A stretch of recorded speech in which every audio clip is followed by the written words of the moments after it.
Hey guys, this video will have two different voices, but I'm sure you'll love it. Don't forget to subscribe to the channel, leave a like, and hype the video.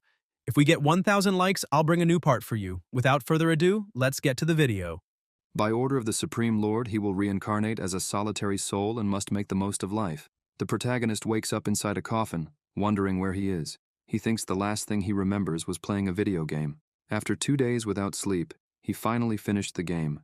But as soon as he did, everything went dark, and he woke up there. He believes there is little air in the space, as he is struggling to breathe, so he needs to get out quickly. Suddenly a woman appears beside him, asking why he is in such a hurry since the night has only just begun. The protagonist, startled, wonders what this strange sensation is, as he feels extremely cold. The woman, leaning over him, says he is cruel because they have just gotten married, yet he is already breaking her heart.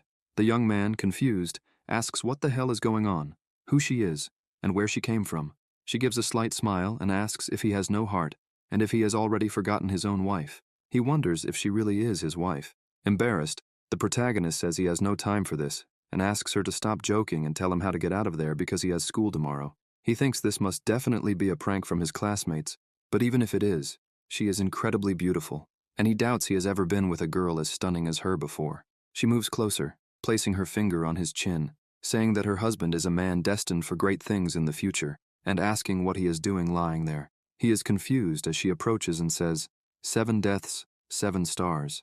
The girl kisses him and comments that it is time for him to return from the dead. The young man hears music and wonders where he knows it from. Meanwhile, the surroundings begin to change, and he questions why everything feels so familiar. Suddenly, a sword flies toward the coffin, but is deflected by a man.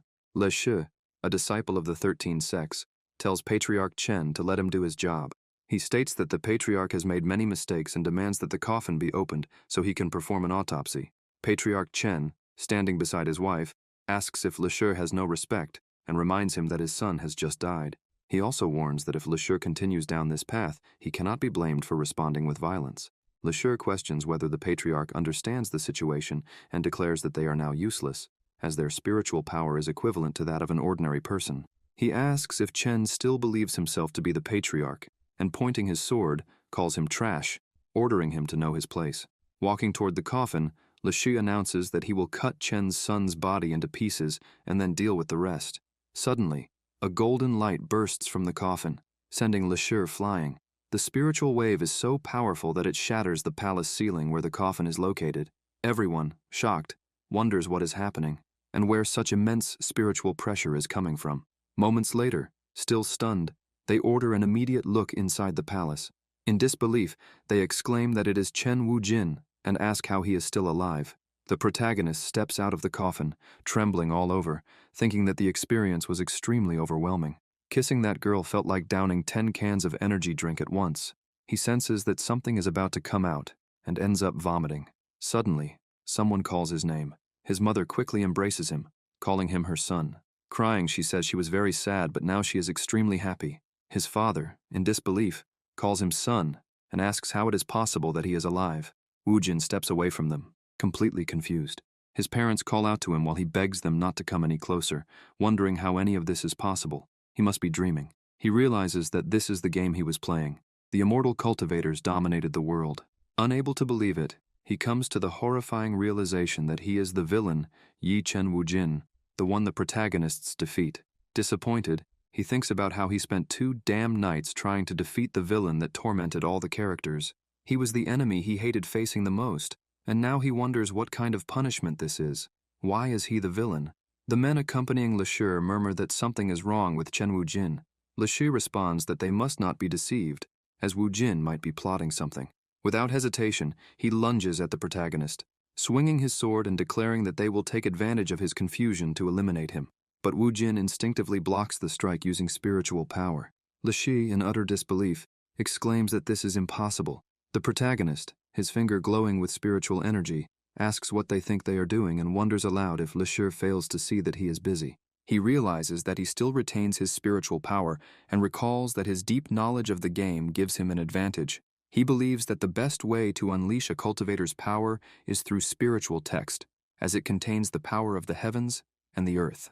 Thus, he uses the soul rupture technique on Le Che, injuring him and hurling him back to where his comrades stand. Le Shu's companions immediately charge at Chen Wujin, vowing to destroy this scum and avenge their great brother. Wu Jin, with a slight smirk, remarks that since he is in a game world, he might as well have fun with the NPCs, and that they are no match for him. He begins inscribing a spiritual text with his power and slams his hand on the ground, summoning black spiritual soldiers. The dark soldiers unleash their abilities, crushing the enemies and causing even more destruction to the palace. Smiling, the protagonist comments that this is quite the show for a young master like him. Sometime later, the palace servants begin carrying the bodies, urging everyone to hurry as they need to take them to the woods and burn the remains. Wu Jin's mother, worried, says that he has taken the lives of many members of the 13 sects, and now they will never leave him alone. His father apologizes for being unable to help him. His mother thanks him for protecting them, admitting that it is their fault that he has once again put himself in danger. Even so, she is grateful that he is still alive and insists that she does not want to lose him again. The patriarch's wife calls her husband dear and asks if he has noticed that their little Wu Jin is acting strangely. The protagonist, lying down and irritated, questions how this could have happened to him. His previous life wasn't anything special, but why did he have to die so young? He hadn't even finished university. Chen Wu Jin was stabbed while in hiding. His defeat was premature, and he didn't even get the chance to marry his wife. Frustrated, he wonders why he reincarnated into this mess and curses the developers, calling them damn bastards. He asks if this is how they treat a loyal customer and exclaims that this is complete nonsense. Suddenly, a voice responds that it's not so bad and that he shouldn't be acting like this. Wu Jin asks who is there. The girl who was with him in the coffin appears above him saying, "Hello, dear." He is startled and asks if it's her again and where she came from. The girl, irritated, asks why he is reacting like that, and if he couldn't be a little kinder, stating that she is his wife. The protagonist replies that it's not his fault. Even though she is very beautiful, she is terrifying. The girl moves closer to Wu Jin and tells him that she will always be with him, no matter where he goes, as she will follow him. After all, that is the mission she received from the system. The protagonist, confused, asks if she really just said system. The girl confirms and explains that thanks to the system, she managed to reach this game world. The mission is simple. His character was the former villain who was beaten to death. Now he has been reborn and must face the 13 sects of Nandan Haizhou and eventually become the young master of Haizhou. She asks if that isn't wonderful, a story of revenge, and says she is so excited she could cry. The protagonist moves closer to her and starts touching her, asking if the current system is anthropomorphic. The girl replies that this isn't important, but since he is a hardcore player whose specialty is completing and clearing all levels, he must cooperate with the system and help unfold a good story. Young Master Wu Jin questions what happens if he doesn't want to cooperate, since there must be plenty of other hardcore players, so why him? The girl asks if he has forgotten how he ended up in this game. Suddenly, he feels something strange and wonders what this sensation is. The girl explains that Wu Jin is lifeless in the real world, and that his consciousness was transferred into the game, which she personally selected. The protagonist realizes that the feeling he is experiencing is his heart stopping.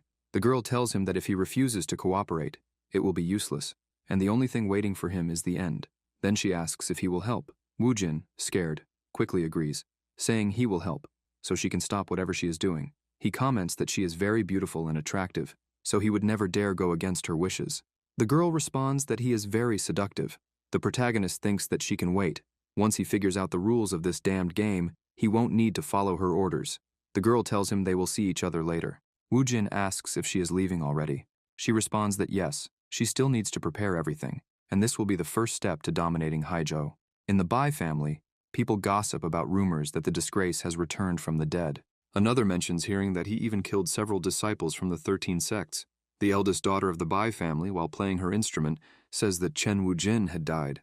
So how is it possible that he has returned?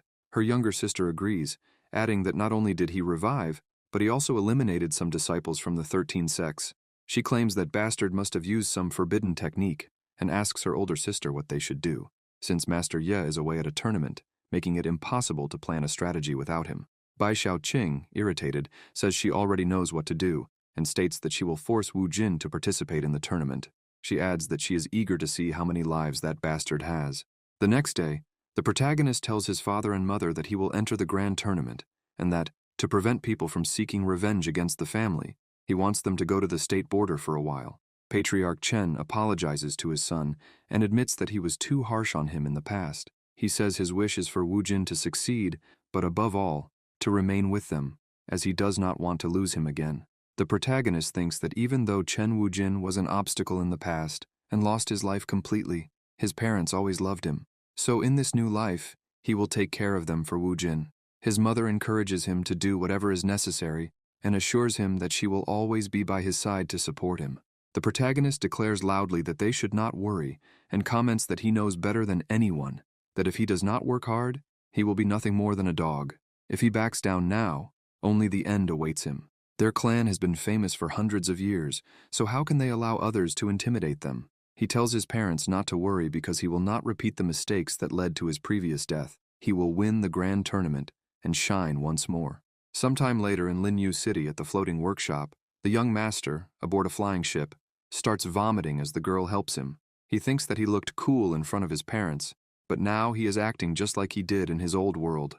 He is a nerd who gets dizzy easily, and if he had known that, he wouldn't have bought that type of vehicle. He thinks he was a bit pretentious, and remembers his parents' surprised expressions, saying that only a cultivator in the divine realm could have something like that. Suddenly, someone appears, saying that the protagonist must be a very powerful cultivator. A short old man approaches and comments that such a vehicle is not something an ordinary person could own or create.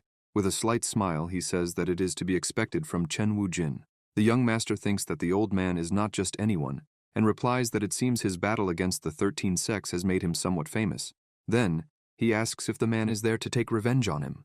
The old man laughs and says that the fight against the 13 sects is none of his concern. Besides, he has no intention of fighting a little boy. He tells the young master to move along and register, saying that in the first room he will find the registration for the grand tournament. The protagonist thanks the old man for his hospitality and believes that he is not seeking revenge, which is a relief since his cultivation base is still unreliable, and perhaps all of this is just a trap. The old man, watching the young master, thinks that this boy is not as simple as he appears, and that, in the future, he will become a powerful enemy to his son, Hua Fei. As Wu Jin enters the room, he hears two people talking and asking if Linchen will participate in the grand tournament. He remembers the name Ye Linchen, the original protagonist of the game, the one who defeated his character with a sword. He thinks he should take a look. Observing, he sees a girl talking to the gatekeeper and asking if he is from the Lu family. Xiao Ting calls her sister, Xiao Ru, to hurry up, saying that they are going to meet Chen. The young master, surprised, thinks that this girl looks familiar and realizes that these are Wu Jin's memories. By Xiaoqing, Wu Jin's childhood love. He had given her a bracelet that belonged to his mother and told her to take it because, when Xiaoqing grew up, she would become his wife. The girl laughed and accepted, saying that after all, she was his girlfriend. The protagonist, embarrassed, thinks that he cannot believe that such a beautiful girl was interested in his character. While he wonders what to do, the girl opens the curtain, and the two meet, falling into silence. Bai Xiaoting looks confused, while the young master disguises his reaction by coughing. When Xiaoting realizes who he is, she shouts Chen Wujin's name and quickly steps back, placing her hand on her weapon. She thinks she needs to gather qi and focus because Chen Wujin is a demon, and if she eliminates him, she will save many lives. This is no time to hesitate. She cannot be soft in this situation. However, she realizes that she is trembling. The young master wonders what is going on, and why it seems like Xiaoting is about to cry. He thinks that since she was his character's girlfriend, it's natural for Bai Xiaoting to be shocked. After all, he came back to life. The girl, on the other hand, wonders if the protagonist really thinks she is happy to see him. The young master greets Xiaoting and thinks he must be careful, as he doesn't want her to panic. He believes that Qing doesn't need to be afraid, and comments that he is back. Bai Xiaoting steps back, draws her weapon, and attacks him, calling his name. The protagonist blocks the attack with his hand and asks what Bai Xiaoting is doing. Xiaoting asks if it isn't obvious and says that he is a demon with bad intentions. She demands that Wu Jin show her all his tricks and questions what else he is hiding. The young master wonders if she really wants to take his life and calls her little sister Bai. He comments that he thought Qing would be different, considering they haven't seen each other in so long, and asks if she couldn't at least smile. He also asks if she doesn't think she should be more courteous to her husband. Xiao Ting calls him shameless and says that their marriage was cancelled the day he became a demon and that they have no relationship anymore. Her only wish is for Wu Jin to turn to ashes and disappear. The protagonist lets go of the whip and comments that, in that case, he is standing right in front of her, questioning if Xiao Ting is not going to attack him. He tells her to go ahead. He wants to see how she will turn him into ashes. She hesitates while the protagonist thinks that Chen Wujin always had Xiao Qing in his heart. that she was the only important person to him, but now she seemed so aggressive and unfair. Some time ago, Bai Xiaoqing, sick, had told Brother Wu Jin that she was feeling awful, while he reassured her, saying that he would save her. The protagonist remembers that back then, Xiaoqing had a high fever, and it was very difficult to treat her, but his character had practiced a forbidden technique to cure her. Then, some troublemakers who had been defeated by Chen Wujin spread rumors that he was practicing an evil art and should be expelled from the sect. However, his only wish was to grow old by her side. Bai Xiaoting told Brother Wu Jin that she didn't care if he practiced an evil art because she would never leave him. The young master thinks that after losing his life, it seems she now considers him a demon. With his hand, he touches her face. Xiao Qing questions what he thinks he is doing while the young master wonders if she is just acting. Bai Xiaoting blushes and wonders what is happening to her, questioning why her heart won't stop pounding. After all, he is a demon. Suddenly, she starts feeling a sharp pain in her head and says that it hurts too much. Bai Xiaoru asks Xiao Qing if she is okay and orders Wu Jin to let her go immediately. Bai Xiaoqing faints, but the protagonist quickly catches her and begins inspecting her with his spiritual power. Xiao Ru asks what happened and demands that Wu Jin release her. The young master questions why her pulse is so weak, especially her brain activity, and realizes that many of her meridians have been sealed with acupuncture. He wonders if someone tampered with her mind, and if it's possible that they altered her memories.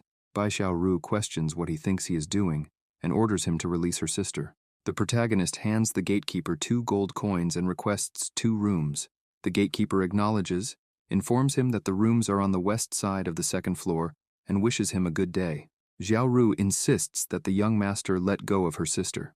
Chen Wujin, irritated, tells Xiao Ru to shut up and says that the more commotion she causes, the longer it will take for him to save her sister. He comments that he just wants to help Xiao Qing, so there's no need for unnecessary drama. Xiao Ru is confused. Meanwhile, the young master Wu Jin climbs the stairs. The self-proclaimed wife of the young master tells Xiao Ru to leave it to them and suggests that she go ask for some treats. Xiao Ru thinks that Chen will take care of her sister because he has always loved her deeply and could never bear to see her sick, as he was always the first to try to cure her. But for some reason, she feels a strange chill. Besides, why is he with that sensual and demonic-looking woman? Xiao Ru shouts that she knew it and comments that Wu Jin is scum. Sometime later, Xiao Ru, standing outside the room and irritated, warns Chen Wu Jin that if he tries anything with her sister, he will have serious problems. Suddenly, she hears a noise and wonders what that sound is. Then, she hears a moan coming from the room and turns completely red. The protagonist blushes and comments that she is too dramatic. Suddenly, the pendant on the bed begins to glow. A few minutes later, a young man informs the master that the jade pendant is shining. He tells the head of the Bai family that this light must mean that his sister is nearby and suggests that she might be in the inn across the street. Bai Muyang orders them to go in and check. Inside the room, Xiao Ru, embarrassed, tells Chen Wujin that he is a beast and comments that she knows he is treating her sister, but he could be a little gentler. Outside, the innkeeper informs the Bai family members that the lady they are looking for is in that room. They thank him, and upon opening the door, they declare that they have come for her. However, everyone turns bright red with embarrassment upon seeing Xiao Qing in that situation, panting, while she begs Wu Jin to be gentler because she can't take it anymore. Hearing this, everyone blushes, and some even suffer nosebleeds. They become furious, and demand to know what the protagonist thinks he is doing, ordering him to let go of their sister. The young master, seeing the sword coming toward him, thinks this is a headache, but suddenly, the sword is blocked by spiritual energy. Xiao Qing's brother asks the master why he stopped him. Bai Muyang scolds him, calling him an idiot, and asks if he doesn't realize what's happening. He explains that Chen Wujin is curing Xiao Qing, and that he almost interrupted the process before it was completed. Bai Muyang thinks about Chen Wujin and wonders what happened before he lost his life and how he managed to resurrect with such a high cultivation level. Xiao Qing, as she is being healed, thinks that everything feels so warm and tells herself that his hand is large and comforting, and those touches are very pleasant. Suddenly, she hears a voice telling her to eliminate him. When she opens her eyes, she wonders if the chained person she is seeing is Chen Wujin, while the voices whisper that this is her chance. She thinks that she knows she should hate him, but he looks so lonely, and that makes her question why she feels this way. Suddenly, she feels an aura around her hands and realizes that the sensation is very familiar. Then, she starts crying and thinks that it can't be possible. She begins to remember the past when Chen Wujin called her little sister Xiao and told her not to worry about anything because he would take care of her. He gave her a bracelet, saying that it belonged to his mother but would now be hers because she was his fiancée. Bai Xiaoqing, crying, calls out to brother Wu Jin as she sees him losing his life to a sword, begging her not to leave him. She, in tears, says that she was brother Wu Jin's fiancée and questions what she has done. She starts apologizing, saying that she is sorry and wondering how she could have forgotten him. When she wakes up, she calls out to brother Wu Jin. Bai Muyang asks Xiaoting to calm down, saying that he is her grandfather. Bai Xiaoru hugs her sister and asks what is happening, begging her to wake up. Xiaoting, still crying, says she is sorry and asks brother Wu Jin not to hate her because it wasn't her fault. Muyang comments that it seems like she is returning to normal, while her sister says that this is a relief. Qing, crying, calls out to her grandfather and says that she dreamed about brother Wu Jin. She asks her grandfather what happened and why she thought brother Wu Jin was a demon when she was in love with him. Suddenly, the protagonist appears behind her grandfather, saying that it wasn't her fault because Xiao Ting was a victim of a sealing, but now she is better. Bai Xiaoqing, seeing him, asks if he really is brother Wu Jin. The young master replies that yes, it is him. Quickly, Xiaoqing embraces him, apologizing. The protagonist laughs and tells her not to blame herself for it because she was under a spell. He thinks that he was so focused on her treatment that he didn't notice, but she smells really good. He believes that Chen Wujin doesn't have a soul to keep her only for himself, and comments that he will fulfill his wish and take care of her from now on. Stroking her head, he tells Qing that everything is fine because he is here. Bai Muyang sighs and comments that it seems both are destined. Muyang calls Chen Wujin and asks him to come with him for a moment.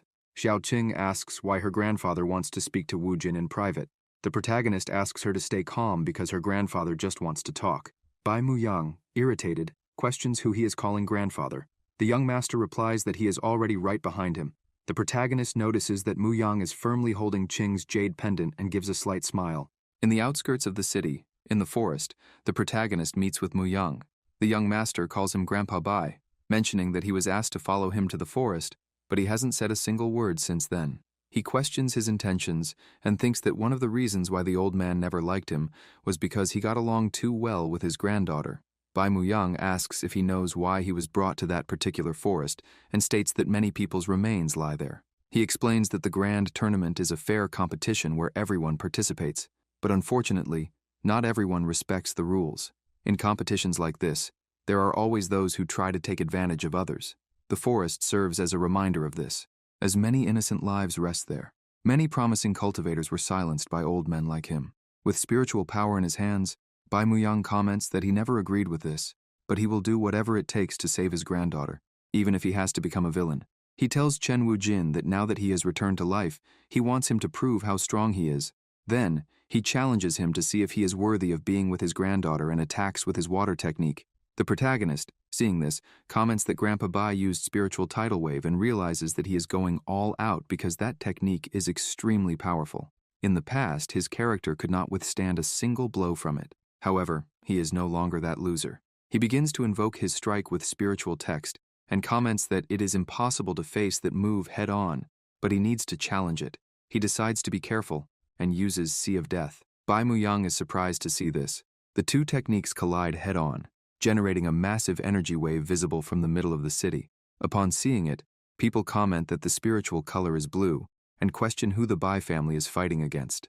Some wonder about the origin of the red energy, while others note that few cultivators are capable of using that type of summoning technique. Amidst the crowd, Xiaoting asks everyone to move aside and runs toward the wave of spiritual energy. Her sister, Xiaoru, follows closely behind, asking her to wait. Xiaoting thinks that her grandfather and brother Wu Jin left too quickly and hopes it isn't too late, believing that she must hurry. Back in the forest, old Muyang notices the powerful aura and is surprised. He questions whether this truly is Chen Wujin. The protagonist asks Grandpa Bai what he thinks and if he has gained his approval, noting that he is still on guard, but his expression seems different. Bai Muyang questions him about how he became so strong and where he learned those techniques. Suddenly, Xiao Qing appears, calling her grandfather and ordering him to leave brother Wu Jin alone, asking if that isn't enough already. The siblings, along with Xiao Ru, blush upon seeing Qing in that outfit. Quickly, the protagonist takes off his coat and covers Xiao Qing, telling her to wear it because he doesn't want her catching a cold. He thinks that Bai Xiaoqing will become his wife, so he won't allow those trash to devour her with their eyes since she belongs to him. Meanwhile, she, blushing, thinks that Brother Wu Jin is very considerate, even in that situation, and that he cares a lot about her. Bai Muyang takes a deep breath and comments that he gives up, saying that it's impossible to break the bond between them. Bai Xiaoqing looks at her grandfather, irritated, and says that he should be ashamed for daring to use such a powerful technique just to suppress a boy. Grandpa Bai replies that she doesn't need to make a scene, calling her a little girl, and comments that her fiancé is stronger than he seems. He adds that he has no idea where the boy learned those strange techniques, but now there is nothing he can do. The protagonist asks him not to be so modest, calling him Master Bai, and says that he was very merciful because if he had gone all out, the old man wouldn't have had a chance. The old man thinks that at least the boy has good manners and calls him a brat, commenting that he only did this because of his granddaughter's feelings.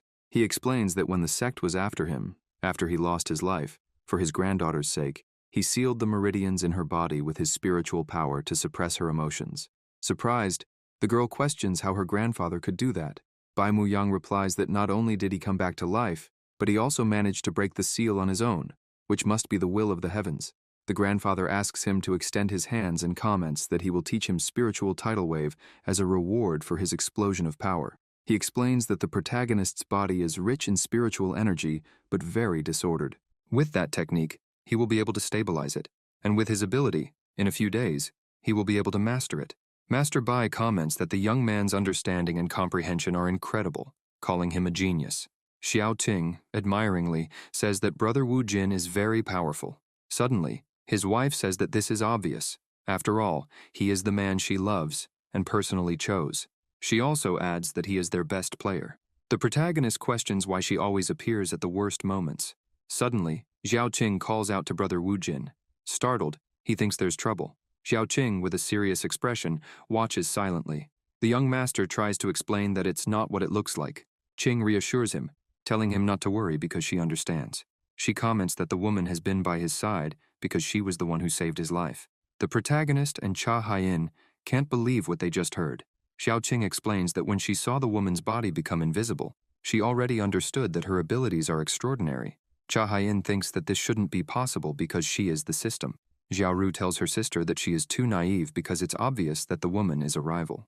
Xiao Ting replies that this is impossible, since the only woman Brother Wu Jin is crazy about is her. Besides, he doesn't like older women. Cha Haiyin, irritated, questions what she just said. She comments that with this appearance, she spent 3,000 calculations and tested 5,000 different models, so she asks who Xiao Qing is calling old. The young master tries to calm the situation, asking her to forget the comment and not make a scene over something so simple. Master Bai intervenes, saying that's enough, and that this is not the time to fight. He then questions whether the brat hasn't noticed that they have company. Some members of the Beast King sect, Wang Teng Long, comment that they didn't expect to find such a disrespectful old man there. Master Bai questions why the Beast King sect is there, and comments that the forest is very dangerous since no one participating in the grand tournament ever appears there.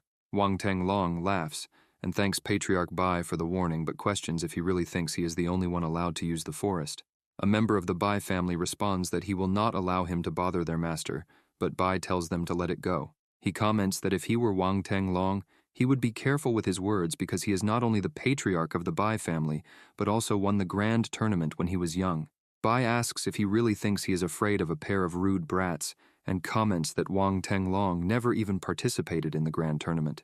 Wang Teng Long gets irritated, but takes a deep breath and starts laughing. He calls Master Bai an old man and says that everyone considers him a great cultivator, but when the sects united to hunt down the trash that was Chen Wu Jin, he was just one of the leaders. However, he knows very well that Bai stayed on the sidelines, remaining in the rear the whole time. The protagonist intervenes, saying that at least he didn't hide like a coward inside Kuya Mountain. Wang Teng Long demands to know who said that. The young master asks if he doesn't recognize him now that his sect is famous again.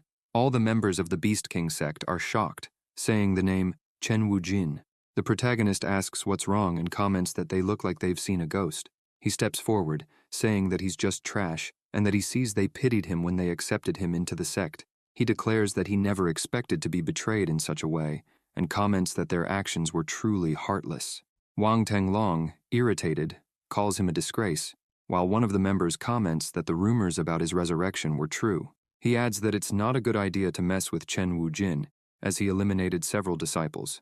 The member also mentions that they still need to meet secretly with Miss Yue, so it's best not to escalate the situation. Wang Tenglong states that he has more important matters to attend to and doesn't have time to deal with him. He tells the protagonist to wait until the grand tournament begins, promising to send him back to hell. Suddenly, he notices something and orders everyone to stop. Wang Tenglong asks what he wants. The protagonist, exuding a strong aura, points to the bell hanging from his waist. Xiaoting also points to it, saying that it looks familiar. The young master, irritated, demands to know where he got it. Wang Tenglong wonders what kind of mess this is and tries to understand the intense glare he is receiving. Xiaoting remembers and asks why he has her sister Qingzhao's bell and what he did to her. Wang Tenglong replies that it's obvious. Since he has all of her belongings, what does she think happened? The protagonist, enraged, begins summoning 2 elements, 1 in each hand. Wang Tenglong and the others are shocked, saying that the brat can control 2 elements and asking how he can wield fire and lightning at the same time. The young master, raising his voice, declares that they will all pay for this. Enraged, the intensity of the elements increases as he utters the name Qingzhao, thinking that she was one of his favorite characters. One of the Beast King sect members tells his brother that the brat is dead serious and questions if he really intends to fight him. Long tells him to stop acting like an idiot and reminds him that he is in the Yuan Ying realm, asking if he really thinks he's afraid of the brat. The man comments that the spiritual pressure is not normal and believes that the boy's power is above the Yuan Ying realm. Old Bai says this is bad because if Wu Jin hurts someone, he will be disqualified from the grand tournament and orders Yao Qing to bring him back to his senses. She hesitates and says she doesn't want to, commenting that there's no point in him participating in the grand tournament anyway, because even if he wins, the other sects will try to eliminate him in the name of justice. She says that those idiots don't understand Brother Wu Jin's greatness, and adds that he is not only handsome, but also possesses terrifying abilities.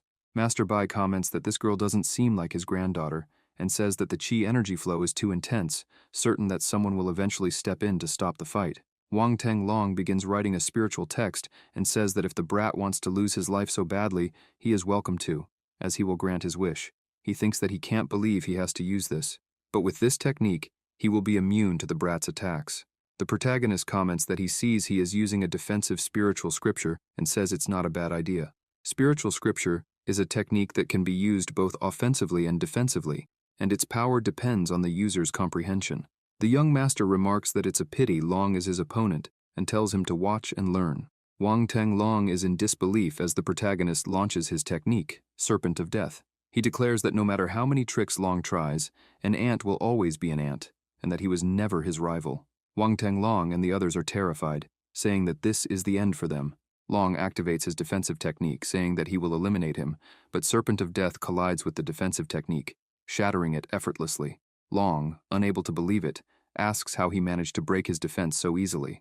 As the young master's attack is about to strike all the Beast King sect members, someone tells him to wait, and a white serpent appears, stopping the protagonist's attack and dissipating the blows.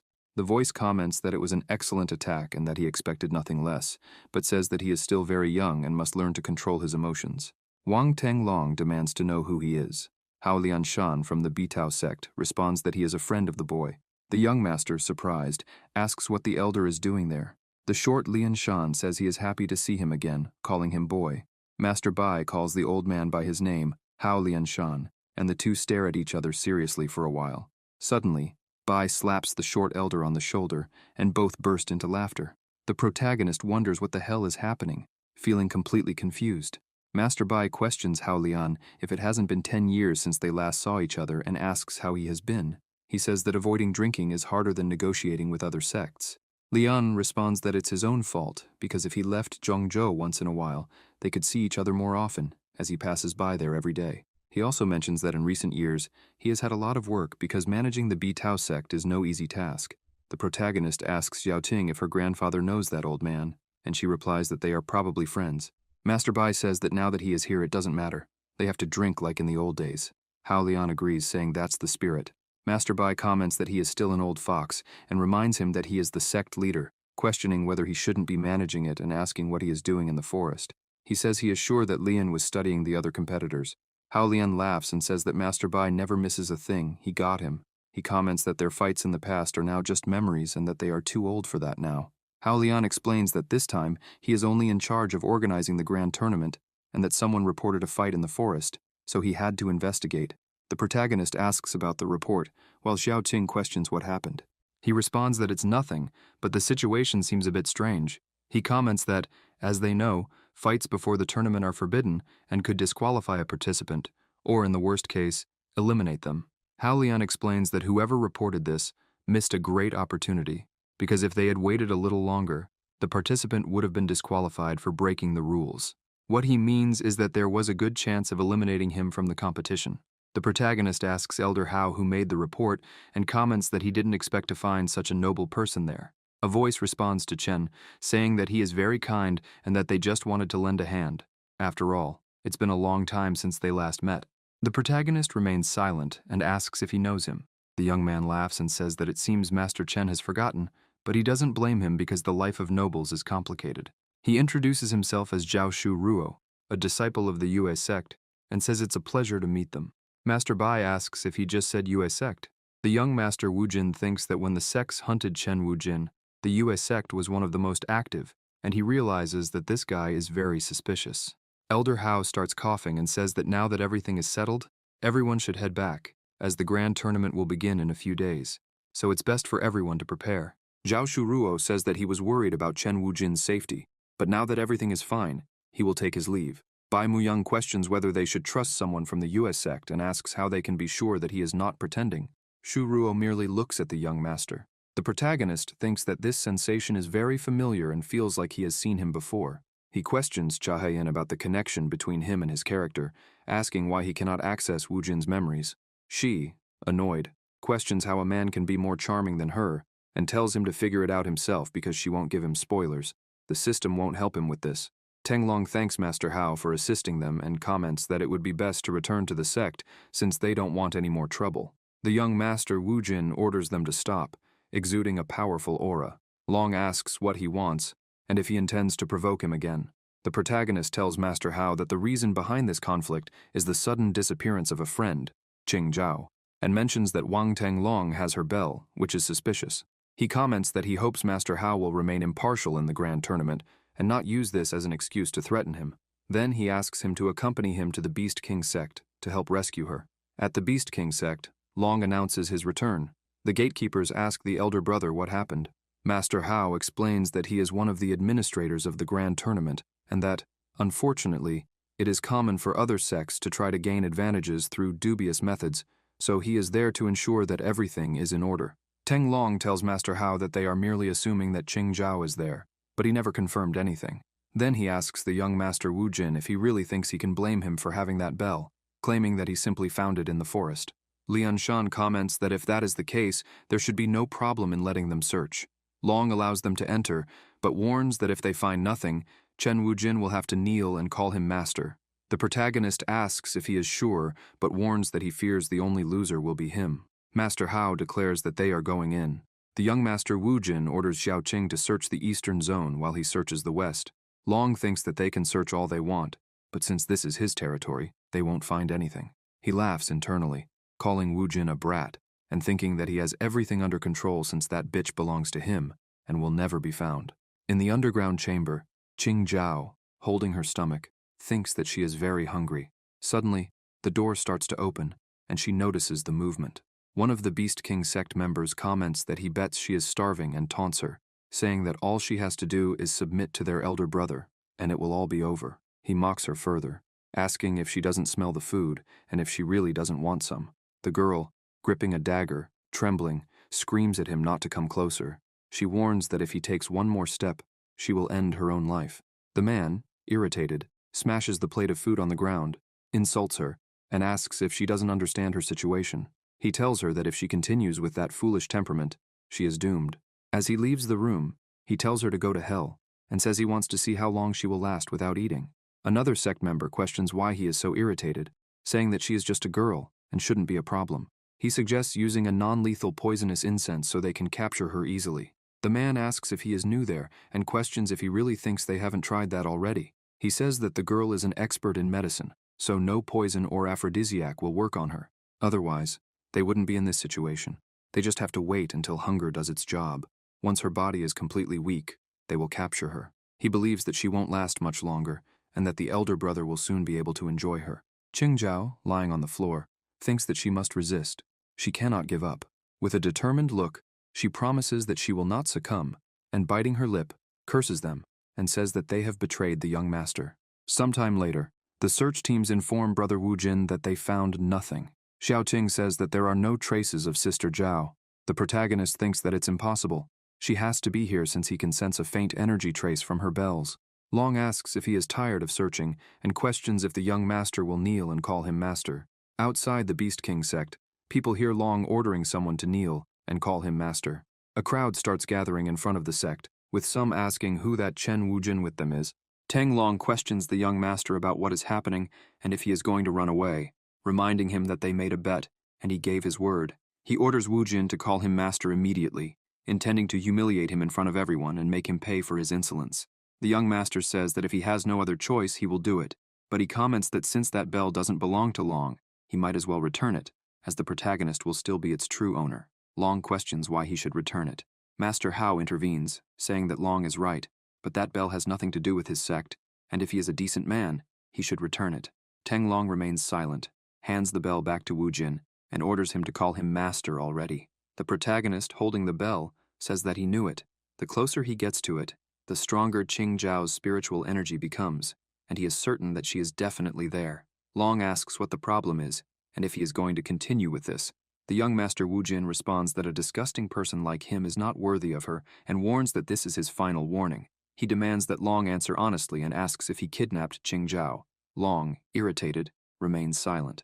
Meanwhile, the protagonist states that since Long refuses to admit it, he will find out himself. He declares that he didn't want to cause more trouble, but he has changed his mind. Now he will show everyone how rotten Long is inside, and says he is going to start using a technique on the bell. The bell quickly flies into the air. People are surprised, wondering what that is, while others comment that the technique is the spiritual locator, a mysterious technique that very few cultivators are capable of using.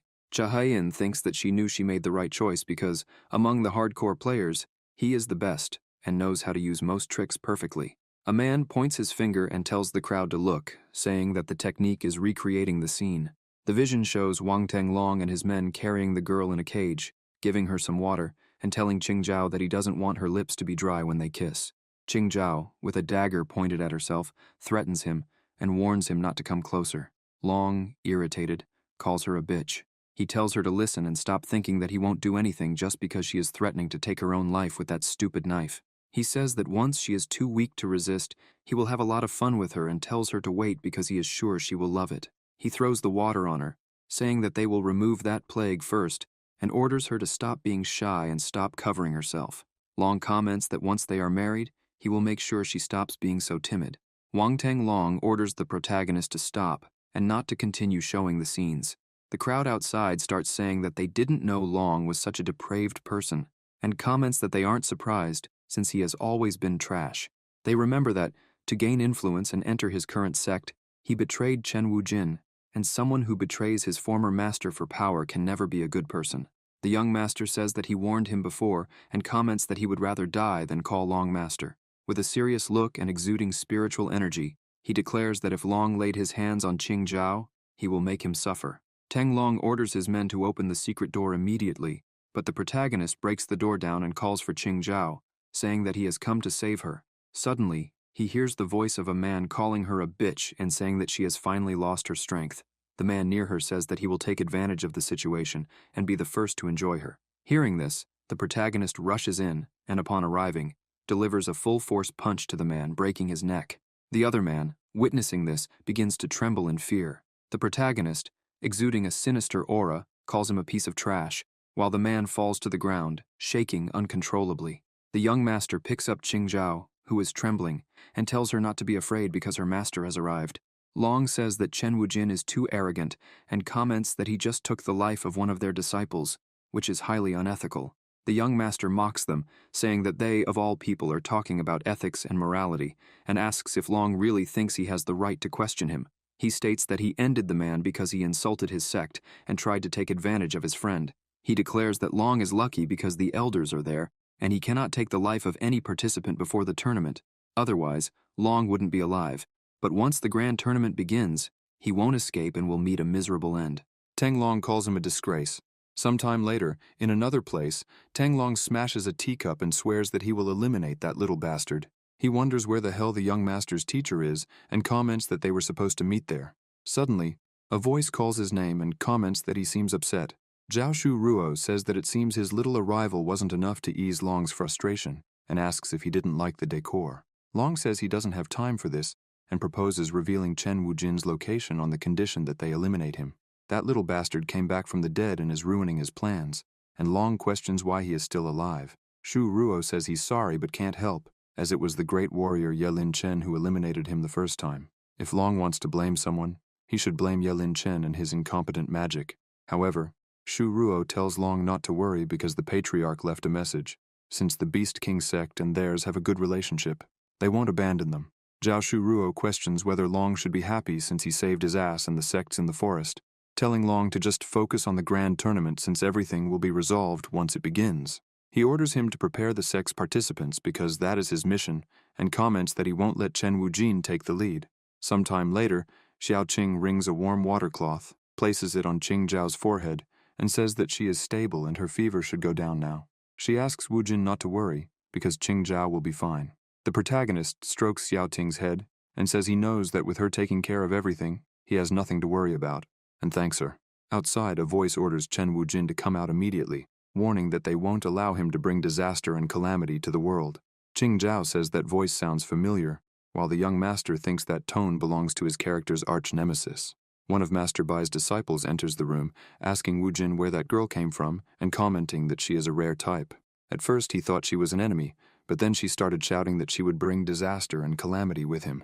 Besides that, she mentioned having the power of 10,000 demons. The protagonist is embarrassed and tells the disciple not to pay attention to her, because without a doubt, she is quite peculiar. At the inn entrance, the girl tells the receptionist that she is looking for Chen Wujin, asking where he is and claiming that she knows he is staying there. The receptionist asks the lady to stop shouting because she is disturbing the other guests, and questions what the problem is. The young master calls her sister Qingxi, and says it has been a long time since they last saw each other. Chu Qingxi, from the spiritual sect, quickly turns around upon hearing his voice and calls out to him, running up the stairs while saying that she knew he wouldn't die so easily. She comments that it's expected from the young master of their sect since he is more resilient than her, having the blood of a god. Wujin thinks that his character is only alive because of the whims of the developers and asks how Chu Qingxi knew he would participate in the grand tournament. She replies that the master and his wife sent her a letter and apologizes for leaving the sect to continue her training 6 months ago. She didn't expect them to face such a great catastrophe. The young master tells her not to worry because everything is fine and the storm has passed. Chu Qingxi pats the protagonist's back, saying that he's right, because now it's time to face them and reclaim their honor. Irritated, she comments that the bastard Ye Linduan will also participate in the grand tournament, so it's time to take revenge. Sometime later, Qing Zhao opens her eyes and calls for her master, asking where he is. She feels confused, and remembers that the last thing she recalls was dropping the dagger from her hands. She thought she had no more strength left and couldn't resist anymore, so she collapsed, exhausted. She believed she needed to endure and couldn't faint, but as she was closing her eyes, she heard Long's men watching her and saying that she had lost all her strength, so she belonged to them now. As one of them entered the room, he commented that she was a beauty, but that it was a shame she was so stubborn. Then, he lunged at her while she screamed for him not to touch her. Qing Zhao starts crying and says that it can't be, apologizing because she feels like she failed in the end. The protagonist hears her voice and calls her name, asking if she is okay and what happened. She is confused to see her master there and starts crying even more, hugging him and saying that he is alive. Wujin tells her to calm down because everything is fine. Zhao says she must be dreaming since she is so happy. Zhaoqing comments that now that she has woken up, Brother Wujin must be relieved, while Chu Qingxi questions whether Zhao wasn't missing. Master Hao appears and asks what is going on and if they are Wujin's friends. The protagonist questions whether it is Master Hao who has arrived. The old man gives a slight smile and says that the brat is surrounded by beauties, asking which one has his heart. The young master tells him not to provoke him. Master Hao says he agrees, and comments that he came to talk about agreements, explaining that each sect, clan, or family must send 3 participants to the grand tournament and asks who will be competing. The 3 girls say they want to participate. Chu Qingxi comments that she is responsible for managing the sect and is also the secretary of Master Wujin, so of course, he must participate. Xiao Qing says she wants to help Brother Wujin since it's the least she can do. Zhao asks the young master to let her go with him because she is sure she will be useful. Zhao reinforces her request, saying that if she hadn't been so foolish and asked Wang Tanglong for help, she wouldn't have faced so many problems. Wu Jin tells her not to cry because it wasn't her fault. He says she doesn't need to blame herself for it since it was impossible to predict that they would betray them and join another sect. Master Hao comments that he envies him and tells the boy that all the women really appreciate him, adding that it's good to be young. He says he will leave them alone and come back tomorrow to confirm, asking Wu Jin to think carefully. The protagonist explains to Master Hao that they are not his lovers. The old man laughs and says that's what he says. The young master Wu Jin sighs and thinks that the master is right. He must select the participants as soon as possible and prepare them for the grand tournament. Wu Jin knows that the tournament will have all kinds of tricks, and Zhao will undoubtedly be useful thanks to her medical skills, especially in cases of poisoning or similar attacks. Xiaoqing asks her grandfather for permission to go as a representative of the spiritual sect. Master Bai sighs and says that either way he wouldn't participate, so she can go with them. Wu Jin thinks that since she was the heroine of the game, he should bring her for her spiritual abilities. Chu Qingxi doesn't appear much in the game, but she seems very confident, and her destructive power is undoubtedly strong. However, she is the least useful of the three. Chu Qingxi questions Wu Jin, betting that his demonic powers must have impressed him, and asks if he wants her to be in the vanguard. The young master thinks it will be difficult to argue with her. The protagonist tells Chu Qingxi that he is sure that with her long training, she has returned even stronger, and asks if they can have a battle. The girl says of course, and asks if he is captivated by her power and beauty. Chu Qingxi warns that he will be scared when he sees her in action. Chen Wujin replies that in that case, they can begin and informs Xiao Er that they will use the inn's courtyard. She replies that it's fine but warns that it costs 2 silver coins per hour. The young Wujin thinks that's highway robbery. In the courtyard of the inn, the protagonist is waiting for Qingxi to fight, and comments that she can start first and make the first move if she's fine with it. Qingxi responds that's fine, but he shouldn't blame her if he can't handle it. Exuding her spiritual power, she tells the young master to prepare himself and uses the blood dagger technique, striking towards him. Cha Haiyan thinks she couldn't see the movement, while Qing Zhao considers the attack very powerful, and Zhao Ting believes she used her full strength and wonders if she couldn't have held back a little. The protagonist observes silently and closes his eyes, letting the technique pass beside him. The girls, surprised, say that she missed, while Qingxi says that he shouldn't underestimate her. Quickly, she uses Assassin's Strike, materializing a blade towards the young master. Xiao Qing comments that it's incredible to be able to materialize an attack like that, and Master Bai says that certainly, it's not bad, but it's a pity because even with a strange and unique cultivation method, her power is not above the Jindan realm, so she won't be able to do anything. The young master Wu Jin calls Qingxi's name and stops her attack with a single finger, saying that he's sorry, but she won't have a chance in the grand tournament because she's still not strong enough. Qingxi stomps her foot and says that there's no way that fight counted. Pouting, she says she didn't use all her power because she was afraid of hurting him, and calls Wu Jin to fight again. Xiao Ting says that's enough, and comments that she knows very well that she has no chance, while Zhao states that it's not a good idea to insist on this. Chu Qingxi tells both of them to shut up and challenges them, asking if they think she's weak, then why don't they try to defeat her? Qingxi notices something and comments to the protagonist that he did this on purpose because he wanted to prevent her from participating in the tournament.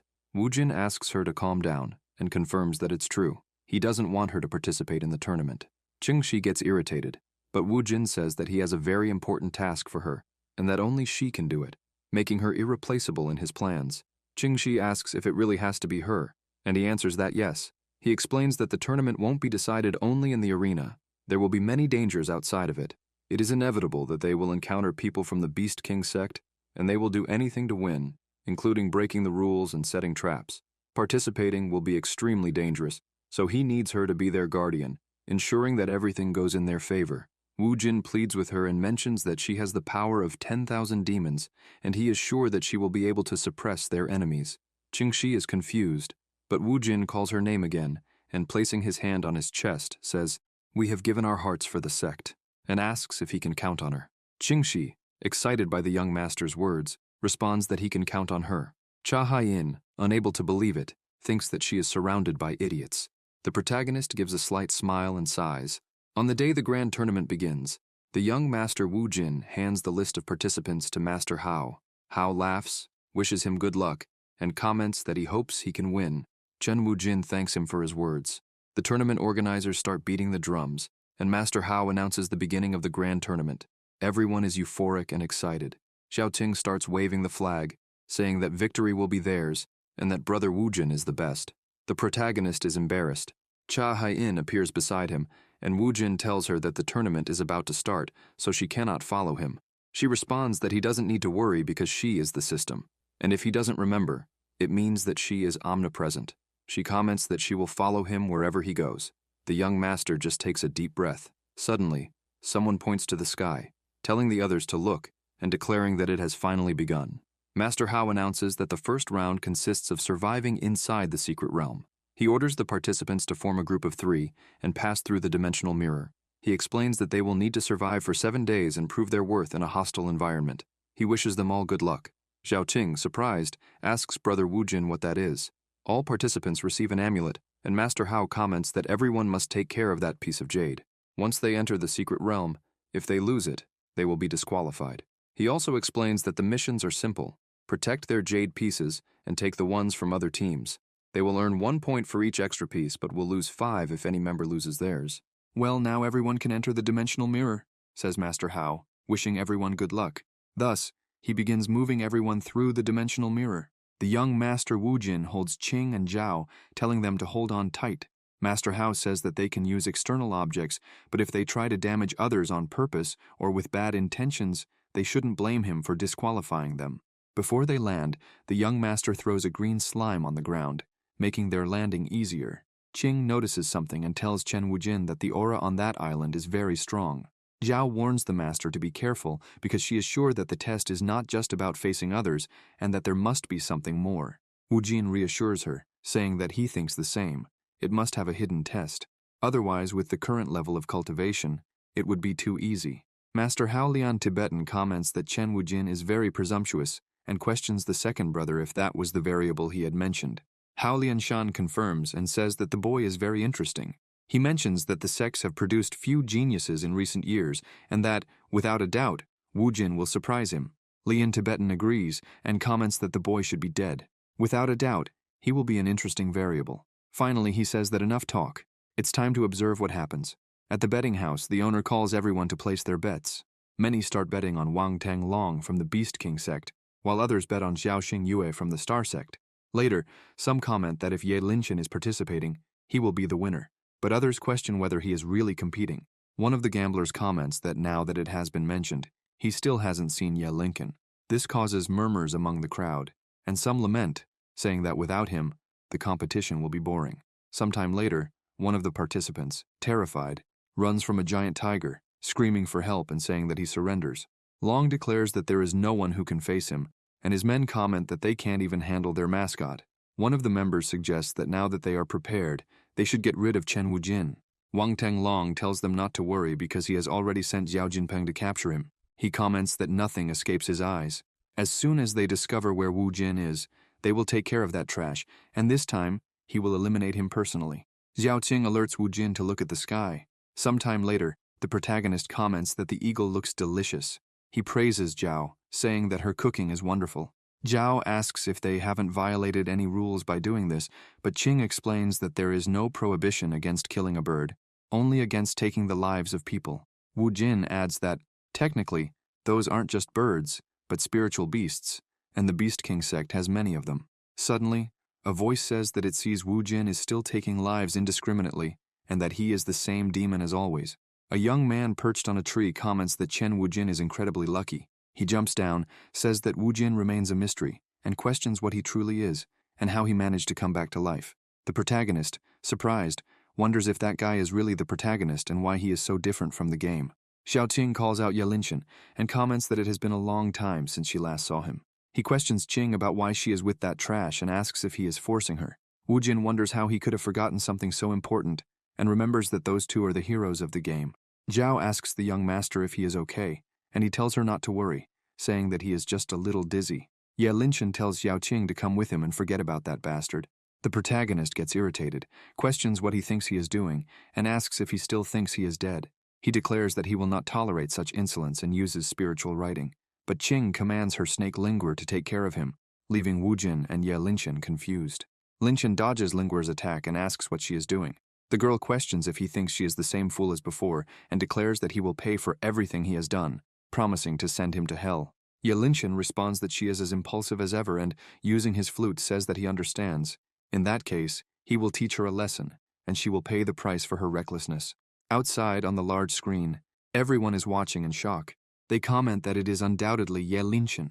The crowd says that since he and Chen Wujin are enemies, there is no better opportunity. Master Bai quickly stands up, calling his granddaughter Xiaoqing.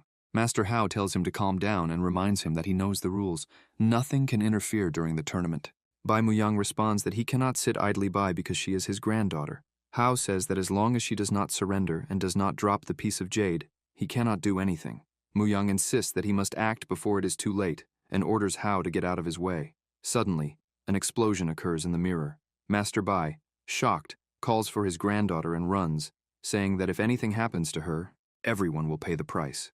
As he approaches the mirror, he says that he can no longer see anything and is sure that she has been reduced to ashes. The protagonist comments that Ye Linchen's fire is useless against his wind, defending against the attack and dissipating the flames with a gust of wind. With Qing in his arms, Wu Jin tells Ye Linchen that this time, things will be different, and declares loudly that he will not let him harm his woman.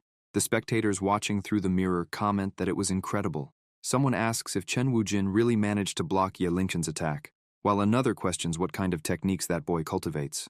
Ye Linchen, irritated, wonders what is happening, as when they got rid of Wujin in the past, he was not this strong. He questions how Wujin came back so powerful and who he really is, as it is impossible for trash to be this strong. The young master and the system are confused, but Wujin finds the question strange, and comments that he is Chen Wujin, the person Ye Linchen killed and used as a sacrifice to become famous. Qing asks him not to phrase it that way because, even if it is true, it makes him sound like a loser. Ye Linchen responds that it seems he was worrying for nothing and says that he does not understand why he got so serious about trash like him. In that case, he suggests that they hand over their pieces of jade, and he will let them go. Qing states that Linchen's attack is Sem Hai's song, a melody capable of piercing the soul and damaging the heart. Outside, people comment on Ye Linchen's intense aura, while others beg for the fight to be stopped, saying that they can't take it anymore and that he will end up going crazy with that. Hao Lian Tibetan says that, as expected of Ye Linchen, that girl is very talented. Master Hao agrees, saying that he is right and that the situation has become difficult for Chen Wujin. He reassures Master Bai, telling him not to worry, as he is sure that they will be fine, and comments that it is better to let the young ones resolve their own problems. Wujin orders Zhao to listen and use the bells to create a shield quickly. She responds that she understands and begins to create the shield with the bells. Zhao comments that she managed to create the shield, and the protagonist thinks that now he doesn't have to worry about them anymore and can fight without holding back. Meanwhile, Linchen continues using his technique, but the young master Wujin reflects that, in the second original game, Linchen was a decent protagonist because, even while launching that attack, he wasn't actually trying to take Xiaoting's life. To Wu Jin, this lack of intensity makes Linchen superficial and incapable of comparing to him, the true villain. He believes it's time for Linchen to learn a lesson. Even if he is the hero, that means nothing to him because, in his eyes, Linchen is nothing but trash. Ye Linchen laughs and comments that Wu Jin is an idiot because now that he has left the two behind, there is no longer any need to hold back. He says that Wu Jin has fallen into his trap and warns him not to move, because if he does, the song will become stronger and stronger. Suddenly, the young master, whom Linchen thought he had caught, begins to dissolve, revealing that it was just water. Lincoln, confused, asks what happened.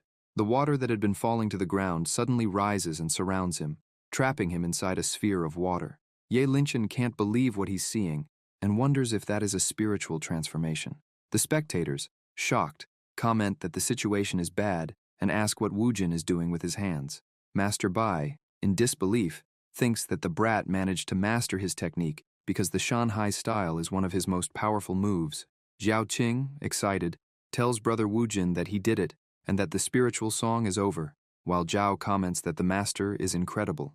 The young master replies that it was just luck, but internally, he knows it wasn't luck, but all carefully planned. He believes that this doesn't happen just because he is a hardcore player, but because he understands the fundamentals. He reflects that Ye Linchen's ability is related to water, but for someone of his level, he doesn't even understand the basics.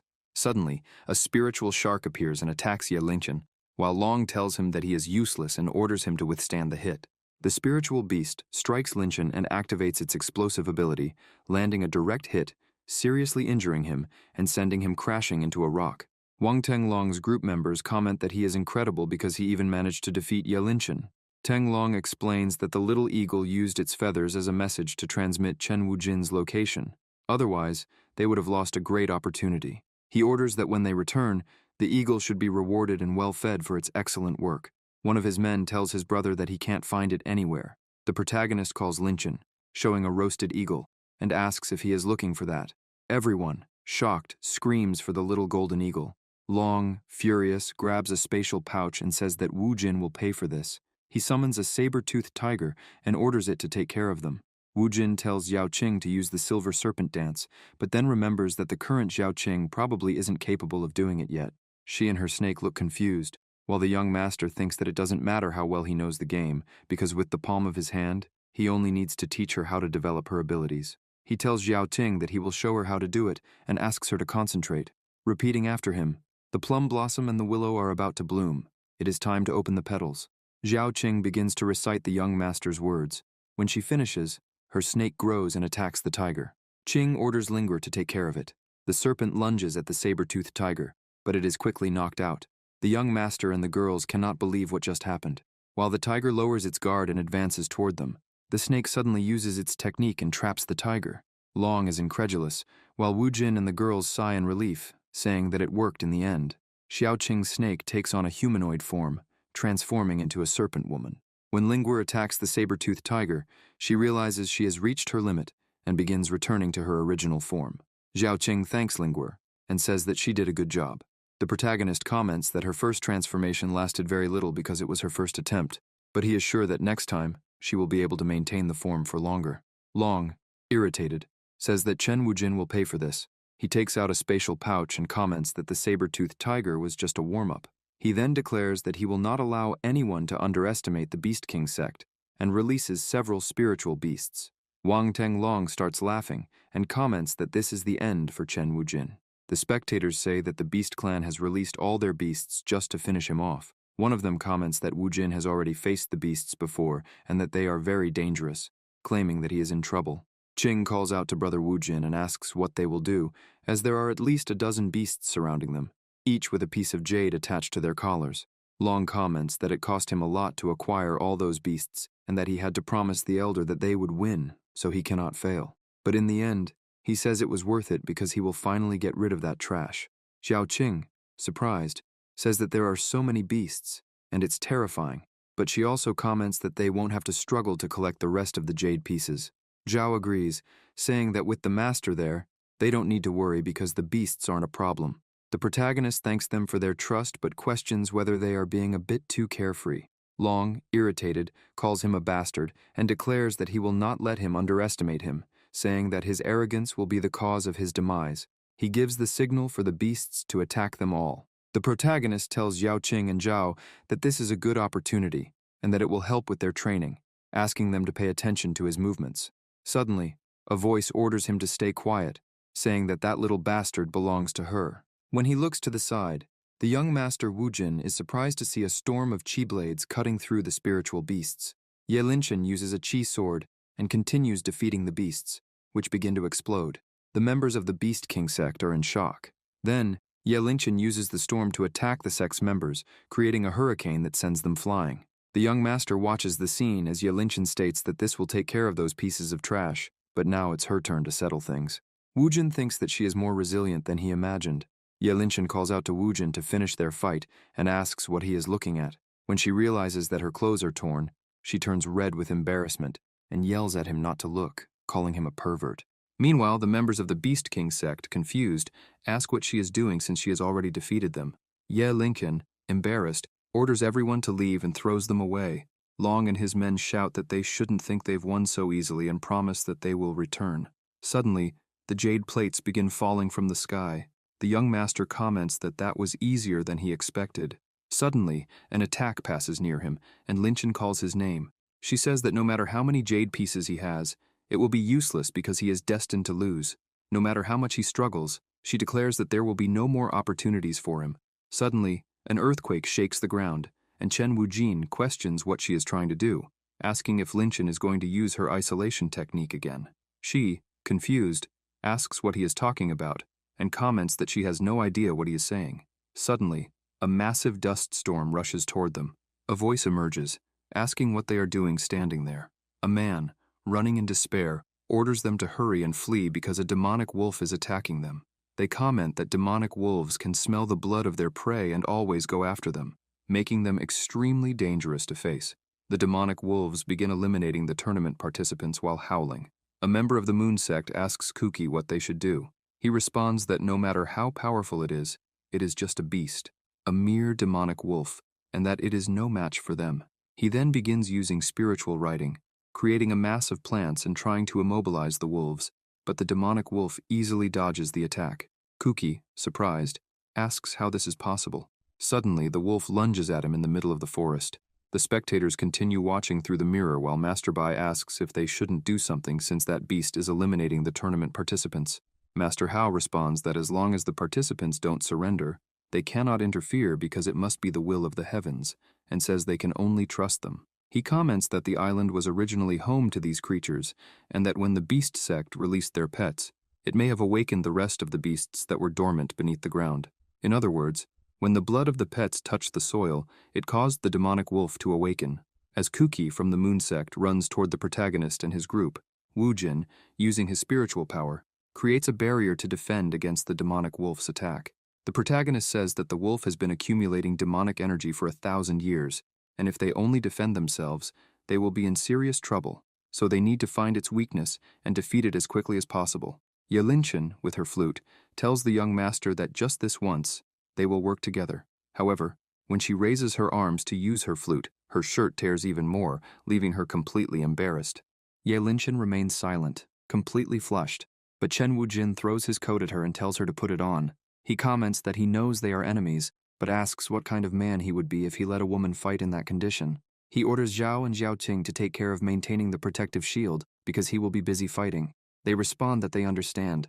The young master says it is time to end this and quickly appears in front of the demonic wolf, leaving behind a trail. He then dashes through the forest while the wolf chases him. The protagonist thinks that the beast's attacks are too predictable. It seems to only rely on basic instincts, probably because it has been in its animal form for so many years that it has forgotten how to fight humans effectively. Regardless, it is still just a beast. Wu Jin knows exactly how to deal with it. He uses a technique, creating a net with spiritual writing and throwing it over the demonic wolf. The spectators outside are shocked upon seeing this, saying that it is a red curse and questioning whether Wu Jin is really capable of using such an attack. Howlian Tibetan stands up and tells everyone to look. He comments that the boy is terrifying. He converted the red curse into a sword. His talent is incredible. While the wolf is trapped, the young master seizes the opportunity to strike with his spiritual sword. Kuki, watching, comments that the spiritual sword is incredibly powerful. The demonic wolf begins to roar. Wu Jin notices something strange about the roar and wonders if the wolf is crying. He questions why a beast of that level would do that, then uses spiritual writing to look into the heart of the beast. He sees the spiritual beast on the plains, playing with a bird. He hears someone calling it Shadow. The beast becomes happy and calls out to its brother. Its older brother says that he has finally found a master who needs his protection and that, starting tomorrow, he will be able to follow him and explore the world. Shadow becomes excited and asks if it's true, but then he becomes sad, saying that it's great, but he also wants to become strong and explore the world himself. His older brother tells him that he understands his eagerness, but Shadow needs to choose his master wisely. The wolves of their clan can only select one person for the rest of their lives. The wolf thinks he understands and wonders how much longer he will have to wait. The leader of the wolf clan tells Shadow that too much time has passed and that he still hasn't found a master. If he continues like this, he will only be a burden, and according to the clan's rules, he will have to hibernate and rest underground. Shadow responds that he doesn't want that. He just wants to find a master who will accept him, and he won't give up. The leader, irritated, calls him insolent and asks if he intends to disobey the clan's rules. Then he attacks him, throwing him backward, and asks Shadow if he doesn't see it. He states that no one wants him because he is too weak. A demonic wolf like him is nothing but a misfortune, and the leader says he should have finished him off long ago by throwing him into the underground. As Shadow falls, he begins to question if he really is trash and why they want to eliminate him. He believes they are right. Even though he tried his hardest, it was useless. He trained in many things, but he believes that this is the end. The young master Wujin, seeing these memories, calls him naive. He comments that if they truly wanted him to die, they wouldn't have sealed him underground. The seal was broken due to the blood of the beasts, and Wujin asks him if he really thinks that was a coincidence. The wolf becomes confused as the young master destroys his techniques, causing an explosion. The people around question what is happening and say that it is a disaster. The protagonist comments that it seems his expectations were too high because the wolf is too weak, hasn't even finished developing, and is still too small.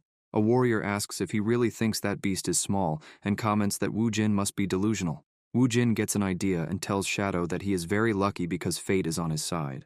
With his help, he won't have to worry about anything. The wolf realizes his intention as the young master explains that the difference between him and those idiots from the beast clans is that he doesn't underestimate the power of spiritual beasts. With that, he begins using spiritual writing with both hands. Ye Linshan, seeing this, says that it cannot be. Qing states that it is dual spiritual writing. Zhao comments that Brother Wu Jin is incredible because he is trying to tame the demonic wolf. Inside the beast, a voice asks for its name. The wolf responds that his name is Shadow and asks who he is. The protagonist responds that it doesn't matter because he used his power to see into his heart, and comments that Shadow has a serious inferiority complex, asking if he knew that. Shadow, irritated, asks what he just said and whether he also thinks he's weak, declaring that he will teach him a lesson. Wu Jin says he likes his personality, but questions if that is the right way to talk to his new master. He comments that Shadow spent years waiting for someone to recognize his efforts, but the only one who ever did was himself. The beast, surprised, asks if he really said master, and if he will finally have one. Chen Wujin laughs and tells Shadow not to cry, saying that it was a lot of work to get there, and calls him to go with him. The spectators watching tell others to look, because the demonic wolf is shrinking. They say this is the perfect opportunity, and order everyone to follow and take his jade pieces. Xiao Qing comments on how they dare attack Brother Wujin now that he is weakened from using the spell. Several swords are launched in the young master's direction. Qing warns Wu Jin to be careful, but suddenly all the swords and blades are easily cut down. The attackers then receive multiple cuts. Shadow, irritated, calls them trash, and questions how they dare take advantage of the situation. He declares that he will not let them hurt his master, and asks Wu Jin if he is impressed, betting that he must be. Then Zhao and Qing jump toward the young master, calling his name. Qing says she's happy he's okay, while Zhao comments that he worried her. Shadow kneels on the ground, saying that his master is a ladies' man, and asks if he can also have that kind of relationship with his new sisters. Wu Jin responds that he cannot, because they are his alone. Ye Linshan, irritated, thinks that the damn dog is just like its master. She suddenly notices something and throws a chi blade at Kuki, questioning what he thinks he's doing. The blade cuts his arm, but Kuki responds that it's too late because now that the signal has been sent, the rest of the disciples will see it and come to the location. No matter how strong they are, with nearly 10,000 disciples present, they will have no chance. He comments that Chen Wujin is just a filthy rat and asks if he really thinks he can win the grand tournament. He also declares that they have taken the lives of many of their brothers and that now they will collect that debt, even if it costs them their own lives. The young master questions Kuki, asking if he is telling the truth and whether there are really 10,000 disciples there, wondering if he's lying. Wu Jin then gives a malicious grin and says, "Excellent." He comments that this is the perfect opportunity because he can finally use his little treasures. Zhao and Qing ask if he is really going to use that, but young Wu Jin tells them to calm down, saying that it's not what they think. Using his power, he orders everyone to step back and summons the tiger tanks.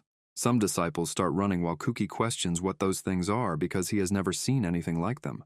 A chubby disciple laughs and asks if Wu Jin really thinks those will scare them, claiming that no matter what strange artifacts he uses, he cannot defeat them. The others agree, saying they are not afraid of that trash. Wu Jin asks if they really think that, and comments that the people of that world are even dumber than he thought. He declares that no matter their cultivation level, they stand no chance against his attacks. He asks if they truly believe that even if all the sects united, they would have any chance at all, and tells them not to make him laugh because they are nothing but trash. The disciples, irritated, ask what he just said and declare that he is just bluffing, vowing to make him pay for his words. The young master summons a targeting control and comments that, in that case, he will show them a power beyond their comprehension. The tiger tanks begin to attack all the disciples, causing multiple explosions. Kuki uses spiritual writing to create a shield, but the explosion from the attack shatters the shield effortlessly, sending him flying to the ground. The disciples begin running in fear, saying they cannot fight against those things. Meanwhile, the young master Wu Jin, standing atop the tank, laughs and asks who's arrogant now. He orders them to remember this well. They are nothing but trash, and since he is the villain, he will destroy anyone who stands in his way. Zhao comments that the master is acting strangely and asks Qing if she thinks the same. Qing responds that it doesn't matter because his evil side is also very sexy. Wu Jin then calls out to Ye Linchen, referring to her as darling, and asks what she will do, suggesting if she wants to join their group. Ye Linchen responds that he must be joking and asks if he really thinks she wants to work with him. She comments that she doesn't need help because she can handle herself, but as she speaks, her stomach suddenly growls with hunger. Embarrassed, she complains, "Of all times, why did I have to get hungry now?" Zhao suggests they eat something first, saying they can continue the discussion later. Sometime later, inside a cave, Zhao begins cooking. Qing comments that the food smells amazing, while Ye Linchen insists she doesn't need their pity. Zhao serves the food and hands a portion to Qing, who immediately starts eating and praises it, saying that Sister Zhao's cooking is amazing and that she will definitely make a great wife in the future. Zhao, excited, asks if she really thinks so, and explains that it's all thanks to the young master, who gave her some very useful artifacts to improve her cooking skills and spiritual power. With his help, she can now prepare such delicious food. Wu Jin approaches Ye Linchen and asks what she thinks of the smell, saying it's delicious, and asking if she doesn't agree. Bringing the food closer to her, he asks if she is sure she doesn't want some. Ye Linchen, slightly hesitant, says she will accept the food but warns him not to have put any poison in it, because if he did, she will end him. When Ye Linchen takes the first bite, she is enchanted and wonders how it's possible. The fried rice is delicious, and she believes she has never eaten anything like it before. The rice is soft and juicy. The protagonist leans in and whispers in her ear that her artifacts are the best, and that she won't find anything like this anywhere else. Xiaoting gets angry and asks Ye Linchen what she's doing and why she ate all the food by herself, calling her greedy. Zhao tells Qing to calm down because she can cook more. Qing says that in that case, Zhao should add extra rice. She responds that it's fine and that she will do it. The young master thinks that Chen Wujin is an incredibly lucky bastard because he has an amazing harem. Ye Linchen thinks that Wu Jin is acting very strangely, but at least he hasn't done anything bad, so she will leave him alone for now. Sometime later, the disciples, all unconscious, comment that there were too many of those things, while others complain that their bodies hurt all over. Kuki thinks that Wu Jin can enjoy his temporary victory, but once he gets in contact with his master, it will be easy to eliminate him with his own hands. Zhao Shu Ruo, feeding his birds, tells them to eat up so they can grow strong and healthy. Suddenly, Shu Ruo's medallion begins to glow. Kuki calls him master and reports that they have a problem because the situation is more complicated than they thought. He states that Chen Wujin is far too strong and that his subordinates were powerless against him. Even Wang Tenglong was defeated. Shu Ruo tells Kuki not to worry, saying that from the beginning he never expected anything from them, though he also didn't expect so many casualties. He then says that it's time for his babies to make their debut. Kuki, surprised, recognizes them as Zhuan Chuan birds and comments that he heard they can explore any part of the world, making them excellent for scouting dangerous places. The birds break out of their cages and take off at high speed, while Shu Ruo asks if they know what they truly are and explains that they aren't just for scouting. They can do many other things. Behind their cute appearance, they hide extremely dangerous abilities. Back at the dimensional mirror, Kuki throws his jade plaque to the ground and curses Zhao Shu Ruo, commenting that that bastard thinks they're useless. One of the disciples, irritated, says that they thought they could take down Chen Wujin, but he was just using them. Kuki tells him to relax because it's not their fault. They didn't know he was this strong. The leader of the Kai Feng sect, Gong Yao, declares that if they can't do anything, she sees no reason to continue their alliance. Kuki asks what she's implying. Gong Yao says that it should be obvious and comments that this is only the first round, and that there will be multiple winners, so there is no need to risk her people for something so pointless. From now on, everyone will fend for themselves, and she calls for her girls to leave. Kuki pleads with them to wait, saying that his master already has a solution for their problem. Another competitor says that the girls are right, and that it's a waste to risk his men as well, adding that it's better to leave now. As the Kai Feng sect girls walk away, one of them asks their leader if she's sure about this and what their plan is. Gong Yao responds that they just need to wait for the other sects to fight each other. Once they are weakened, they will attack and take all the jade stones. One of them comments that it feels shameful to resort to such low tactics. Gong Yao, irritated, states that the only thing that matters is victory, no matter what methods they use. She asks the girls if they have forgotten how the other sex treat them and comments that they believe they are incompetent just because they can only use charm techniques. So, if they win that tournament, they will prove they should not be underestimated. A Xuan Chuan bird appears behind Gong Yao. The girls get excited thinking the bird is beautiful and cute, while one of them comments that the master is right. They must become stronger.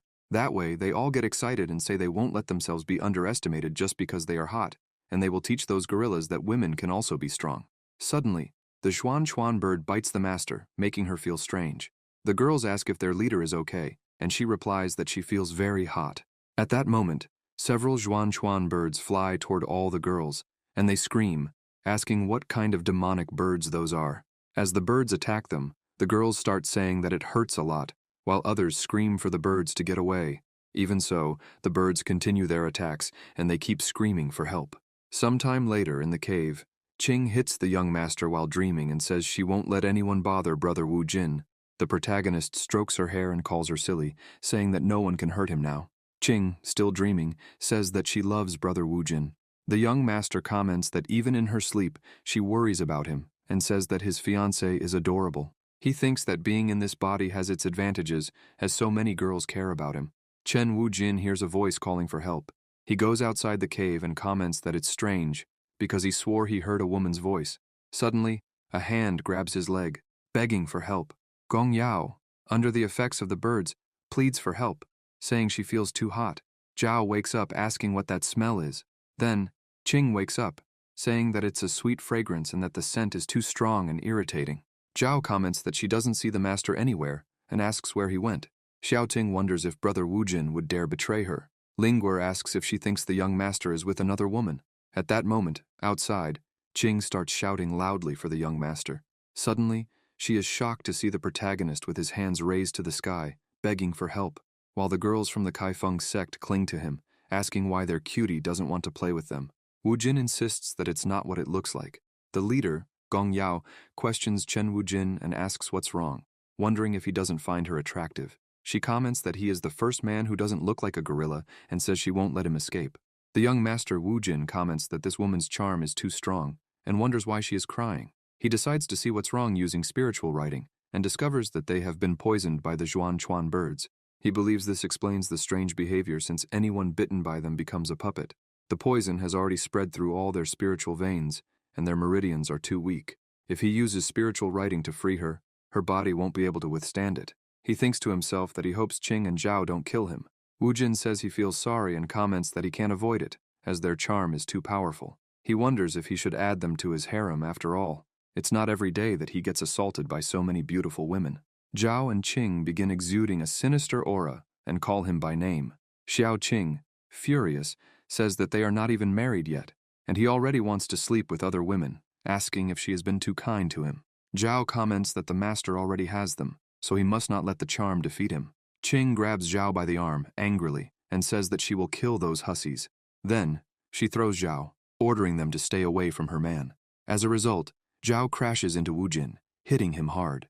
Zhao asks the master if he's okay, and Chen Wu Jin apologizes, explaining that this was the only solution he could find. Qing, regretful, apologizes to Brother Wu Jin, while Ye Linchen, frightened, thinks Qing is terrifying when she's jealous. Gong Yao gets up after the impact, furious, and asks what those hussies are doing. Wu Jin thinks to himself that he knew that even though Xiao Ting is a girl, her strength is lower than his. If she is hitting his meridians, she won't suffer serious injuries. Gong Yao, furious, orders that no one get in her way and then uses her strongest charm, stating that there is no man who can resist her power. Qing says her body feels strange, while Ye Linchen comments that she feels very weak. Zhao, worried, asks Miss Xiao and Miss Ye what's happening. Suddenly, the protagonist takes Zhao's hand, leaving her confused, and starts caressing her. Zhao blushes, confused by the master's behavior. Wu Jin thinks that the charm of the Kaifeng sect leader is out of control and believes he won't be able to withstand it for much longer. Cha Hai-in appears, telling him to do something because she is also at her limit and too excited to think of a solution. Chen Wu Jin whispers in Zhao's ear, saying that he needs her help. He remembers that her specialty is poisons and that she is the only doctor in the group, so he explains that it will be a bit painful and apologizes. Zhao responds that if she can help the master, she doesn't mind. So, the protagonist bites Zhao's neck and starts sucking her blood, making her moan. Wu Jin thinks that Zhao's blood is immune to any kind of poison. Then, he thanks her for helping him and asks her to rest, assuring her that he will take care of the rest. Zhao, blushing, tells the master not to worry about her. Gong Yao becomes furious and asks how he dares to flirt with another woman in front of her. She states that if she can't have him for herself, she will eliminate him with her own hands. She summons several hands of desire against Wu Jin, but he quickly begins using spiritual writing to break the spell. He applies spiritual writing to Gong Yao's forehead, and the leader of the Kai Feng sect starts remembering her past. Gong Yao remembers her mother singing, "The moon shines, the wind is quiet, my little girl, sleep soon." After singing, her mother tells her to sleep dreaming beautiful dreams. Suddenly an old man enters, slamming the door, saying that's enough, that he won't wait any longer, and orders the mother to hand over the little girl. Gong Yao's mother begs Master Yao Yao, saying that she is just a little girl and asks if he can't wait a little longer. The old Yao tells her not to push her luck, and says that if she hadn't disobeyed the master's orders and seen that demon, they wouldn't be in that situation. He comments that she should have become a concubine for her crimes, and tells her not to test his patience. He orders Brother Long and Brother Ayu to take the girl immediately. Gong Yao's mother screams for them not to take her angel, while the girl is ripped from her arms. Gong Yao starts crying as she remembers various things from her past, like when she was beaten by a rich old man who told her that he knew she had been brought there since she was 8 years old. He orders her to stop pretending to be a good girl and to go have fun with them. 3 men advance on her, saying they just want to have some fun. Gong Yao bites her lips in anger, wondering why she has to go through all that, and if her only purpose is to become a toy for those pigs. As she goes mad with those memories, she thinks that if winning so much means having fun, then she will play with them and stop fighting. She pretends to be docile and asks the dear customers if they could be a little gentler with her, promising that she won't grab them and there is no need to be rude. When they let her go, she quickly attacks them, and the 3 start calling for help. In the end, she thinks that the game is over and takes them all down. After eliminating them, she starts laughing, satisfied that she managed to get rid of them. Wu Jin, seeing all this, thinks that due to that situation and the feeling of helplessness, Gong Yao managed to awaken her powers. While she is lost in the past, she attacks Wu Jin, saying she will finish him off, but the protagonist stops the attack and starts singing her mother's song. "The moon shines, the wind is quiet. My little girl, sleep soon. Sleep dreaming beautiful dreams." Gong Yao starts crying, calling for her mother. The young master embraces her and continues saying, "Rocking the cradle gently, mommy's little girl, close your eyes." Gong Yao calms down and becomes more at peace. The young master orders Zhao to hurry, and Zhao responds that she understood.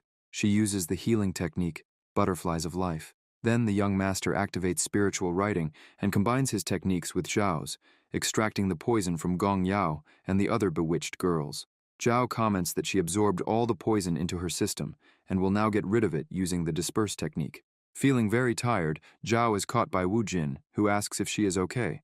She tells him not to worry and explains that it's just the poison from the Xuan birds, which is very powerful, so it will take a little time to dissipate completely. Qing sighs, commenting that her legs are still weak, while Ye Linchen says that she finally feels normal. Xiaoqing, irritated, says that it's all that Hussey's fault and questions why she is still there, telling her to leave at once.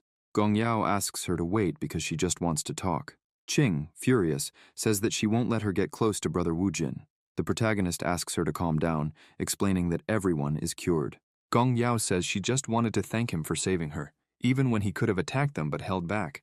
Moreover, he helped the rest of the girls.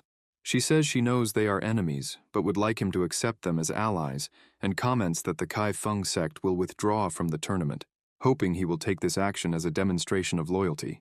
The girls call for their master, but Gong Yao states that she has already made her decision and will not go back on it, as this is the least she can do. Young Master Wu Jin, holding a dress while a portal is open, comments that it looks good but is childish and continues searching for more options, saying he cannot find any useful clothing for the situation. Gong Yao, confused, asks what the hell he is doing. Suddenly, Shadow shows a bikini, asking the master what he thinks. Wu Jin says it is perfect, and that Shadow did well. Qing snatches the outfit from them and declares that, of course, she will not allow this to happen, saying that the only one who can wear that for Brother Wu Jin is her. Zhao jokingly comments that Miss Qing should not be offended, but thinks the others suit that outfit well. Gong Yao, still not understanding, asks what they are doing. Chen Wu Jin responds that it is very simple and says he will give her a chance, proposing that she join them and guaranteeing that they will secure a spot in the top 3. The leader of the Kai Feng sect asks why he is helping her. The young master replies that it is because he wants to. If he had to give a reason, it would be because he likes her. He explains that she is a courageous woman, as instead of dying or becoming a mistress, she took advantage of her own pride and managed to overcome her problems. He also comments that he would rather help a beautiful girl than a bunch of losers. Gong Yao, embarrassed, asks if he really thinks she is beautiful. He smiles and says yes. She states that if he agrees, they will be respectful and obedient, as well as grateful for his trust. Quickly, Wu Jin calls the other girls to come closer and choose an outfit, saying it will be a surprise and that they do not need to be so respectful. At the end of the day, Qing says that the sunset on the island is very beautiful. Zhao agrees and comments that, thank God this is the last day of the tournament. The protagonist asks Xiao Qing if she agrees with his idea of helping the Kai Feng sect. She tells him not to worry, and says to Brother Wu Jin that she knows this is part of his plan, and that he is not a pervert. Wu Jin responds that he is happy she understands, and quickly turns his face away, while Gong Yao, dressed in a maid cafe uniform, comments that this is a bit different from the usual dress and hopes he likes it. Chen Wu Jin ends up with a nosebleed and faints. Qing, irritated, comments that she will not tolerate that tramp who excites him, while Zhao calls him a pig. One of the Kai Feng sect girls calls the master and steps out from behind a rock wearing a bikini, showing the master that these outfits are a little better than the previous ones. Wu Jin, excited, thinks that he finally succeeded. He completed his dream and made all the girls fulfill his fantasies by wearing the clothes of his favorite characters. Thus, he embraces them. Qing, annoyed, says this is a curse, and declares that she will not lose but must maintain her composure. Zhao sighs and asks her not to be upset because they need to stay calm. The protagonist shouts from the top of the mountain that his wish has finally come true. Suddenly, a lightning attack explodes next to him, scaring him. Young Master Wu Jin, irritated, questions if that is a star platinum. A spellbound, supermuscular man calls out Chen Wu Jin's name. The young master asks what he wants and whether he really thinks he can defeat him, saying he is nothing more than a piece of trash. The leader of the muscle-bound men orders Chen Wu Jin not to underestimate the Kaiman sect, as it is the strongest sect when it comes to pure brute strength, so he will not be able to defeat them easily. He declares that he will show the true power of muscles. Gong Yao tells Wu Jin to look into his eyes and explains that they have also been poisoned, asking for permission to use her charm to control them, as this is her chance to redeem herself. Wu Jin tells her not to be foolish and says it took him a long time to rescue her. When she used that power, it was a nightmare, and he does not want to see her go through that again, as he does not like seeing beautiful girls like her cry. He uses his power to summon the tanks again, saying he will finish off those crybabies and that by defeating them, they will return to normal. Thus, several tank shots begin hitting them. As the dust begins to settle, the young master asks if anyone is hurt. The leader of Kaiman charges at Chen Wu Jin, telling him to go to hell. The protagonist orders his dog to appear, and Shadow quickly launches a rain of slashes at the musclehead leader, forcing him to retreat. Shadow comments that no matter how many muscles they have, they cannot do anything, as his claws can cut through. The leader, shocked, states that it is impossible, saying that with their level of cultivation, nothing should be able to hurt them. He asks how a beast's claws could injure him. Wu Jin, with a sarcastic smile, asks where all his confidence went. The young master Wu Jin summons the tanks again and questions how many bullets made his opponent wet his pants. While using his spiritual energy to launch the tank's attacks, he comments that if he gets really serious, not even his opponent's physical strength will be able to stop the attacks. The leader of the Kaiman sect orders his men to move quickly and not let Wu Jin use those things again. They respond that they understand and rush toward the young master, but he uses spiritual energy and fires the attack, causing an explosion that illuminates everything around. Qing, impressed, comments on his sadistic and sexy side. The protagonist responds, "Control yourself, woman." Suddenly, someone releases a large amount of spiritual energy. Ye Linchen notices and questions who is there. Using his flute, he blocks the mysterious person's attack. Zhao warns the master that it is a trap. In the sky, a mysterious young master appears, emanating tremendous spiritual energy. Wu Jin questions what he thinks he is doing. Silently, the opponent fires a wave of energy toward him, creating a hurricane that lifts the tanks off the ground. The strong wind makes the girls of the Kai Feng sect cling to each other. Qing, holding her dress, asks Brother Wu Jin to do something. He reassures her, telling her not to be scared because he will take care of her.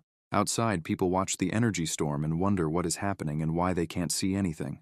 One of them comments that it is the spiritual net of the Yuzhang sect, but another person argues that it is impossible since only the leader could do something like that. and they didn't think Wu Zhang was participating in the tournament. Bai Muyang asks what is going on and if Hao Liang knew anything. He confirms and comments that there is a very strange aura in the net. Then, he says he will investigate and confirms that the net is contaminated with the poison of the Zhuan-Chuan birds.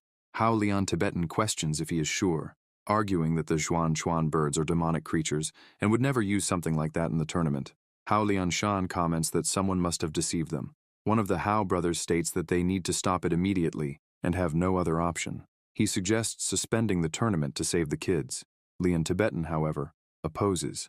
The little one questions if his older brother has gone crazy. He responds that today is the last day of the tournament, and if they stop now, all their effort will be wasted.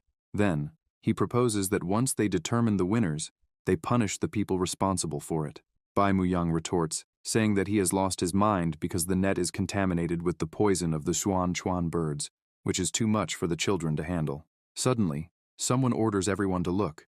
Wu Zhang, surprised, asks what the hell is happening and sees several lights heading toward his net. Various red blades begin cutting through it like needles, causing a spiritual collapse and destroying his technique. Qing states that brother Wu Jin managed to destroy the spiritual net. The protagonist responds that he would take care of it because it is nothing more than a child's game. Immediately after, the tanks begin attacking, generating an explosion and launching Wu Zhang far away. Lying on the ground and severely injured, Wu Zhang laments, saying that his spiritual net was perfect and wonders how it was destroyed. The young master Wu Jin responds that he was being too ambitious because the power difference between them is immense. He advises, next time, it's better to look for prey at your level. Ye Lingchen thinks that Chen Wu Jin is incredible for converting his spiritual energy into small needles and piercing the opponent's spiritual net. The Zhuan-Chuan bird was flying nearby, but Wu Jin captures it, saying that even though it is a monster, he cannot deny that its appearance is very beautiful. Quickly, he uses his spiritual writing, stating that it is time to find out who is behind all this chaos. The technique transforms into threads that move toward a tree, capturing a man. After restraining the target, the technique brings him to Chen Wu Jin. When he arrives, the young master comments that he is the culprit and says that the birds have the same essence as that man. Qing comments with disgust, while Zhao questions why he recognizes the scent of a man. Ye Lingchen adds that she didn't know he had that kind of fetish and tells him to stay away, calling him a weirdo. Wu Jin explains to the girls that it was just a metaphor and that what he meant was that those creatures have Yuan energy impregnated in their bodies. Then he grabs the man by the neck and lifts him, saying that in the past, he was responsible for manipulating and controlling everything from the shadows, but in the end, he is nothing more than a coward. Wu Jin hopes that next time, he will have the courage to face him directly. Hao Lianshan appears, calling Wu Jin and saying that they will take care of the rest, so he does not need to worry. The protagonist comments that Master Hao has arrived. The other two brothers of the little one look at each other, and using their technique, announce that the first round of the grand tournament has ended. They ask all participants to leave the location and go to the arena to see the results. Lian Shan tells Wu Jin that he should prepare for the second round, and that he himself will handle that matter, ensuring that Wu Jin can leave everything in his hands. The young master agrees and throws the captured man to the ground.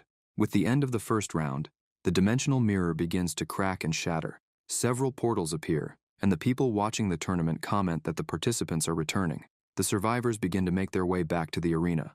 Lian Tibetan announces that all participants must show their jade plaques, and the 10 who collected the most will advance to the second round. The participants who failed to collect jade plaques hear the announcement and begin to leave, while the spectators comment that everyone leaving has been disqualified and that there are almost no sects left, which they consider outrageous. Gong Yao looks at Chen Wu Jin as he signals for her to go. The official responsible for counting the participants' jade plaques announces the turn of the Kai Feng sect. The sect leader displays several jade plaques, and the official surprised comments that she will certainly make it into the top 10.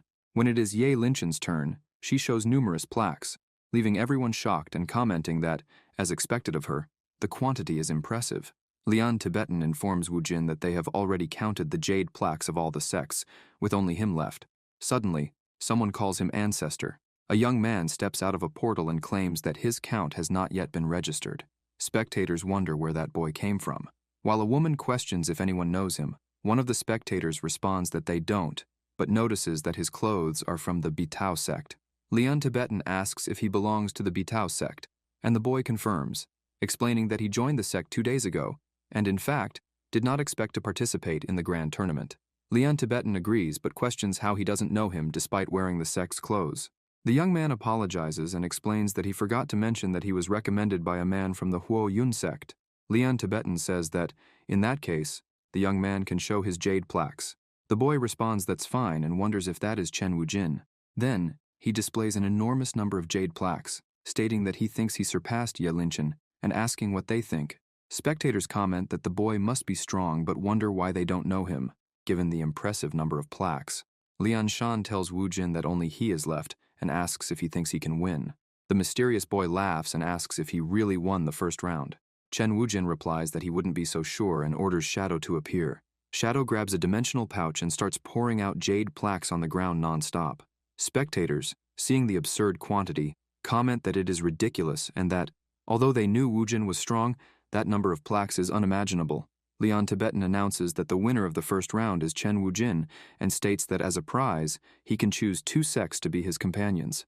The protagonist then takes the hands of 2 girls, raises the hands of Ye Linchen and Gong Yao, and declares that he chooses those 2 suites, affirming that having beautiful girls on his team is the best. Ye Linchen, embarrassed, questions what that idiot is doing.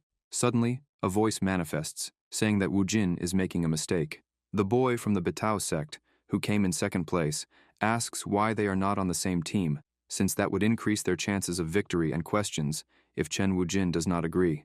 The young master responds that he absolutely does not. The boy, confused, asks why, and Wu Jin, without hesitation, replies that it's because he is not a beautiful girl. The comment leaves the boy and the leaders of the Bitao sect incredulous. Ye Linchen and Xiao Ting grab Wu Jin and cover his mouth. Xiao Ting asks him to control himself and says he is embarrassing them, while Linchen declares that they are already leaving. Lian Tibetan and the young man from the Batao sect remain silent, unable to believe what they just heard. The other participants start leaving, with some saying that Wu Jin must be high. Tibetan laughs and comments that he sees the young man as very strong, but it's strange that he doesn't have a name in the cultivation world with such abilities. The boy tells him not to exaggerate, and claims it was just luck. Tibetan remarks that his traits remind him of an old friend of his sect, a formidable man who no one could defeat, but unfortunately, he left the sect and disappeared. Later, Bai Muyang, speaking with Tibetan and Shan, says that the most important thing now is dealing with those who tried to sabotage the tournament. Elsewhere, Kuki is kneeling on the ground, pleading with the masters to let him go. Master Bai questions who is behind this. Kuki, with a trembling voice, claims he doesn't know. Master Hao tells him to stop playing dumb and asks if the blind one is behind it, yes or no. Kuki, from the Moon sect, responds that yes, he was forced to help him and begs them to believe him.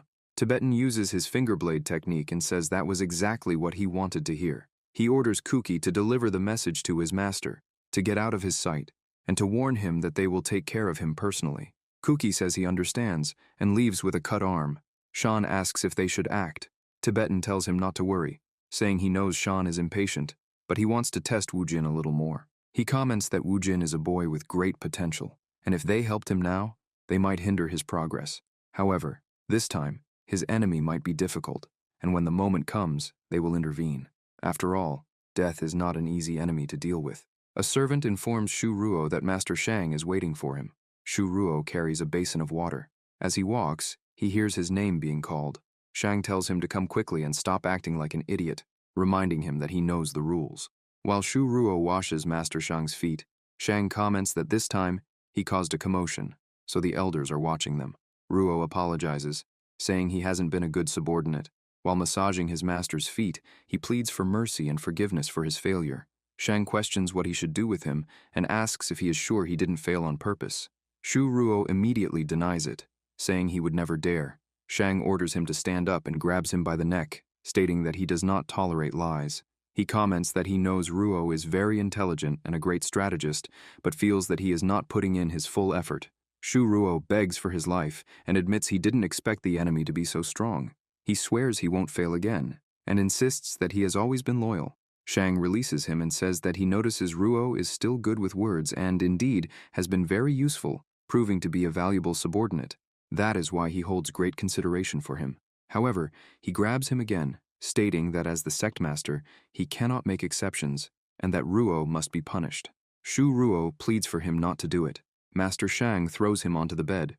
Meanwhile, Shu Ruo screams loudly saying, "No!" Later, in the middle of the storm, Shu Ruo returns to his room and throws himself onto the bed, furious. Covered in bruises, he curses Shang, saying that not only did the master toy with him, but now, because of him, his eyes are in this condition. With a look of rage and biting his lips, he declares that he will never forgive Shang and vows to get his revenge, even if it's the last thing he does. Meanwhile, in another place, the young master, taking a bath, sneezes and wonders if he caught a cold, saying he shouldn't feel cold since he was sure he had adjusted the water temperature correctly. Suddenly, a voice comments that someone must be thinking about him. Cha Hai-in appears behind Wu Jin in the bath, questioning if perhaps someone cast a curse, considering how many enemies he has. The young master asks what the hell she is doing there and why she came out. Cha Hai-in asks if he hasn't realized it yet, reminding him that she said she would follow him everywhere, revealing that she has been inside his body the whole time. She thinks that, despite being a great player, he is still a virgin, so it's fun to tease him, since it's impossible for him to resist her charms. Che Wujin pulls her closer, and she, flustered, asks what he is doing. The protagonist questions whether she thinks she can provoke him, and comments that he already told her before that she is very beautiful. He advises her not to play with him, or she won't be able to control herself. Cha Hai-in calls him boring, and comments that he shouldn't react that way. Wujin asks what she expected, saying he is not a virgin otaku like she assumed, and that she could wear fewer clothes more often. Qing, standing at the door, asks if brother Wujin is taking a bath and says she has a surprise for him. She opens the door and asks if he is free, but then looks surprised and asks what the hell he is doing with that piranha. Cha Hai-in and Chen Wujin remain silent, while the young master, unresponsive, asks her to wait, saying he can explain and that it's not what she thinks. Xiao Qing starts crying. The protagonist steps out of the bath and insists again that it's not what she thinks. Qing, irritated, tells him not to lie and bets that he likes the size, pointing at Cha Hai-in's breasts. He looks confused while Qing comments that, in that case, she has no choice, and says she won't let anyone stand in front of her.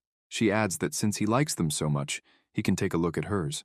Wu Jin asks Qing to wait, explaining that he was just teasing Cha Hai-in and that she doesn't need to go that far. Nonetheless, Xiao Qing removes all of her bathing clothes, revealing herself to him. The young master lets out a scream while she asks if he is satisfied. Wu Jin, serious, replies that there's nothing there and calls it a flat plane. Xiao Qing gets angry and throws a slipper at Wu Jin's face. The next day, Lian Tibetan announces the start of the second round of the tournament and explains that the rules are simple. Different teams will face each other in combat, and the ones with the most victories will advance to the next round. Ye Linchen uses the spiritual melody Sen Hai, and Gong Yao uses the purple electric shot, quickly defeating two opponents. A man calls them by the names Qing Long and He Dao, and vows to avenge them. Chen Wujin, exuding an aura behind him, asks if that's true, and in that case, says they should start now because he is ready. The man quickly raises his hand in surrender. Wujin tells him to at least have some courage.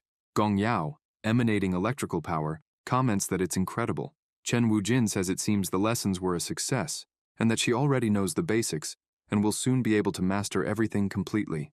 In Chen Wujin's reserve team, Qing, irritated, says, "Damn breasts," and comments that she doesn't understand what he sees in her, believing she is much better. Zhao agrees, and says she can do much more than Cha Hai-in. Chu Qingxi tells her to stop complaining and obey brother Wujin, saying that if they're going to be jealous of someone, it should be her, since Wu Jin entrusted her with the most important mission. Qing wonders if he still hasn't told the truth to that idiot and thinks she is just a burden, while Zhao believes the master isn't that insensitive, at least she feels useful. Suddenly, the mysterious young man from the Bitao sect appears, saying he didn't expect her to get a personal trainer. Gong Yao tells him that if he came to provoke her, he should leave because she doesn't have time to listen to his nonsense. The young man replies that, of course he didn't, and says he is there to wish them luck, revealing that he is the next opponent. Chen Wujin says that's excellent because he is eager to see how strong he is. The young man says he is misunderstanding and states that his opponent is actually his little friend. He adds that it's a pity because he really wanted to fight him. The spectators start saying it's bad luck, claiming she's doomed, and recalling that the boy finished second in the first part of the tournament, concluding that she has no chance and that the Kaifeng sect is finished. Gong Yao gets irritated and tells them all to shut up, calling them losers since they were eliminated and have no right to bother her. They start throwing things at her while she looks at young Master Wu Jin. He tells her she doesn't have to continue with that because she has already proven herself as a warrior and can leave the rest to him. She lowers her head while hearing the spectators saying, Everyone can see that she can't do anything without Chen Wujin, and that her sect only serves to seduce men. She looks serious, states that she must do this, thanks him for helping her so much, and acknowledges that his intentions are noble, and that he doesn't want her to be in danger, but she must protect herself. She thanks him for everything, calling him a great man, but says that if she never faces him, she will never know what she is capable of.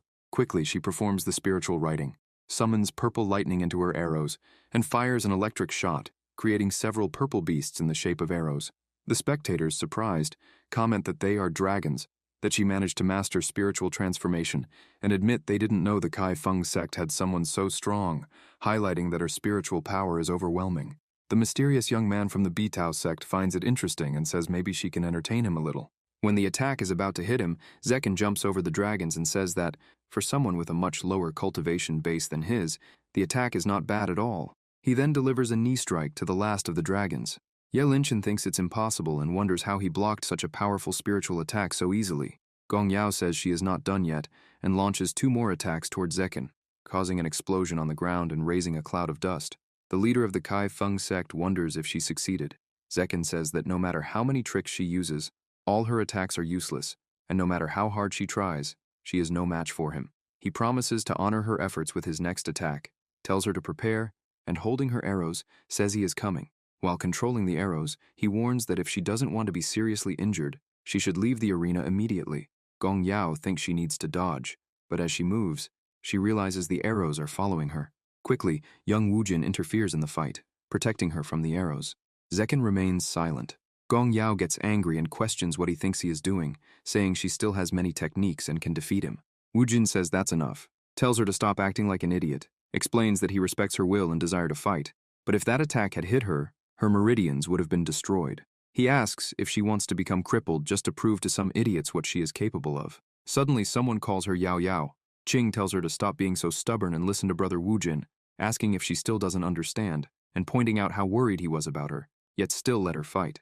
She lowers her head and thinks that Qing is right. She was so obsessed with proving that her sect is not weak that she got carried away. Xiao Ting smiles and comments that she has already shown she is very strong, telling her to stop this and emphasizing that she is much more capable than those idiots who only know how to brag. The spectators say that is disrespectful. Gong Yao calls her name, while Zhao affirms that she is right. Yao Yao is very strong. Chu Tingxi comments that even if she has the power of 1,000 demons and only her master can defeat her, she also recognizes her strength. Qing tells her to listen and not let the insults of those useless chauvinists make her feel weak, affirming that she is very strong. Wujin smiles and asks where that speech came from. Qing asks if her words made him fall in love with her. Xiaoqing comments that lately many girls are interested in him, but she can't blame them since he is irresistible, and says that if he is going to have a harem, she will be the best. Cha Hai-in starts emerging from within him, telling her to stop talking nonsense because she is the best, and won't let Qing take him. Wujin slaps his hand to push Cha Hai-in back, looking scared. Meanwhile, Qing wonders what that was. He replies that it must have been the wind and tells her not to worry because his heart belongs to her. Suddenly, someone calls Chen Wujin. Ye Linchen, irritated, orders him not to dare interfere in her fights, stating that she will win that tournament alone and does not need his help. Lian Tibetan announces that was the last battle of the second round of the grand tournament and that the 3 finalists have been determined. Zekken laughs while thanking everyone for their support. Tibetan says they will now begin the final round and wishes them good luck. Wujin says that Sister Ye was incredible. Master Hao grabs a chest with his spiritual energy and takes out a spiritual scroll. As he opens the scroll, it begins to glow around the arena, and everyone is surprised, asking what is happening. Master Hao explains that it is an image of the demon goddess and reveals that the map was a gift from the ancient gods of this world, kept secret for a long time. The reason for this is that the ancient demon goddess Feng Ling entered that place out of curiosity and has been unable to leave ever since. Their mission is simple. They must find her, and the first to succeed will be the winner. Ye Linchen states that this is madness because the demon goddess's cultivation is immense, with over 1,000 years of cultivation, and asks how they could be of any help if even she couldn't escape. Zekken agrees, saying that Sister Ye is right, and questions what will happen if they also get lost. Master Hao starts laughing and explains that, in reality, it is very easy to find the exit, but it is a bit slower. As they can see in the image, the place does not seem dangerous, but there are traps, and the area is full of mountains, so they need to be careful. or they will fall into the abyss of destruction, where the body will be separated from the spirit, leaving nothing but ashes. The spectators comment that this seems terrifying and risky. Qing asks Brother Wujin not to go because it is too dangerous, and she doesn't want to lose him again. Ye Linchen provokes him, saying that if he is going to chicken out, he should do it quickly and let her win for both of them. As the three enter the scroll, Wujin thinks that Linchen is a very brave woman, and that it is great to have her by his side. Lian Tibetan tells them to wait, and comments that he forgot to mention something very important, saying they cannot take their weapons, as the slightest disturbance will cause the scroll to collapse. In this challenge, they will not be able to use them, leaving the three confused. Master Hao orders them to store their weapons in the spiritual pouch and explains that once they return, they will be able to retrieve them at the end of the tournament. They begin placing their weapons inside the pouch, while Zekken comments that he doesn't use weapons. Wujin tells Shadow to get inside immediately, but he gets annoyed and responds that he is not a weapon. Master Hao opens the portal and asks if they are ready, telling them to wait a second, and explains that these are refined Horcruxes specially designed for them based on their abilities. Ye Linchen picks up the sword and says it is very comfortable, while Zekken states that he likes cats and comments that they are adorable. Chen Wujin ends up with the collar and wonders how the hell he is supposed to use that. Suddenly, the collar fastens around Wujin's neck, leaving him startled, but he thinks of something and believes that this kind of fetish is quite extreme. However, if he can still have fun with the demon goddess, then it's fine. Thus, Master Hao declares the beginning of the third round of the grand tournament. Meanwhile, young Master Wu Jin thinks that as soon as he enters the painting, he will carefully study that weapon. While lost in his thoughts, several flower petals begin to appear around him. When he realizes that the scenery has changed, he asks if he has already entered the realm. As he starts walking, he feels something under his foot and trips, falling face first to the ground. He then notices that the collar transforms and creates an outfit of its own. Annoyed, he asks what the hell that is and curses the elder. Quickly, he begins performing spiritual writing to destroy half of the outfit, but it regenerates on its own. In disbelief, he says that normal attacks don't work and concludes that he can't remove that damn thing, wondering what Master Hao was thinking. Wujin senses something coming his way and quickly dodges an attack, wondering if those are flower petals. Even dodging, he notices that his face ends up with a small cut and questions how it is possible for them to be so sharp. Then, another attack comes toward him. He defends himself but realizes that the outfit restricts his movements. The attack, which looks like a pink cloud, hits his face again. The young master, irritated, tells the little pink cloud that if it thinks it can escape just because it is small, it is mistaken, and declares that he will teach it a lesson. He then bites the small cloud, which transforms into a small spirit. The protagonist wonders how the hell he ended up in such a ridiculous situation and ends up letting go of the spirit. But soon after, it gets angry and summons several other spirits.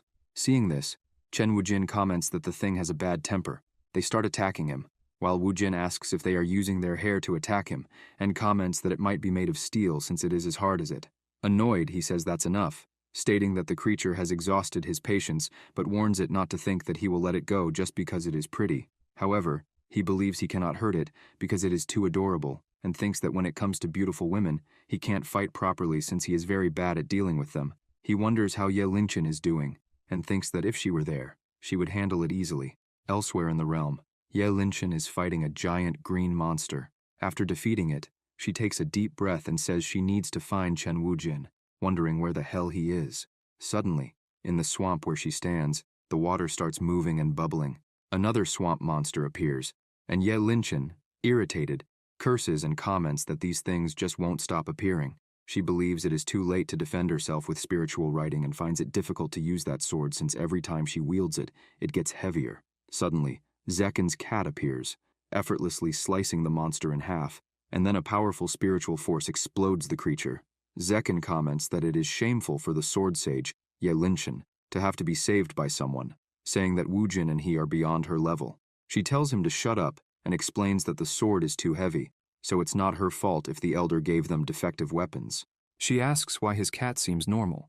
Zekken replies that he has no idea and comments that they have yet to find Wujin, so it's too soon to draw conclusions, and maybe her weapon is just strange. Zekken teases Linchen, saying that maybe she isn't as strong as she thinks. Annoyed, she thinks that guy is really getting on her nerves. Suddenly, he becomes incredulous upon seeing Wujin passing by them, being carried by the spirits. Lincoln asks what happened and if he saw anything. He replies that a naked man just passed by them. Ye Linchin tells him to stop talking nonsense, stating that there can't be any naked men around there. When she focuses to see better, she realizes that it's Chen Wujin all tangled up. Angry, she calls him a damn pervert, while Zekin, in disbelief, comments that he didn't know Wujin had those kinds of tastes. Zekin starts chasing after him, while Ye Linchin grabs her sword and runs after him too, calling him a pervert and ordering him to come back. Wujin manages to remove the strands from his face and asks if Ye Linchin isn't going to help him, saying that Xiao He ran faster than her. Linchin responds that it's not her fault and that the sword is too heavy, so he should at least thank her for being worried about him.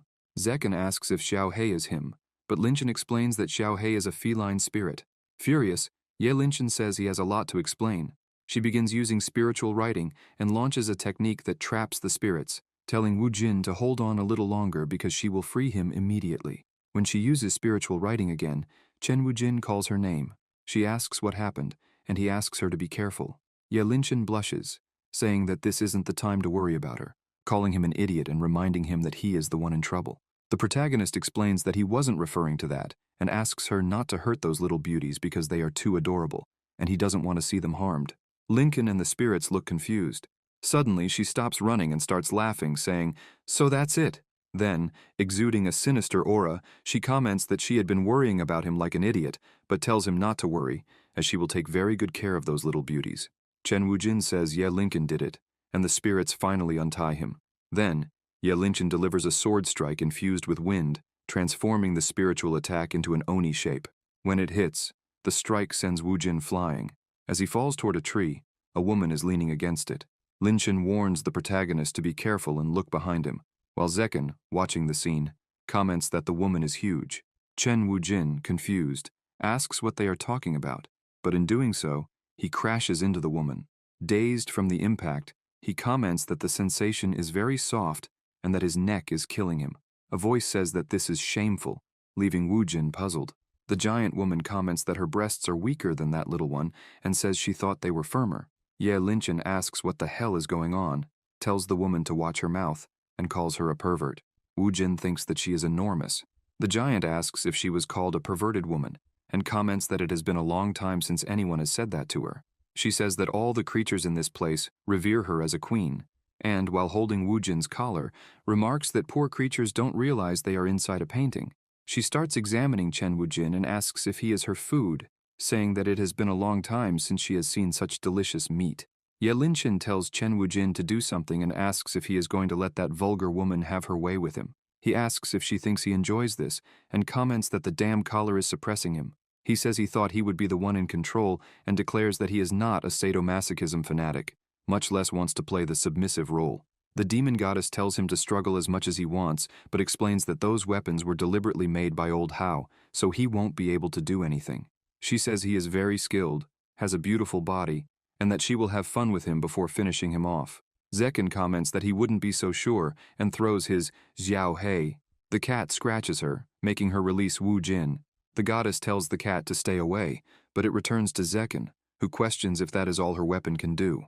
The cat, hearing the provocation, shows its claws again and lunges at the demon goddess. Quickly, she hides behind the tree, saying that she hates cats. Ye Linchin tells Zekin to stop playing and asks the cat to do something. He asks if she thinks he is the one in control and explains that the cat acts of its own will. Zekin tells her not to be rude, as it's just a cat. Wujin starts thinking and realizes something.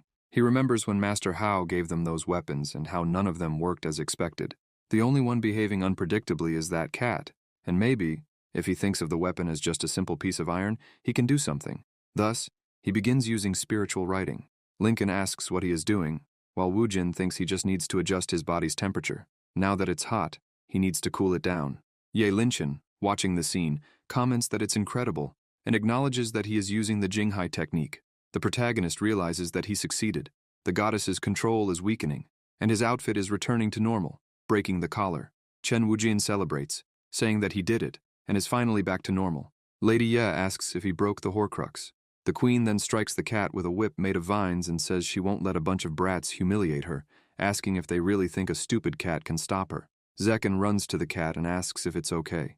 The demon goddess gets serious and says they have left her no choice, promising to teach them a lesson and show them the difference in power, asserting that they are no match for her. Using his spiritual writing, Zekken quickly creates a barrier to defend against the goddess's attack.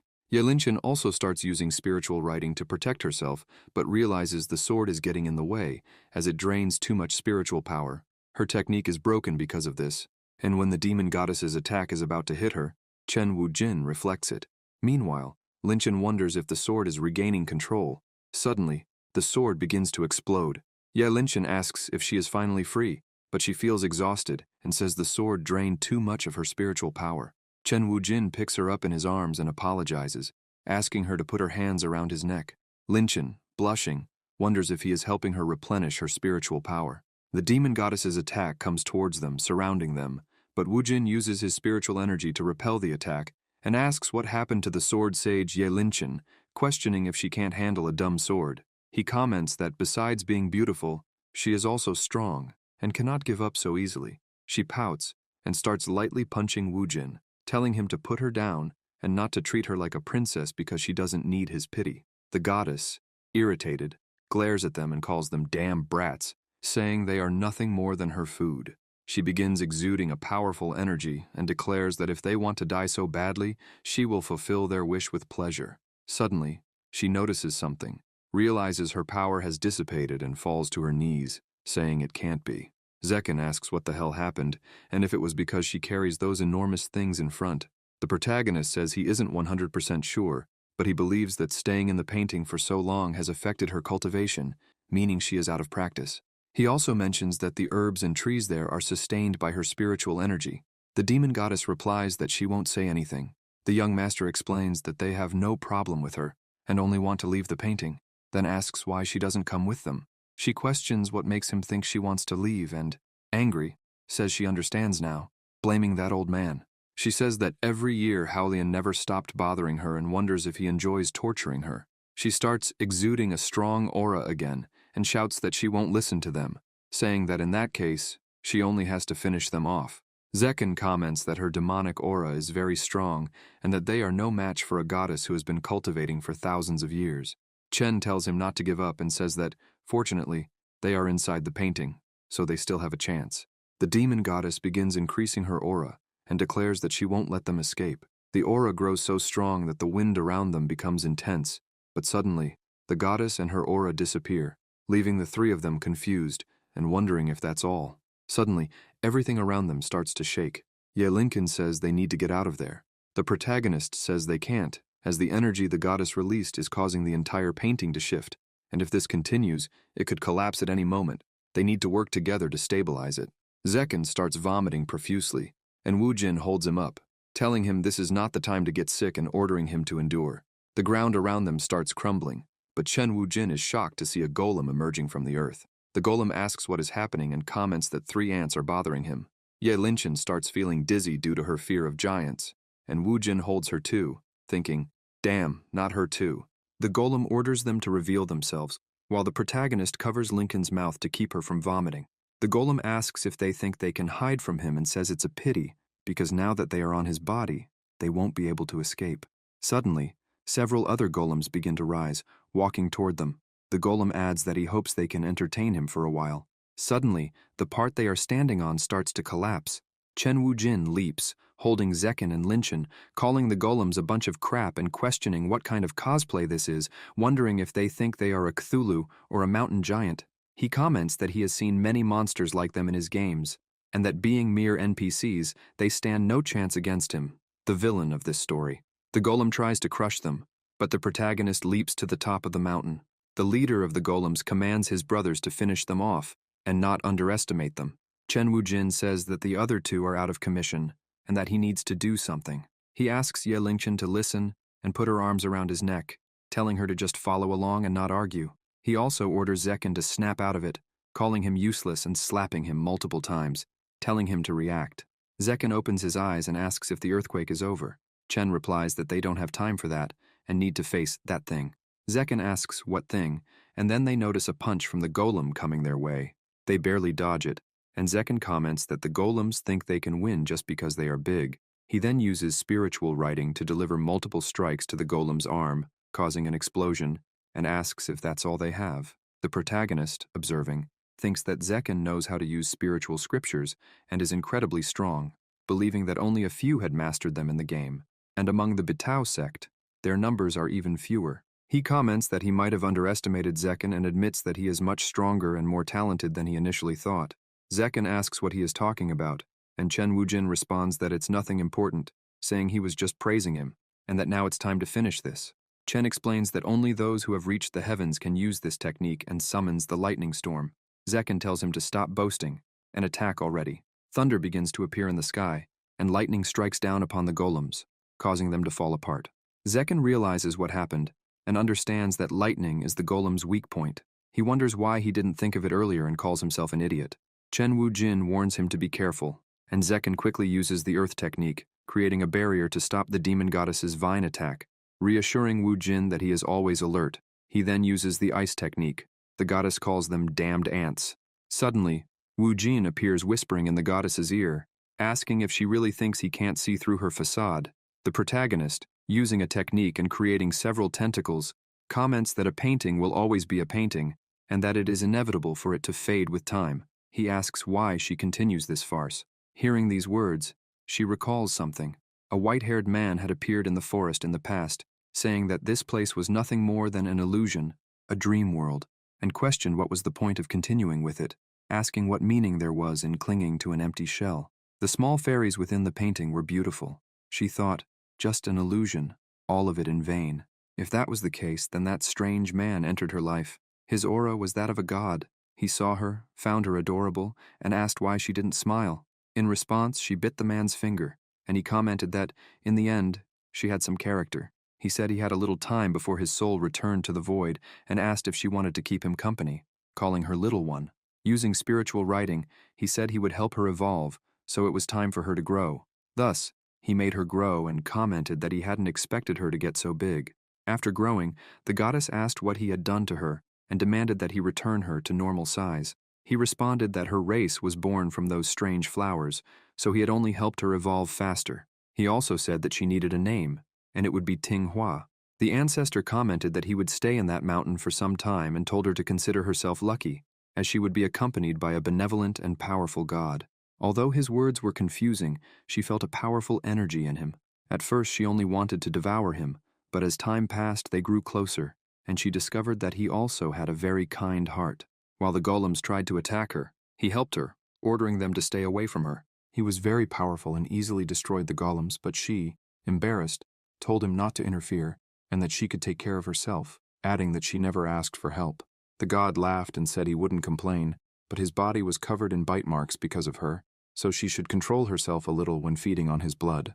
Approaching her, he asked if she knew that he was weak because of her, as even his face had become thinner. Blushing, she said it wasn't her fault, as he always acted all-powerful and arrogant, and she had no idea she was hurting him, since he could have just told her.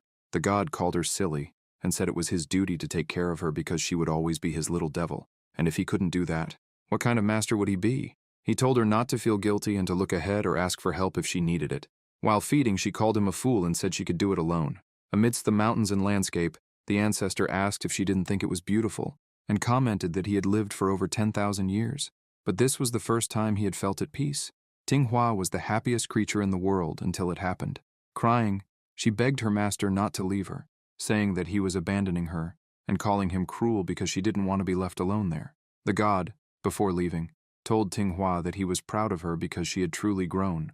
He wished he could show her more, but he had to go, as he was running out of time, and that place was just a mirage, a dream world. Everything was fake. Back in the present, Tinghua says she knows it's fake, but that place is where she and her master met. It's very important to her, so she won't let them destroy it.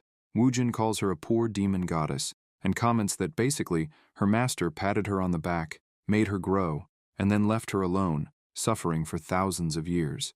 Wujin, Linchen, and Zekken, in disbelief, tell her to open her eyes, saying that he was just playing with her. Tinghua slaps Chen Wujin, telling him to shut up. Ye Linchen gets irritated as Tinghua says she won't let him speak ill of her master, asserting that he promised to return in 10,000 years and was not playing with her. The protagonist sighs and says that he left without any explanation, lied to her, and bets he's already in a relationship.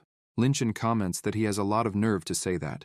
Tinghua insists that it can't be true because he's not like Wujin. He's an honest man. The young master says that's nonsense, questions what the difference would be, and comments that at least he is honest about his feelings. Tinghua tells him to stop talking nonsense. After all, she was special to him.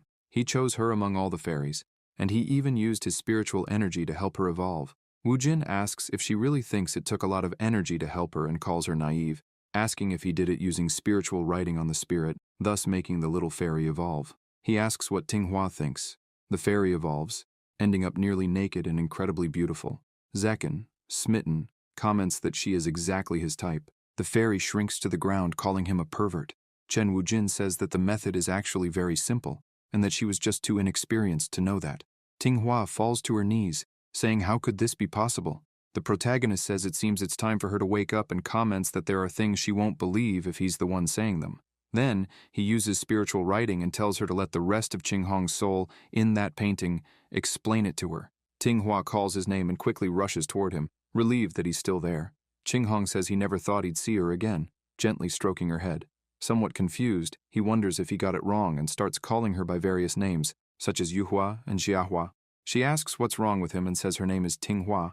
Embarrassed, he says, "Oh, that's right," and apologizes, explaining that he doesn't quite remember what happened thousands of years ago. Tinghua, surprised, asks how this could be and how he could forget her so easily. Qinghong says it's normal because he has absorbed many small spirits, so he can get confused sometimes, and questions if that's really so unusual. Wu Jin comments that, as a Primarch, everything he created would carry a fragment of his soul, and though it's only a fragment, it still represents his original self. Qinghong asks her not to cry, says it's his fault, and asks if she is doing well. He also questions if this is a painting he himself painted, and wonders when exactly he did it. Observing, he comments that it looks like she has been using her own spiritual power to maintain his power and praises her effort, saying that she has worked hard. However, that painting will soon disappear along with him, so she should go and live her own life now. As he starts to fade away, Tinghua begs him not to leave her, saying that if he's going to go, then why did she wait for him for 1,000 years? Tinghua begins losing control of her power, lowering her head as she questions the meaning of waiting for him for 10,000 years. Zekken, holding the fairy as she starts to fade, shouts for his wife not to leave him. Yelinkin comments that the painting is disappearing. The protagonist remarks that if the world inside the painting is vanishing, the exit will be easier to find. Using spiritual writing, he locates the way out and tells them to go ahead, assuring them he will catch up soon. Meanwhile, Tinghua remains out of control after her heartbreak, thinking that everything is over, the obsession that consumed her for the last 1,000 years. As she falls into the abyss, Wu Jin jumps after her, grabbing her arm and telling her to lift her head, asking if she really wants to die because of a man. He questions what kind of demon goddess she is. Tinghua, enraged, asks what he just said, and if he dares to belittle her. He pulls her up, holding her close, and asks if he was wrong, commenting on how beautiful she is. He then questions, "So what if you've toyed with some men?" and compares men to her impulse purchases, saying that buying expensive but unsuitable items doesn't match her face. Tinghua blushes and thinks that he managed to convince her a little. Chen Wujin asserts that's exactly it, and if she's convinced, she should let him show her the world. She asks how he knew what she was thinking. As they begin to climb out of the abyss, a black tentacle suddenly grabs Wujin's leg. He realizes that the soul-destroying abyss is expanding and pulling them back down. Both panic and scream, but the protagonist tells Tinghua to go first. He grabs her and throws her upward, shouting for Zekken to catch her and get out of there. As the abyss pulls him down, Wujin tries to use spiritual writing, but the tentacles move quickly, grabbing his hands and dragging him even deeper.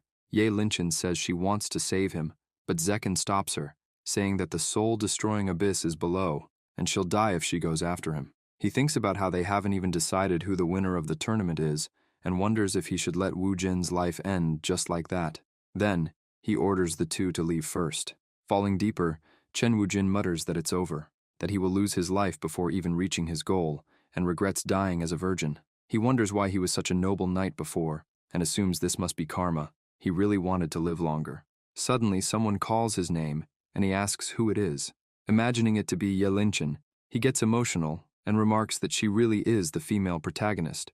So selfless. He shouts that he's here, baby, and tells her to hurry before he reaches the bottom of the abyss, saying that they will finally complete their lives together. However, noticing something odd, he opens his eyes and realizes it's Zekken, not Yelinchen.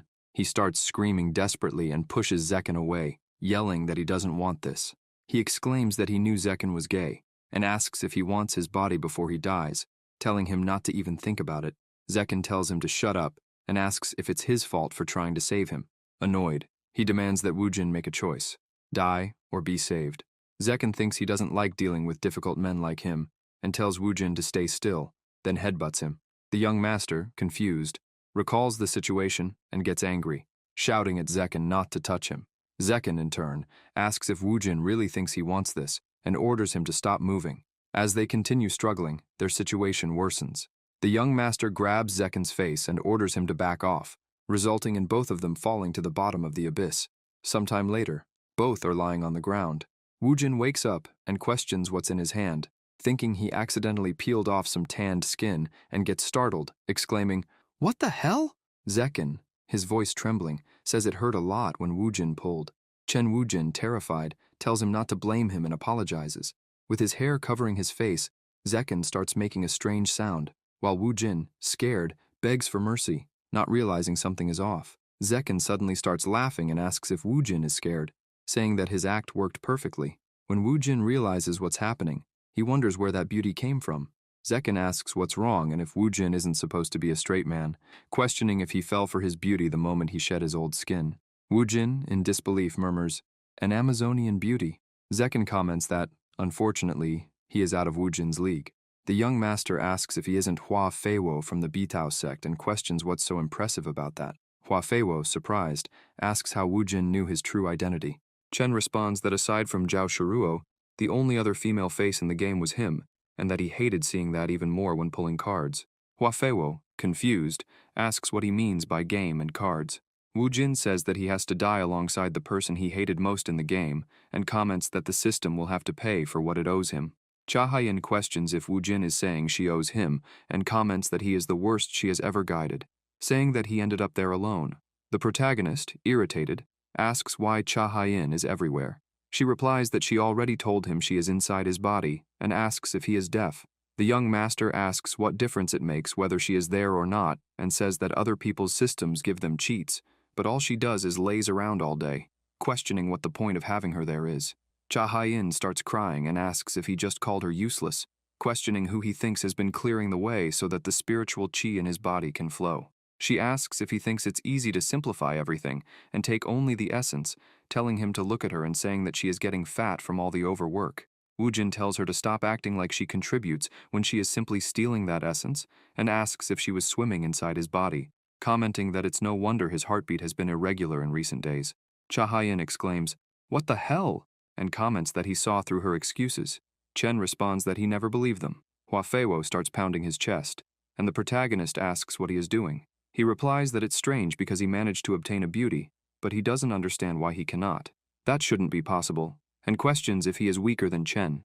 Cha Haiyan tells Woojin that even if he doesn't like her, others want to be his cattle. Hua Feiwo quickly agrees and asks why she doesn't go with him instead of Woojin. Cha Haiyan responds that he is not qualified and flicks his forehead. Feiwo stands silently before falling backward to the ground, unconscious. Chen Woojin questions what she did. She replies that a mere NPC thinking he can have her is unworthy. The young master agrees and says it's a shame because her cattle is gone. Cha Haiyan tells him to stop being arrogant, saying that in the past there was only one candidate, but things are different now. He asks what she means by that. With a slight, pretentious smile, she replies that he will find out soon and asks what kind of place Woojin thinks the soul-destroying abyss is, commenting that the terror there is far beyond what he can imagine. Chen Woojin is surprised by the scene as Cha Haiyan laughs and reveals multiple versions of Chen Woojin, asking if he is scared now. The protagonist says that even if there were 100 handsome men like him, that place is still quite pleasant. She, in disbelief, says that there are many Chen Woojins just as powerful as him there, and asks if he doesn't feel the danger of all this. The Woojins begin talking among themselves, saying that he is very handsome when looking at himself this way, while another questions if this is a 1-to-1 ratio and comments that he thought they were all models. Cha Haiyan asks if she is the kind of person who messes things up like this, and if he is underestimating her. The young master says that if she had done her job, they wouldn't have ended up like this. She says she will warn him, and explains that the soul-destroying abysses are the most dangerous and lethal places in the entire game. The young master just gives a slight smile as she says that no player has ever entered there, that there are many dark energies, and that they can divide and reproduce infinitely, making it truly terrifying. Chen Wujin says that all she needs to say is that she is too lazy to do maintenance and that there are too many bugs, asking if that's right. Chahai-in, embarrassed, admits that he is correct. Wujin, irritated, says that she even shamelessly admits it and questions why he isn't separating. She responds that an NPC isn't even qualified to be bugged that way since that is something only players can enjoy, and comments that he will have to fight increasingly against more copies of himself. With a malicious look, she starts laughing alone. Wujin says that, to be honest, he finds it boring to fight over a woman, and that his greatest dream is world peace. The other Wujins comment that, to be honest, they don't even like big breasts, and that they can settle things with rock, paper, scissors. Cha Haiyan, in disbelief, gets irritated and asks if they are serious, saying that if they don't choose a winner, they will all meet a tragic end. The young master says that if they fight among themselves, they will die easily as well, so since they could all lose their lives, it's better to live their final moments peacefully. He adds that if they all work together, they might even find a way out. Cha Haiyan, angry at the situation, starts laughing and then, turning serious, comments that she misjudged Chen Wujin, saying that to him, she is just something unimportant. Wujin admits that there are some parts of her that really can't be ignored. The girl says she is sad that he treats her this way, and suggests that he really doesn't care about them, including Xiaoting, Qingzhao, Ye Linchen, Chu Qingxi, Gong Yao, and others. The young master says that if she puts it that way, it might be true. Thus, all the Chen Wujin start thinking deeply about them. When Wujin thinks of one of the girls, a massive brawl begins between them, with each one saying something different, like, "Only I can protect the harem," while another insists that he must be the first to leave, and yet another claims to be the real Chen Wujin. Cha Haiyan watches the chaos unfold, while one of them suggests there's no need to fight since there's one for each of them, only for another to shut him down, saying that they are all his. She, crying, thinks that they finally started fighting but isn't happy about it at all. Suddenly, the real Wujin begins dodging all the attacks and, irritated, asks why everyone is targeting him. They respond that he has been having fun the longest, and they don't like that, saying that if anyone deserves to lose their life, it has to be him. Cha Haiyan calls their attention and comments that everything has to be done fairly because what they are doing is cheating. The young master gets an idea and hugs Cha Haiyan, claiming that she belongs to him, leaving her flustered, and comments that since none of them want her, he supposes he can take her. Placing his hand on her chest, he says that besides her heart, she can't go anywhere. Cha Haiyan turns completely red, starts stammering, and asks what he is talking about. All the Chen Wujins get furious and shout that this is too much, commenting that watching themselves act like that is beyond reason, and that he is disgusting when saying such things. One of the Chens tells the others not to waste their breath and says they just need to eliminate him first. The protagonist tells them to wait, but they respond that they won't wait for anything. The young master says that although they are all very similar to him in terms of power, none of them are as good as him at one thing, and that thing is very important and is related to happiness, asking if they don't want to know what it is. All the others find it interesting and tell him to hurry up and say it. Wujin thinks that this is just like him, the damned curiosity, and starts laughing, saying that since they asked so sincerely, he will reveal the answer in his infinite mercy. He raises a finger and points downward, saying that it's that. All the other Wujins fall silent and comment that it's impossible since they should all be the same. The protagonist asks why they don't check and wonders if they want to make a bet or if they are afraid. They get irritated and ask who he's calling a coward, while another claims that his bird is the best. The young master says it's decided then, and on the count of 3, they will do it. Cha Haiyan, blushing, asks what they think they are doing. As they count down, she comments that although she is the system, she is also a woman, and asks if they can't be more considerate, thinking that she hopes it's big. When the count reaches 1, the protagonist orders them to reveal. Then they all comment that there is an imposter among them. Young Master Wujin, with his purple bird, comments that it looks like he is the winner and, throwing it into the air, says he is happy to have kept the Zhuanchuan bird and didn't expect it to be useful. Now he just needs to strengthen it a little. Thus, he uses spiritual writing to evolve the Zhuanchuan bird into a humanoid form and comments that now she is worthy of the title of the #1 monster in the game. He orders her to come and bite. She then begins biting his neck, and his energy starts overflowing. Then, the young Master Wujin jumps high into the air. Cha Haiyan understands and says that he is going to destroy the clones in one move, but she thinks it won't be that easy. The Wujin clones say that now it's over since, after being bitten by the bird, he has become too strong, and question what the point of facing him now is.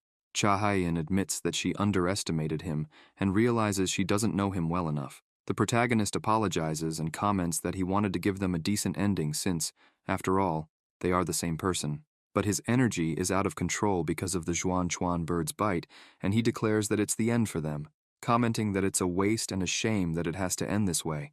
Cha Haiyan, surprised, thinks that she didn't expect him to be so powerful. It's true that the Zhuan Chuan bird amplifies the user's power, but this is ridiculous. She reflects that Chen Wujin is truly a monster. The protagonist says he needs to expel the remaining power, or his body won't withstand it, and asks Cha Haiyan to let him help her fix the bug. The girl questions what he thinks he's doing and tells him to wait a minute, because that is way too much spiritual energy. Thus, Chen Wujin starts overflowing with spiritual energy, causing a massive flare of light to appear inside the abyss. Cha Haiyan asks what the hell that is, and says his body will be destroyed along with it. Suddenly, Wujin asks what happened and why she looks scared. When she realizes it, she notices that she doesn't have a single scratch. Cha Haiyan looks confused, while the protagonist calls her an idiot and comments that he put a shield on her because he couldn't let that beautiful body get hurt, saying that she is too gorgeous. Back in the arena, where the spectators await the three competitors, the scroll begins to emit a strong and dark energy. Seeing that, they comment that it's bad and that the people inside must have died. Ye Linchen, outside, cries and calls Chen Wujin's name, refusing to believe it. Suddenly, Xiao Qing grabs Linchen by the clothes, crying angrily, and asks why she came out alone, where brother Wu Jin is, if he is okay, and what happened inside. Zhao asks Lady Ye to tell them what happened to their master. She responds that it's her fault, and explains that to save them, he threw himself into the soul abyss, leaving Qing and Zhao shocked. The leaders of the Bitao sect question if the tanned boy also fell into that place. Ye Linchen says it's all their fault, and this stupid trial, blaming the idiotic weapons for making them waste too much time. She asks if they didn't know something like this could happen, if they have no hearts, and calls them damn elders. Lian Tibetan tells Lady Ye that he understands her pain but orders her not to be arrogant. The other brother Hao comments that it was all part of the trial and tells her not to blame them for it. Irritated, she lets go of him and looks at the scroll, determined to repay her debt to Wu Jin and promising to go back inside to save him. The demon goddess tells her to wait and comments that if she's going to save him, she should take her along, as she has been suppressing the miasma of that painting for all these years, and if she goes, she might be of help. The three Hao elders order them to stop, declaring that the image of the demon goddess was destroyed, and that if they enter, they will die, announcing that the tournament is over. Suddenly, a voice from within the scroll asks who said it was over, leaving everyone around shocked. Chen Wujin jumps out of the painting carrying Zekin and Cha Haiyan, telling Master Hao that he is too young to die. Ye Linchen, Zhao, and Qing run toward him, calling brother Wu Jin's name. The protagonist calls Zhao and Qing, telling his two treasures to come to him. The two immediately slap his face and start arguing, asking what he is doing hugging that woman. Qing says she was very worried about him, and that he is wasting time with Cha Haiyan. Zhao says she wasn't too worried but asks what the hell happened inside. Cha Haiyan makes a face at the two, and comments that Wu Jin belongs to her. The young master thinks that Xiao Ting's jealousy is terrifying, and that she looks like an asura when she's angry, but in the end, it doesn't matter because he missed them, so he hugs them. Suddenly, a voice complains about a headache. Zhao hears it and looks back. The two fall silent, looking in the direction of Hua Feiwo. Zhao asks who that person is. Qing, jealous, says that Wu Jin had too much fun in the soul-destroying abyss and asks if he was too busy. Chen explains that it's not what she thinks and comments that it's a misunderstanding. He approaches Hua Feiwo and tells them to look, saying that he is a man. Hua Feiwo, irritated, asks if he could be a little more polite and calls him a little brat. Qing says that doesn't necessarily make him innocent, and comments that she can smell that man from the depths of hell. Wu Jin calls her name but notices something and says that she is right.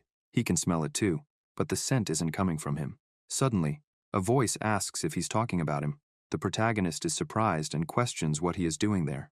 Shuruo comments that the incense he uses is of the highest quality and says he didn't know it was so alluring, adding that he is very sad that Wu Jin doesn't like it. Everyone falls silent. Tibetan declares that the grand tournament is already over, that no one invited him to be there, and asks what he wants. He also questions if perhaps his sect is unhappy with the tournament results. Shuruo says there's no need to be so serious, and comments that Master Ye is the best swordswoman in the world, so it's no surprise that she is the winner, congratulating her and saying he only came to invite her on behalf of his lord. Shuruo hands over an invitation and praises Master Wu Jin, saying that he is an outstanding man and very talented. asking if he would be willing to have a special dinner at his mansion.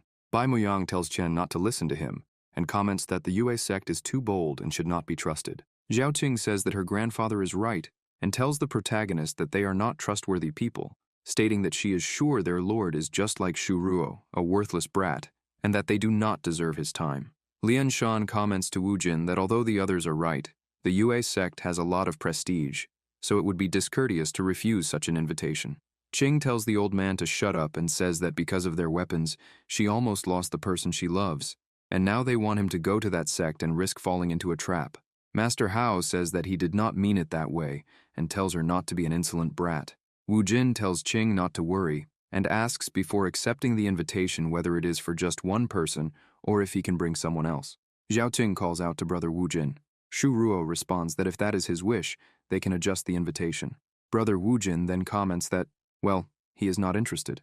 Shu Ruo tells the young master that they have no ill intentions and that if he rejects them, it will break their master's heart.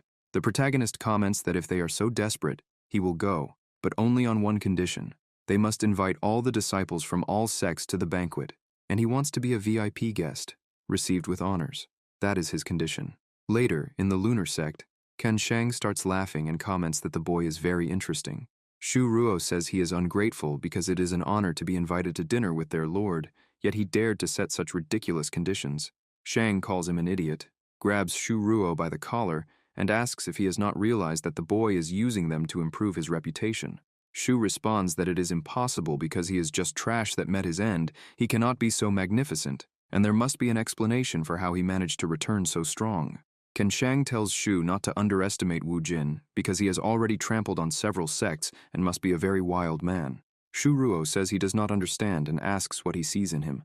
The master questions if he is jealous and asks if he would like his master to be a little wild with him. Shu asks him not to do that. Shang says he did not think he was so rebellious and promises that this time he will not be wild. Shu Ruo apologizes and comments that he is not feeling well. Besides, that night, he needs to make preparations. The master tells him that he can go rest because someone else will serve him. Shang then asks Leng Shu how long she intends to stay hidden. She replies that she did not want to disturb the patriarch and comments that they were having a very lively conversation. Leng Shu says it is an honor to see her brother and asks if it has been long enough. Shu Ruo says that she has finally appeared. Leng Shu asks the patriarch why her brother does not seem happy to see her. He replies that she is very beautiful, and it is natural for him to feel uncomfortable. She laughs and says that the patriarch is very cruel, and that since Shu Ruo is already nervous, they should not bother him so much. Shang says there is no problem because they are just playing, and besides, he has improved a lot in recent days. Shu Ruo comments that if the master does not need him anymore, he is leaving. Ken Shang watches as Leng Shu tells the patriarch that his answer was too vague because he did not even look Shu Ruo in the eyes. She states that if the master keeps him by his side, sooner or later, he will betray him. The patriarch pushes her to the ground and, with a serious look, says that his matters with Shu Ruo have nothing to do with her, so she should not interfere. In the Bitao sect, Lian Tibetan tells the third brother that he has always been the most stable among them, and asks why he is nervous. Master Hao says there is an 80% chance that everything will go well, but until it is over, he cannot be at ease. The second brother comments that he is sure that the boy will be able to persuade the patriarch to accept Chen Wujin's terms. Lian Shan says that lately he has been very close to Chen Wujin and asks if he is not trying to cover something up. Lian Tibetan responds that it is none of his business and that besides, they have more important matters to discuss.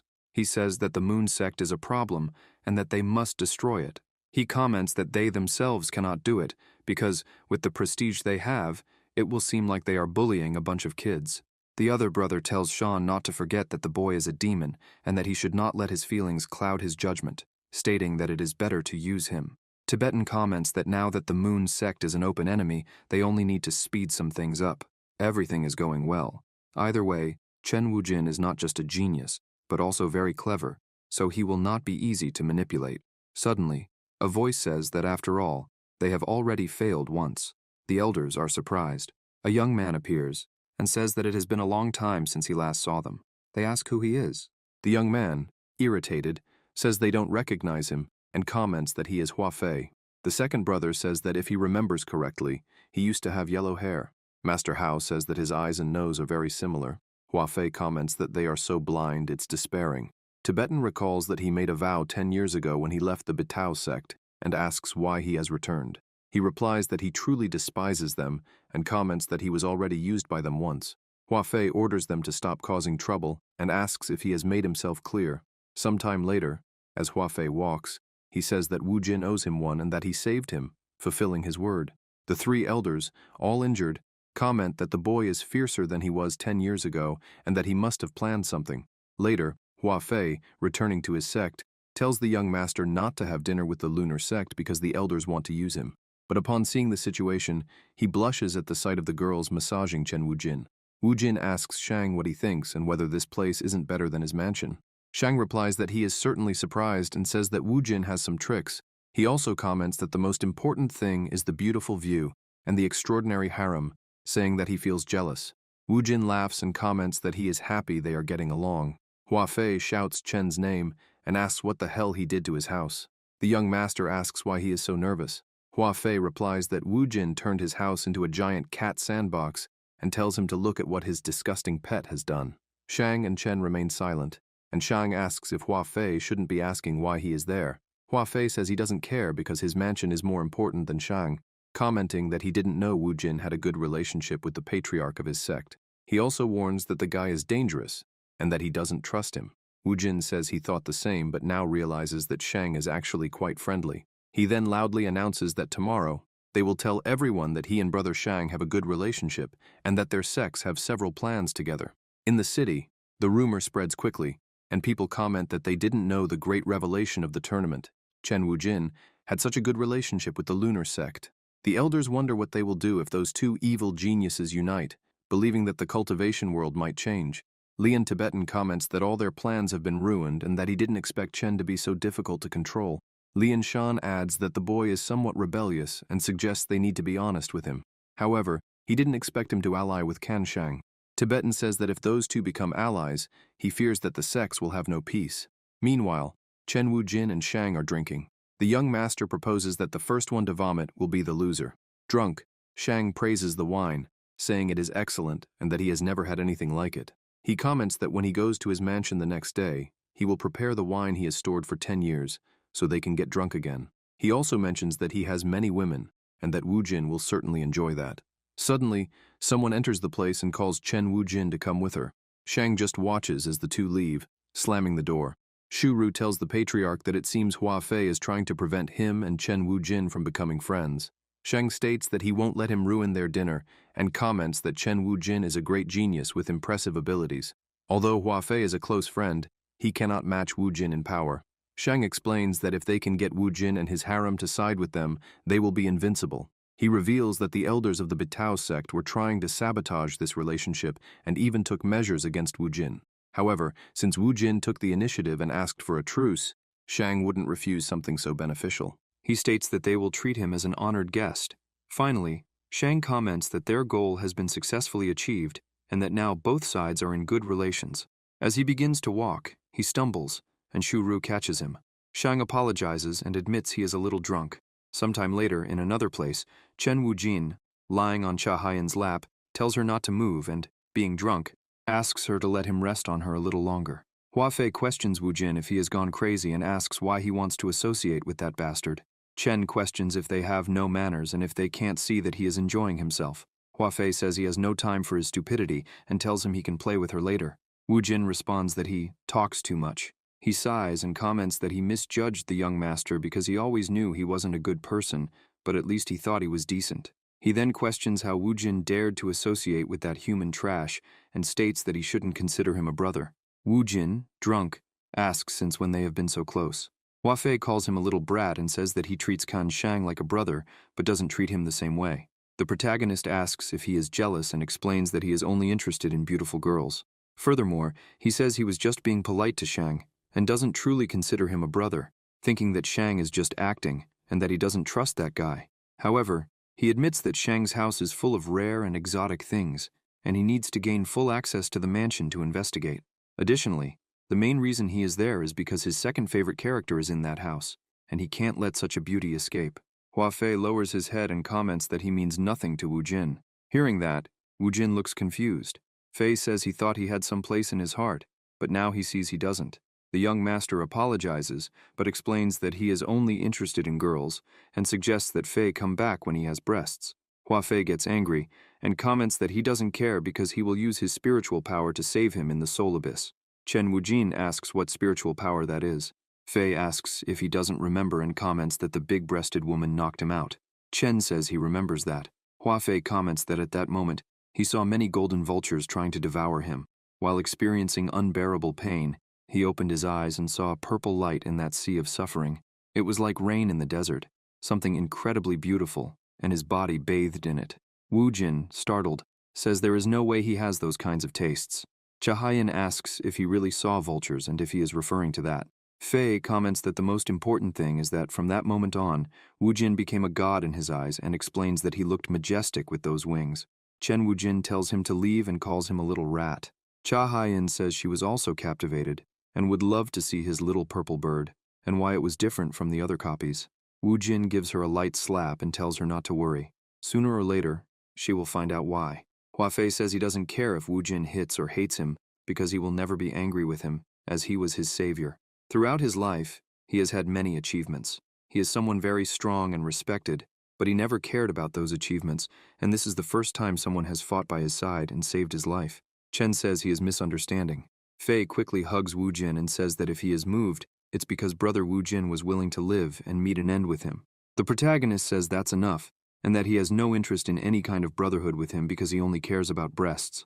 Hua Fei starts crying and says that he is very cruel, commenting that Wu Jin is a very important person to him. Meanwhile, Wu Jin covers his ears to avoid hearing such nonsense. Suddenly, someone drops an ice cream on the floor. The other people call out the master's name. The young master, shocked, says it's not what they think. Qing says she already knew. Wu Jin asks her to listen and not get angry with him, but Xiaoting gives a slight sarcastic smile, saying that brother Wu Jin likes the flat ones, so she is the winner. The protagonist remains silent while the others look at him. Zhao calls the master and asks if what Sister Xiaoqing said is true. Gong Yao tells her not to say nonsense because brother Wu Jin loves big breasts and constantly stares at hers. Qing says it's normal for him to have some kind of reaction to beautiful women, and looking toward Hua Fei, she comments that, actually, it's a normal reaction after everything. Chu Qingxi wonders why he cares so much about the size of women's breasts, and questions whether they have magical power, thinking that if that's the case, she should work hard. Ye Linchen asks what kind of person she thinks Wu Jin is, and says that, of course, he likes big ones. She has a lot of confidence in hers. Ting Hua comments that if they are talking about size, she is the winner, and calls them brats. Chahayan thinks that piranhas are bigger than hers, and that she shouldn't have designed the model that way. Thus, all of them get irritated, and start questioning Wu Jin if he likes big or small ones. He responds that he likes all sizes. Gong Yao asks Linchen since when they became close and what she is doing there. Blushing, she says she was just listening and wanted to know how shameless Wu Jin really is. The young master thinks that although he enjoys being surrounded by beautiful women and breasts, this is getting boring. Shadow, watching, says he is envious and comments that he also wants to grab some melons. Wu Jin comments that he is relieved and thought Shadow played for the other team. Fei comments that he fears Wu Jin misunderstood his words. Wu Jin tells him to shut up and that, to begin with, it was his own fault. He thinks that tomorrow is the lunar sect meeting, so he needs to talk to the girls to make sure they stay there. The next day, Shu Ruo comments that brother Wu Jin is a very lucky man. The young master wonders why no one listens to him. Ruo says it's that way and mentions that the banquet is about to start. He laughs and says he's coming. Suddenly, the young master notices something and asks what that pleasant smell is. A voice calls out to Wu Jin. The young master looks to the side, sees Leng Tang, and runs toward her, saying she is an angel, and even more beautiful than in the card. Leng Tang asks young Wu Jin how he knows her name. He replies how could he not know the name of such a beautiful woman, and comments that he is a lover of beauty, so it would be pure stupidity on his part not to know her. Leng Tang says she is honored by his words and asks if he is flirting with her. Wu Jin laughs and says they should talk more later. The patriarch says that brother Wu Jin is very kind and comments that she is just one of his followers who helps a little in the mansion, questioning how she could compare to his beautiful women. Leng Tang pouts and comments that it seems the patriarch doesn't want her there, saying she worked hard to prepare the banquet and questioning why he is so cruel. Shang tells her not to be rude and says she is being disrespectful. He tells brother Wu Jin that he regrets that woman bothered him because she is not worthy of his time. The young master Wu Jin laughs and tells him not to be so harsh on her, saying she is a very beautiful and shy girl, so how could she be a bother, and thinks about how Shang dares to covet the swan's flesh when in the end, she will be his. Wu Jin comments that he is very hungry, so they should go to the banquet. Shang agrees and mentions that he is the star of that banquet and that everyone wants to talk to him. Chen laughs and says he can already see it, thinking that as soon as he secures his position, that girl will be his. Cha Hai-in whispers that this is just as expected of the man she chose because he is like a true villain, and she comments that she is very proud. Wu Jin asks why she always has to appear out of nowhere. At the banquet, as he enters, a young man says he truly admires him and introduces himself as Zhang Peng from the Chengguang sect, saying he would love to be his friend. Wu Jin thinks about the name Chengguang sect and believes he has never heard of it. Cha Hai-in comments that it's natural because in the game, they don't bother to introduce secondary characters since neither the players nor the game itself cares, as it would just be a waste of text. Suddenly, several people from the sect surround him, and he thinks there are too many. Everyone starts saying they want to be friends with Brother Wu Jin, while some mention that their grandson was part of the spiritual sect, and others say he is a hero. Some men from the Beast sect comment that before, everyone hated him, but now they all treat him like a hero, which is ironic. Even though they have recovered from their injuries, now that Chen Wujin is a celebrity, they can't do anything against him. One of the men tells Long to control himself because the patriarch now wants to be friends with Wu Jin, so they have to obey him. Another man comments that they shouldn't mess with them, but the other replies that the patriarch asked them to persuade him and says they should avoid problems. Wang Tenglong tells them to shut up immediately and questions if they really think he will listen just because the patriarch said so. He comments that he will never reconcile with that brat. Irritated, he asks his men if they really think he is afraid to face him and tells them to try to stop him if they can. Chen Wujin wonders if that person looks familiar. Long turns with a smile and says it has been a long time since he last saw Brother Wujin, laughing and saying they haven't seen each other since the great tournament. His men comment that it's very embarrassing to watch. Wu Jin asks if it's Wang Tenglong, and he replies that it is, commenting that he won't bother him and saying they are also friends of the lunar sect. Chen Wu Jin asks if he is still alive because he thought Lin Chen had eliminated him since she took down his caretaker. Long says he knows they were enemies, but Wu Jin could be a little kinder. Qing tells him to leave because she will never forgive Long for what he did to Sister Zhao. Zhao says that Trash tried to take advantage of her. Wang Tenglong comments that it has been a long time and asks if they can't just forget about it. Chen Wujin comments that he is right because he is a generous person, but if anyone lays a finger on his women, they will all meet their end, and Long will be no exception. Ken Shang tells his brother Wu Jin that he understands his feelings, but asks if they could show some respect, at least today. Hua Fei tells him to be quiet and questions why they should show respect. Xiao Ting says he's not a good person, while Ye Linchen asks Zhang why he invited this trash, knowing they would come. Gong Yao asks them not to make a scene since there are many people there and asks everyone to calm down. The protagonist looks to the side and notices Leng Shu leaving. He's confused. Leng Shu walks away while some people comment that the shellfish is almost ready. Wu Jin, watching her from afar, wonders what Miss Leng is doing. He remembers that in the game, her character is a cold and hateful person, but as the saying goes, from hate to love is just a step, and he believes this is his chance. Inside the kitchen, Miss Leng Shu asks the others to leave since the patriarch asked her to prepare some sandwiches. The cooks comment that they'll go to the market and then eat something, with one of them mentioning that they've heard about a new menu.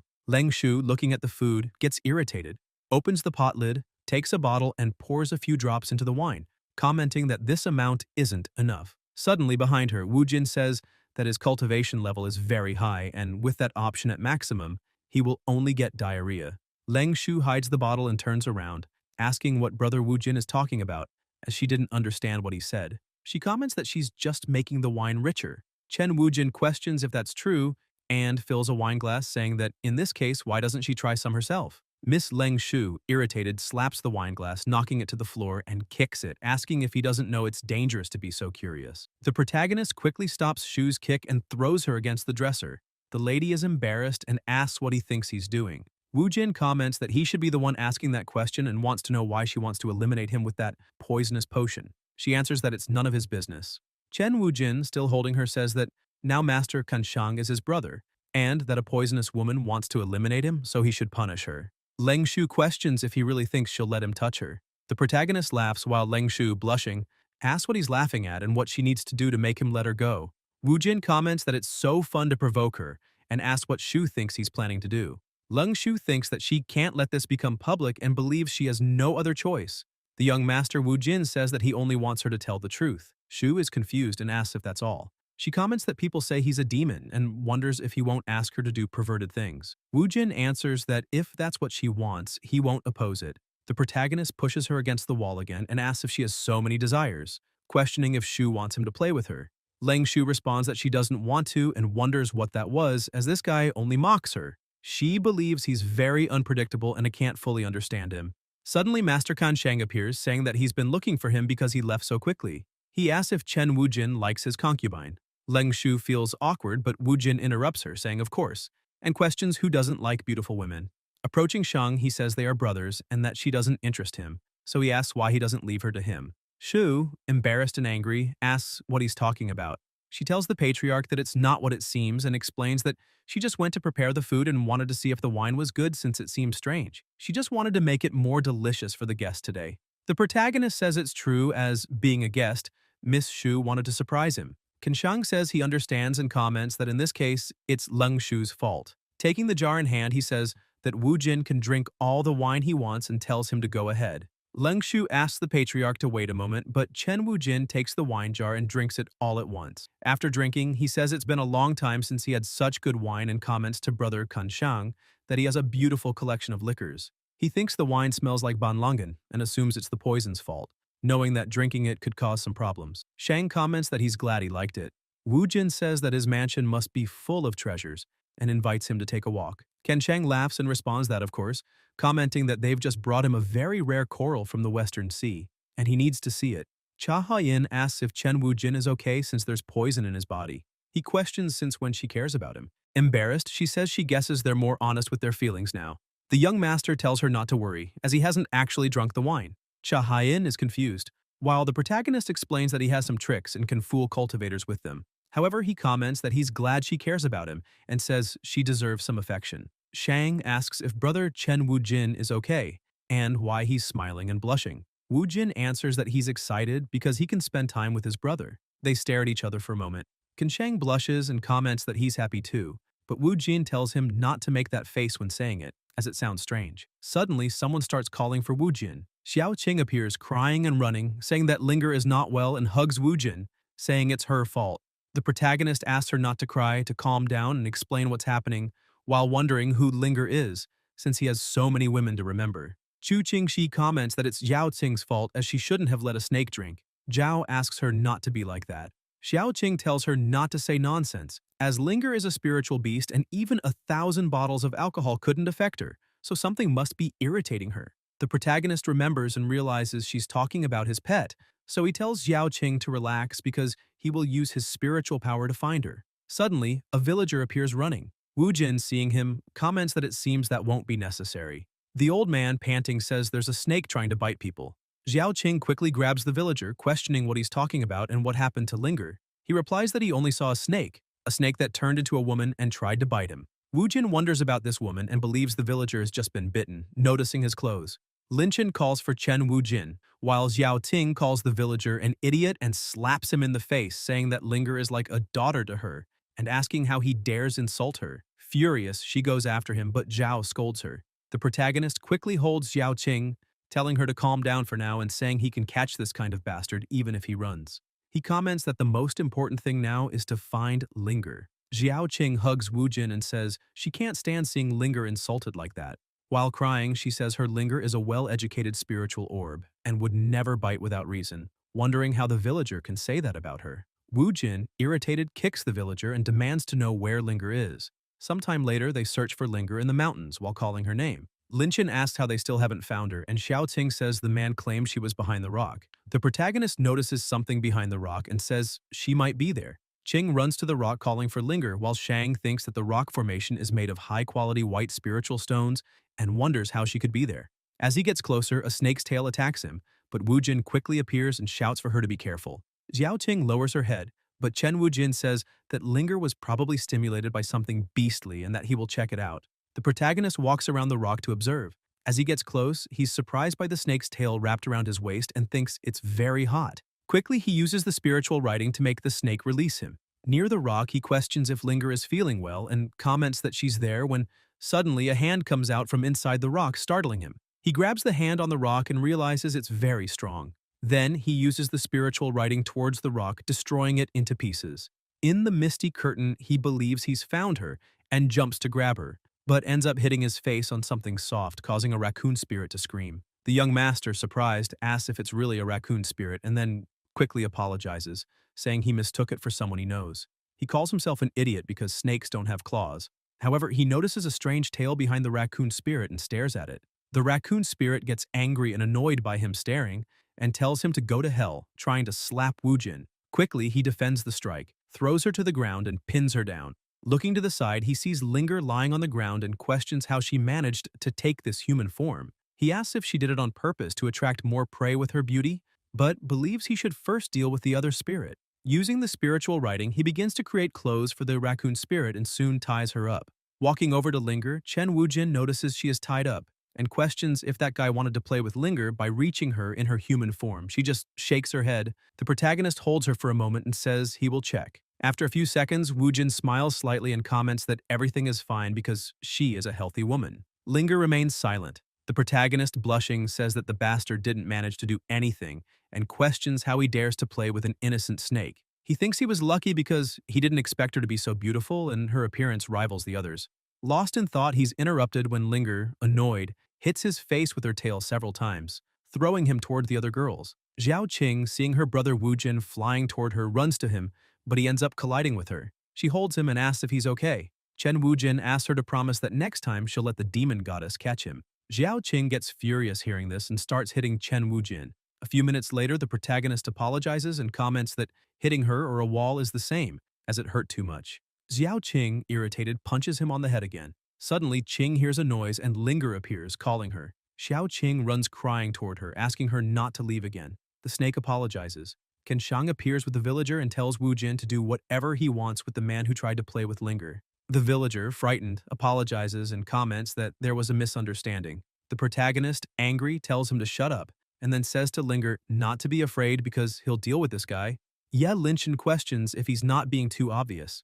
Xiao Qing says she doesn't want to hear his apologies, as her Linger would never do anything bad, so it's clear he's guilty. Linger responds that it's true, and comments that she just wanted to drink a little blood when she transformed because it was very cold. Chen Wujin and Xiao Ting are shocked and ask what she said. The man, crying and all tied up, comments that it was unfair as she sucked his blood and they still beat him. Xiao Ting holds Linger up, remains silent, and throws her away. Hua Fei catches Linger in her arms and tells her to pick one of her dishes. The protagonist bows before the man and apologizes, saying his wife was very rude, and Qing apologizes too, saying she's not good at educating her daughter. Wu Jin, still confused, questions what happened to his clothes. The man asks if he's talking about that and points his finger, saying that it was that woman who made the scratches on him. The raccoon spirit cuts the ropes and says that his tying skills are insignificant. The protagonist says that this is a vulture's trick, and that she is a raccoon spirit with a hard backside. She responds that he is impolite and points her finger, saying that they all just transformed, and Linger is also without clothes, but they only laugh at her. The protagonist comments that maybe it's because Linger looks better than her. The raccoon spirit gets angry and says that's a lie, calling humans the most irritating animals. Chen Wujin questions Shang if that raccoon spirit is his. He responds that he doesn't remember, as the house is too big, and having a few animals is not uncommon. The raccoon spirit, irritated, says she didn't expect this, and comments that he lost more than just a few, and then several raccoon spirits appear, emitting a massive and strong aura. Linchin says the demonic aura is very intense, while Shang says it doesn't resemble a common spirit aura at all. Ye Linchin pulls Wu Jin back, but the protagonist tells him to leave it to him, as he has experience with this. He observes that a group like this, with female fairies leading, means that the only thing more powerful is behind, and using the spiritual writing, he says it's time. He comments that he's not going to hell and asks who will. As the spirits move forward, the young master Wu Jin watches them and says he knew they were big and beautiful. When the spirit shows her face, Chen Wujin gets scared, runs, and hides behind Ye Linchin while holding on to her. Xiao Qing questions where these women came from. The raccoon spirit tells her grandmother to hurry and absorb the animal energy of these people. The young master Wujin asks what animal energy is. Zhao, using the barrier, tells Chen Wujin that the monsters are under some kind of poison, and this poison makes their animal side uncontrollable, turning them aggressive. She explains that it's impossible for them to fully transform into their human form under these conditions. Woojin asks if she knows what the problem is. Zhao responds that maybe it's because their beastly side is very weak. The raccoon spirit, irritated, asks what she said. The protagonist comments that he understands and says, it would be a shame to eliminate so many women, so he wonders if he can have a little fun with them. The spirits shiver upon hearing that. Woojin asks Zhao what he should do to make them human and complete the transformation. She says she's never seen such a poison, but if he can find a stronger demonic energy, he might suppress it.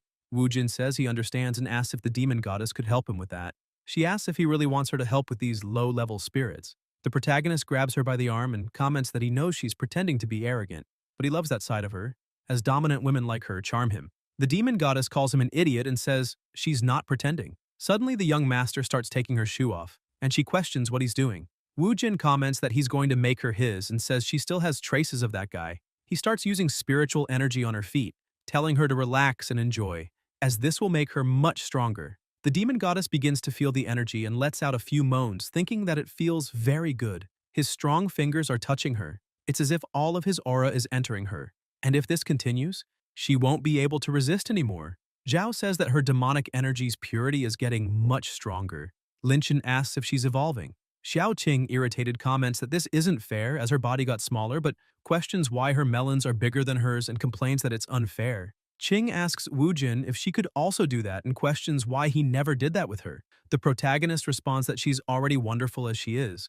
Xiao Qing says that's not true. He says that she's the only one with flat melons and that she's very special to him, so he won't let her precious flat melons just become a memory. He thinks that, in reality, it takes a lot of talent to make her melons grow, but if he says that, she might end him. The demon goddess comments that this is a little boring, as now that she has a younger body, her breasts are very heavy. Woojin says that's enough. The raccoon spirit, watching from afar, says that aura is very strong and wonders how she got such a powerful demonic aura and who that guy is, believing she should devour him because raccoons are the strongest. The spirits begin to advance toward them. The demon goddess says that this is reckless, and, waving her hand and exposing her aura, makes the spirits hesitate while saying how low-level demons dare to attack them. The goddess turns around, telling Woojin that she's not helping him or anything, just teaching them a lesson. Then she casts her technique toward the raccoons.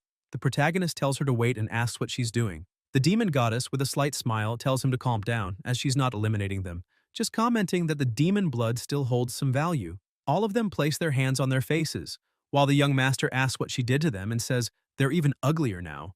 The raccoon girl asks if her grandmother is okay. Angry, she calls the demon goddess a bitch and says that no matter what her cultivation is, she will never forgive her for hurting her grandmother. The grandmother tells the raccoon to stop. When she looks at her grandmother, she's surprised, and the grandmother stands up, commenting that they can't defeat her. The protagonist, seeing that they all lost their scary masks, is surprised and excited, saying that a MILF with a lowly face is very cool. Approaching her, he says that a woman of her age has her charm and asks if she knows what dual cultivation is and if she'd like to practice it with him. The demon goddess grabs Woojin by the hair, asking what he's doing. He falls on his backside while the goddess asks how he can like such inferior creatures when he already has her. Chen Woojin says it's true and apologizes, saying he was blind. Xiao Ting comments that they're no match for her beauty, as her face is much more beautiful. Chu Qingxi says that her melons are also very big and asks why she doesn't have as much demonic power as the demon goddess. The raccoon spirit, crying, tells them to stop provoking and asks if they think it's easy to cultivate in their human form. She says they are small, low-level demons who don't have many methods of cultivation to get stronger, and that even her grandmother, the strongest of them, is only 1 year older than her. The grandmother comments that there was no need to say that. Suddenly, all the raccoons start crying, saying they are just girls and that life has been very hard on them, as they are harassed every day by other higher-level demons. The demon goddess, irritated, questions if they are really that small and comments that she doesn't like to intimidate children. Kanchang comments that he built his courtyard last year, so it's normal for the raccoons not to be so big. The raccoon grandmother says that, in summary, they are very weak compared to the others, and walking up to the goddess, she kneels and asks her to have mercy and let them go. Woojin becomes thoughtful while the raccoon grandmother, kneeling on the ground with a slight smile, asks Woojin to help her people, but he notices something strange, and when he looks at the raccoon mistress, she attacks him, saying for him to have mercy. The protagonist, however, quickly dodges the blow and grabs her hand. The raccoon grandmother lets out a slight laugh and comments that she knew he would do that, so he fell easily into her trap. In her other hand, she holds a red crystal and, in a swift motion, strikes the crystal against Chen Wujin's stomach. All the girls scream for him, while the raccoon mistress says that she didn't want to use it, but this crystal can absorb the essence of the gods, and now, her yang energy will be hers. The protagonist starts laughing and says she's just an amateur who doesn't know how strong her enemies can be. Approaching the raccoon mistress, he comments that he likes unpredictable women like her, so he'll need to teach her a lesson, and explains that his power goes far beyond her imagination. The crystal begins to glow very brightly, leaving her shocked, while he says that the dantian of a man like him cannot be harmed, and that he will show her what happens when they try to attack him. The crystal eventually explodes, throwing her to the ground. Wu Jin says it's better for her to talk or he'll have to return and punish her, asking where she got that crystal from. Sometime later, back at Shang's mansion, there's a huge chunk of crystal emanating power. The protagonist, seeing it, says it's a very pure spiritual power. The raccoon mistress says the pressure is too strong and that she can't resist it. The young master Wu Jin uses his spiritual energy to help her, creating a barrier to prevent the energy from affecting her. Shang asks if she stole the crystal from his coral, but she answers that she didn't do that. Scared, she explains that it was taken by someone and comments that it all happened that night when she went out to fetch food as usual. A flash of light appeared, and when she looked, the crystal hit her head. After that, her body felt very tired, so she didn't have time to see who the person was. And that's how she became a demi-human. She explains that she has no talent for cultivation, and that when all of them saw the power of that crystal, they couldn't avoid falling into temptation, even her entire clan. She tells Wu Jin that she knows what she did was very wrong, so no matter what he does to her, she asks that he leave her clan in peace. The protagonist calls brother Shang, who responds that he doesn't need to worry, as he appreciates beauty as much as he does, and believes she would make a good pet. Besides, this matter was settled by his wife, so he'll leave everything in her hands and tells them to do whatever they want. The demon goddess blushes and says that she's not his wife. The protagonist hugs her and thanks brother Kunshang. Chen Wujin asks if she heard that and says that as a married couple, they bear the same weight. He says that he doesn't want to see her killing unnecessarily, and comments that this little creature isn't worth her attention, questioning why they don't just let her go. The demon goddess, still blushing, says that it's fine and that if he thinks it's better this way, she accepts it. A few minutes later, the protagonist asks if brother Shang is using his aura to repair the crystal. Shang tells brother Wu Jin that he wouldn't want to worry him about it, but his energy tracking skills don't compare to his, and he can't just stand by because this treasure was very rare, and many sects wanted it, but now it's become a defective item. Because of this incident, people will think they can mess with him whenever they want. Chen Wujin says he understands and comments that if they inject a bit of spiritual energy, they might be able to repair it. The problem is that his energy is too dark and incompatible with this coral, so he asks if Shang could lend him a hand as his energy is purer than his, and he's sure he could repair it. Wu Jin laughs and thanks him for the compliment. Shang, with a slight smile, asks if Chen Wujin could do him this favor. The protagonist responds that he's his brother, so why not, but thinks that this bastard is clever and only wants to take advantage of his aura, so it's better for him to keep dreaming. Wu Jin approaches Shang and comments that in reality there's something he needs to tell him. As his brother knows, Chen Wujin has many women, and they are very active. He asks if Shang understands what the young master means, and adds that he will be honest with him. His body is very dry at the moment. Deep down, he thinks he won't let him have that woman. Shang says he's sorry and comments that he didn't mean to embarrass him. Wu Jin replies not to worry and laments that he can't be of help. Shang then comments that, in that case, he quickly grabs Leng Shu by the neck, saying he will have to punish the one responsible and that it's her fault, so she must pay for that mistake. Leng Shu, out of breath, tells the patriarch that she didn't do anything. The protagonist tells brother Shang that he knows he's angry but asks him to calm down, as she's a woman, questioning if he isn't exaggerating, asserting that he's being too cruel. Shang assumes that Wu Jin has already noticed, but he doesn't like the same fruit as he does, so he doesn't feel sympathy for women like him. Moreover, this bitch already betrayed him, so he no longer trusts her. He explains that the only way to break the barrier of this place is with that talisman, and that only he and she can enter there. He then asks if Leng Shu has anything to say in her defense and calls her a thief. Shu asks them to wait and says that she was told that the talisman was common, questioning if he deceived her. Shang starts laughing and says that if she had told the truth, she wouldn't have fallen into his trap. The protagonist thinks that this guy complains that his subordinates don't trust him, but he leaves traps everywhere and believes he's really a demon. Shang, tightening Leng Shu's neck, asks why she stole his coral. Leng Shu swears that she didn't do it, but says that if he doesn't believe her, it's better to just eliminate her right away. Chen Wujin asks for calm, as they haven't resolved this matter yet, so it's better not to be so harsh with Miss Shu. Qin Shang questions why he's being so kind to his concubine, saying that it's not the first time he's shown clemency. He then releases her, and comments that just because Wu Jin asked, he'll have a little mercy. He comments that they'll conduct a thorough investigation, and asks if that sounds good to him. He says that this place had a talisman formation, and that if someone left, a talisman would remain on their skin. Even if they tried to remove it or took a bath, they wouldn't be able to get rid of it, so now it's time to see if she's innocent. He tells Leng Shu to take off her clothes because they'll check her body. Leng Shu, shocked, begins crying and says no. Zhao comments that this is too much, while Qing questions how he can ask a woman to undress in front of everyone, and Lin Chen calls him a pervert. Qin Shang says he's sorry, Brother Wu Jin, and comments that it seems she doesn't want to do it, even after he's been so kind. He states that if someone had fixed his coral, he would have been willing to let her go. Leng Shu, crying in anger, screams that she will do it and says she doesn't want to cause more problems for Master Wu Jin, so she'll do what the patriarch asked and show her body.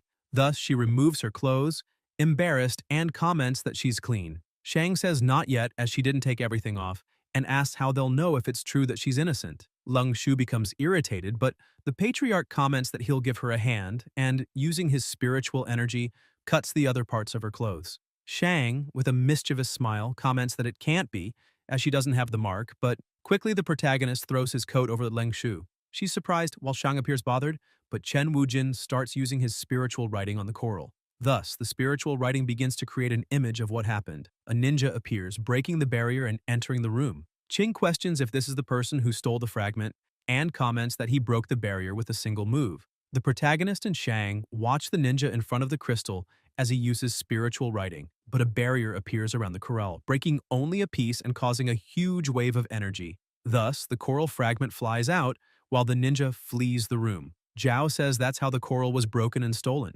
Qin Shang tells Brother Wu Jin that this technique was very good, but if he could do that, he asks why he let Leng Shu take off her clothes.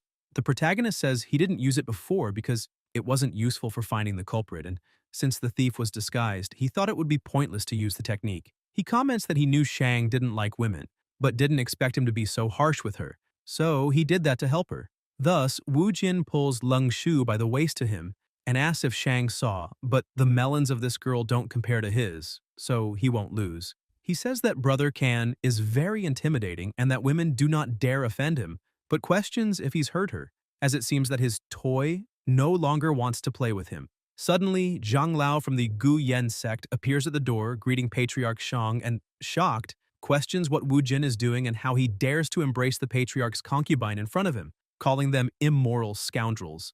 Zhao Qing, irritated by this, tells the elder to shut up and says that Brother Wu Jin just saved her. Zhang Lao questions what he means by just helping her and asks how they know she isn't trying to win his favor. With her cultivation skills, she could have planned everything. He asks if she thinks they didn't see the big tournament and comments that if he were a handsome and strong man like him, he wouldn't be doing this. Qing thinks that he can't refute this logic. Qin Shang says that they don't need to continue with this, Brother Wu Jin, as they are still friends, but questions why he's jealous of him. The protagonist can't believe it, while people outside say that he's ungrateful, as the patriarch was very kind to him, and they wonder how he dares to do something so inhumane. Zhang Lao says that he is very disrespectful and comments that Chen Wujin doesn't deserve his mercy.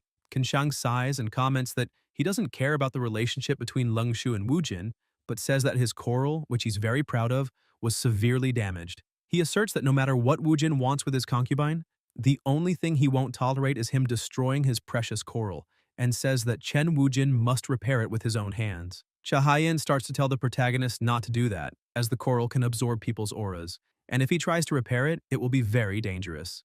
The young master Wu Jin replies that he knows, so she doesn't need to worry, and thinks that this little brat just wants to get a little of his aura at all costs, and it's easy to understand that. He's even lying to get it.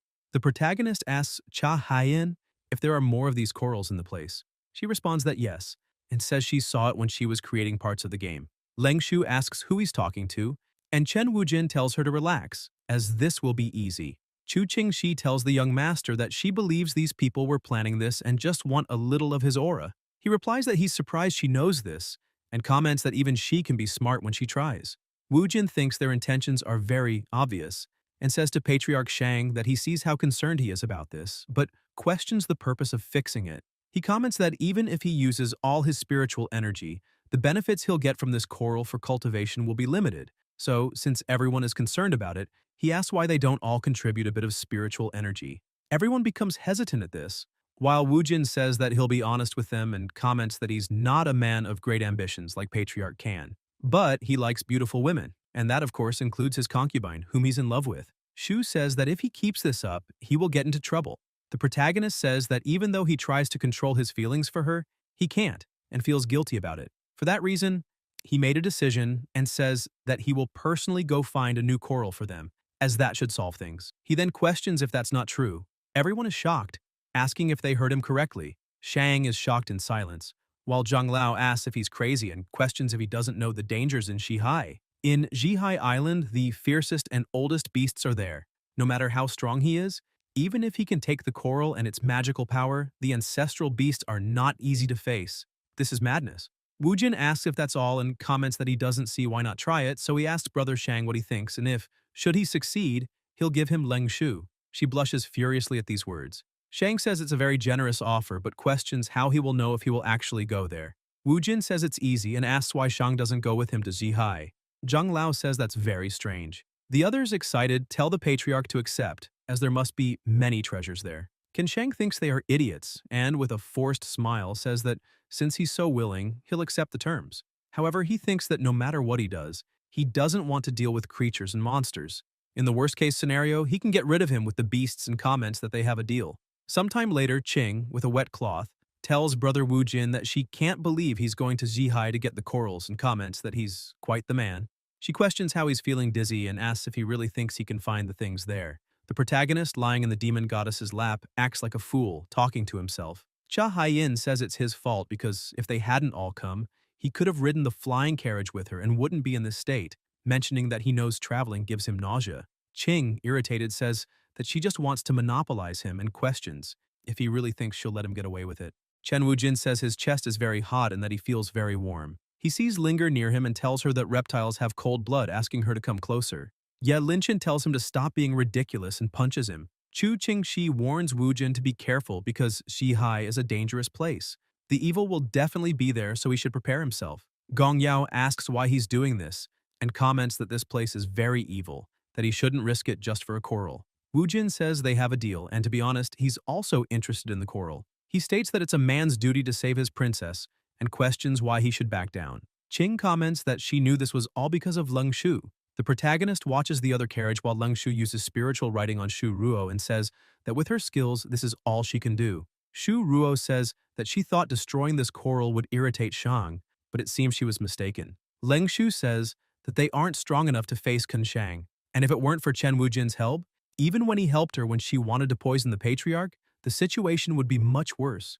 But it doesn't matter. For now, they shouldn't act recklessly and tells him to rest a little longer. Suddenly, Wujin appears, surprising Leng Shu, calling her baby, and says it seems they have a problem with the concealment spell. He then uses the spell on Shu Ruo. Quickly, Ruo thanks Brother Wujin, and he responds that it's no problem. It was too easy. He comments that they have an intimate relationship, and that this is the least he could do. In fact, he's a little jealous of him. Leng Shu, embarrassed, says that they're like siblings. Wujin walks over to Shu Ruo and says that if he doesn't mind, he'll let his future brother-in-law speak with his sister, then throws him to the other carriage where the other girls are. Shu Ruo quickly apologizes, but Qing says it's fine, as they are all sisters.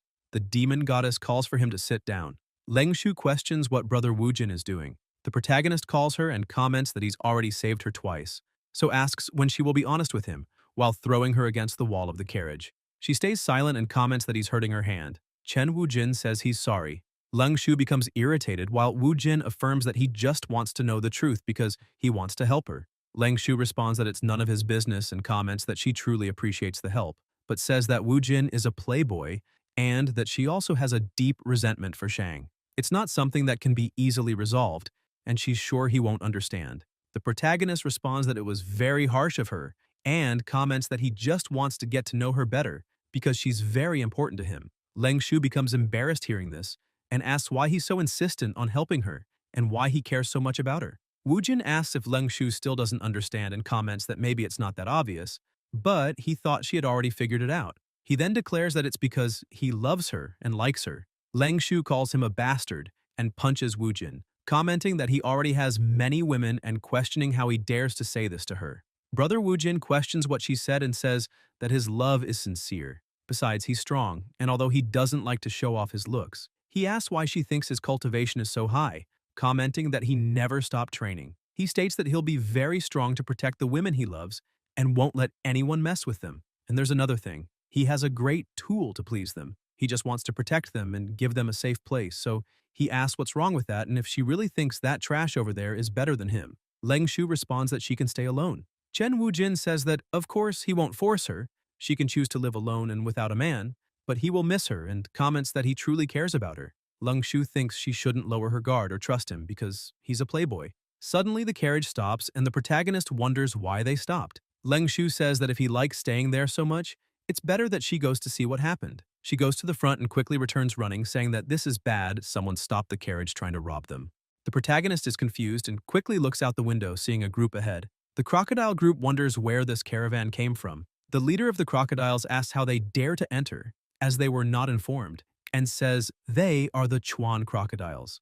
Zhang Lao says he has never heard of them, stating that they only want to deceive and rob them. He tells Patriarch Kanshang that these monsters haven't even completed their demi-human transformation and are not worth his time. They are just trash. The leader of the crocodiles tells them to shut up and remarks that he is not speaking to the bald man. Zhang Lao gets irritated upon hearing this. Shang tells him to calm down and tells the leader of the crocodiles to listen. He says they are just passing through, so there's no need to be hostile. He asks what they want to reach an agreement. The leader comments that at least Shang has good manners and adds that since it's their first time passing through and they don't know the rules, he will let them pass if they give him spiritual power equivalent to a golden core. Shang asks if they want spiritual power. The others call it a scam and comment that this group is shameless, saying it's ridiculous.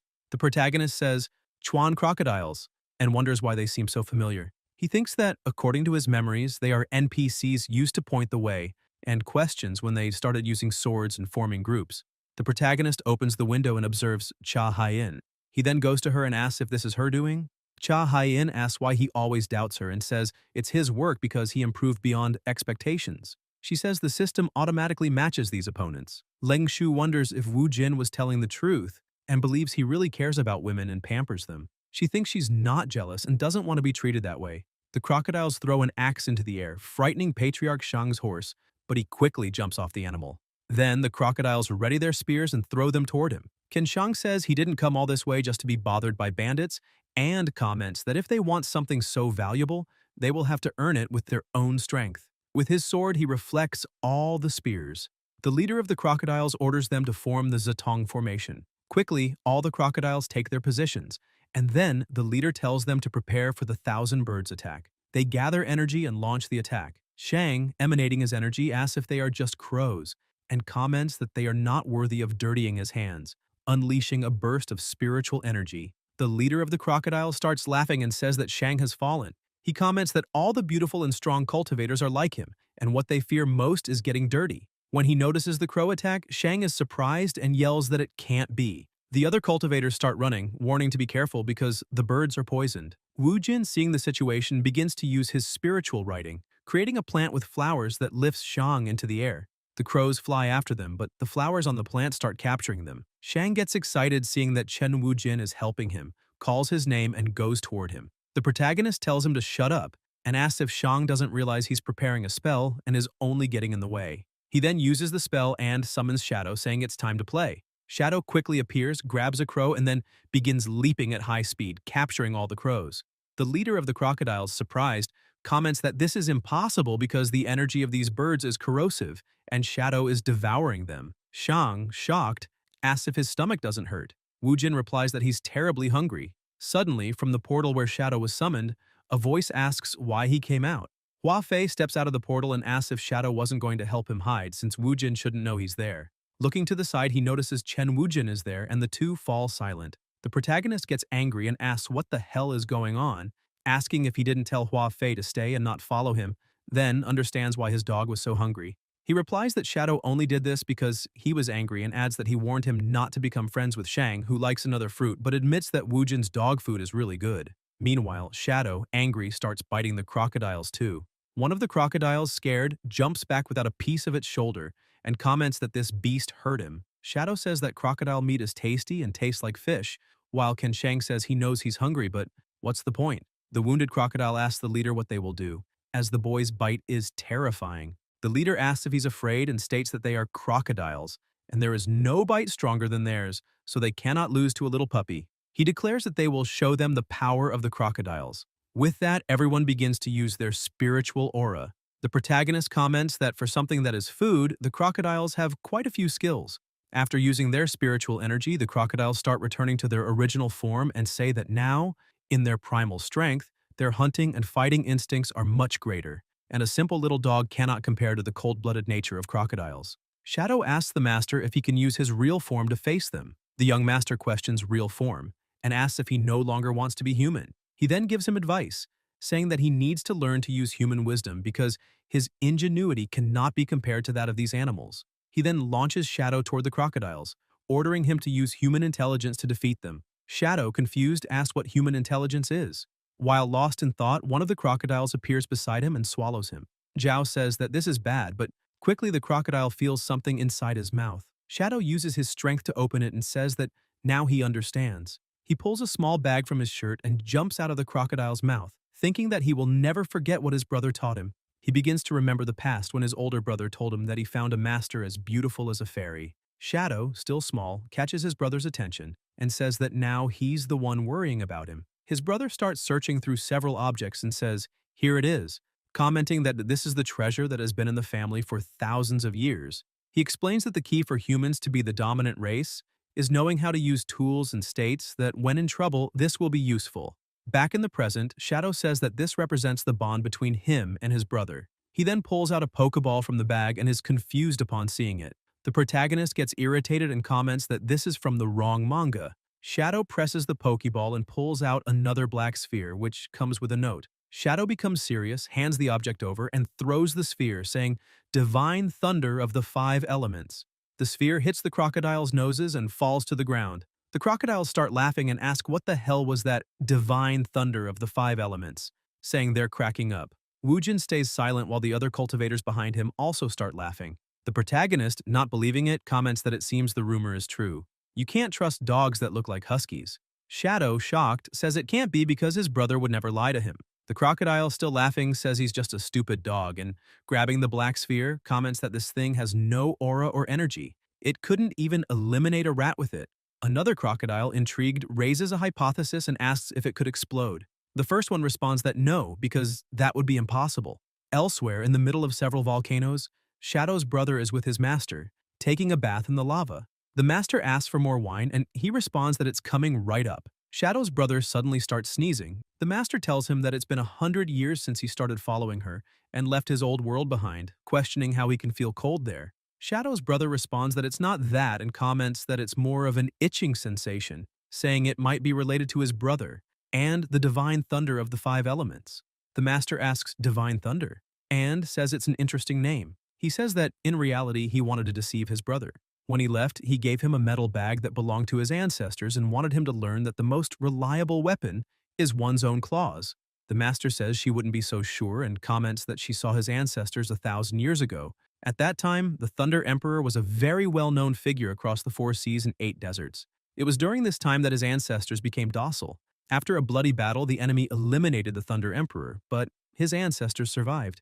The most famous magical weapon of that man was called Thunder of the 5 elements. Maybe it's just a big coincidence, but she asks what he thinks, and if he really gave the weapon to his brother. Shadow's brother is stunned and comments that he's an idiot. Looking at his master in the hot spring, he suddenly has a nosebleed and, embarrassed, says that no matter what, he just wishes his brother the best of luck. Back on the island, Hua Fei says he can't tolerate this and tells Woojin that they are provoking his little brother. He tells Shadow not to be discouraged as he will take revenge for him. Suddenly, the black sphere begins to emanate a small energy. The protagonist notices and says, "What the hell?" and tells Qingjiao to use his bell quickly. Zhao starts using it while Woojin, behind him, shouts that his stupid dog will end up killing everyone. The crocodile holding the sphere notices something different when suddenly it starts sucking in the crocodiles. The others are surprised and ask what that is, while some tell the leader that the thing is going to explode. But the leader comments that there is still a possibility that this won't happen. However, suddenly the sphere turns into a black hole and starts sucking them in, growing bigger bit by bit. sucking everything around it, growing larger and larger. Patriarch Shang, scared, asks what the hell that is and why such a powerful weapon exists in the lower world. He says, "What the hell?" and quickly grabs a plate, storing his men and his carriage, while everything is sucked into the black hole. Before disappearing, he tells Chen Wujin that this is not over because he will return. The hole begins to close, creating a strong energy crack around it and a huge flash. After it disappears, only a massive crater remains. Zhao, scared, asks how terrifying that was, while the demon goddess, in disbelief, says that power was similar to a celestial thunder. Inside the carriage, Leng Shu and Shu Ruo are in shock. Leng Shu starts crying and asks if that bastard lost his life, while Shu Ruo takes off her blindfold and says that now they're free. Wu Jin appears, saying that it's still too early to celebrate, and affirms that it's true that the power of the divine thunder of the five elements can destroy anything. However, Shadow is not strong enough to release all of his power, as what they saw was only 1,000th of its true potential. Yet Lingchen asks for a moment and questions if he means that everyone could have been destroyed. The protagonist responds yes and comments that before the explosion, can Shang use some kind of magical weapon to protect the rest? Qing asks if Shadow and Hua Fei were also caught and what they will do now. Chen Wujin says not to worry because they have an opportunity. Shu Ruo asks about the rest of the people. Wu Jin asks them to calm down as he already has a plan and thinks that after the explosion, he remembered something very important. This place is known as the Poisonous Swamp, full of insects with all kinds of poison and demonic beasts. Because it's such a dangerous place, few humans come here and there are many secrets in this area. The appearance of these crocodiles reminded him of the most important plotline that develops halfway through the game, the resurrection of the demons. A month after this event, the news that Ye Linchen had obtained the most important relic of the Western Sea spread, and this cannot be just a coincidence. He tells the group that now that things have come to this point, they need to listen to him and leave quickly because the explosion will attract a large number of demonic beasts. Also, he just remembered that the Supreme Being failed to ascend to the immortal world, was wounded, and has been recovering for 1,000 years in the Luohua Valley. On this map, they will find the location of the valley. The demon goddess, surprised, asks if he's telling the truth. Wu Jin confirms and tells her to take Chu Qingxi and Gong Yao with her, grab a boat, and carry the map. Sometime later, in the middle of the forest, the protagonist walks while singing, even scaring the animals, which flee. Qing, irritated and holding her ears, calls her brother Wu Jin. He asks what's wrong, and she says she doesn't understand why they must separate. Young Master Wu Jin places his hand on her head and says it's all part of his plan. When he arrived in this world, he only used his power to deal with enemies, and that is very boring. Picking up a branch, he comments that it's time to show the strength of his followers. Zhao watches and says that the master is strange again. Ye Linchen, furious, questions why he has to form a group with such a naive and idiotic person. Wu Jin explains that he divided the group into 3. The demon goddess is very strong, but he let her take Chu Qingxi and Gong Yao to keep them safe. Qinshang has many tricks, so Miss Leng Shu and her brother will go to Jihaiju. He laughs and says the rest is a secret. Ye Linchen, still irritated, asserts that he is sure he is doing this just to be alone with them. Chen Wujin tells him to stop talking nonsense and comments that this is an opportunity for them. It's convenient that there's so many, so they need to be discreet. Lincoln says whatever and comments that it wasn't necessary to leave the carriage behind. The young master pulls Linchen's face, calling her a woman and telling her to listen to him, asking her to trust him. He comments that he might not speak seriously often, but he has a plan. Ye Linchen questions why his aura suddenly became so serious and virile. He always acts childishly, but when he gets like this, it makes his heart race. The protagonist says that, regarding transportation, as he mentioned earlier, everything is part of his strategy, and they are looking for the crocodile nest. These swamps are deep and dangerous. The 3 women get scared, while Chen Wujin explains that if they go on foot, they will be faster and avoid many risks. He says he will use his tracking technique to find the way. Lincoln points his finger and calls him. The sign indicates the direction to the crocodile nest. Wu Jin is incredulous about that. Ye Linchen mocks him, calling him wise and intelligent, and tells him to find the way already. The girls start walking ahead while the protagonist murmurs that this isn't scientific. Sometime later, after walking, they find another sign showing the path. Qing comments that it seems to be just ahead. Linchen says it's been a long time since he's walked this much, and hopes there's a place to bathe tonight. Meanwhile, Zhao looks worried about the young master. Wu Jin, as he walks, says that something is wrong. How could he have miscalculated? Suddenly, he shouts for them to be careful, as it must be the conspiracy of the great crocodile of Sichuan, warning not to fall for low-level tricks. He thinks it's better to let the wise and great brother Chen Wujin bear the cost of kindness and comments for them to be careful and not blink. He then pulls back the entrance leaves to look. The three women are surprised, while Wu Jin comments, "What the hell is this?" At the bottom of the crocodile's nest, they see an arena filled with various monsters.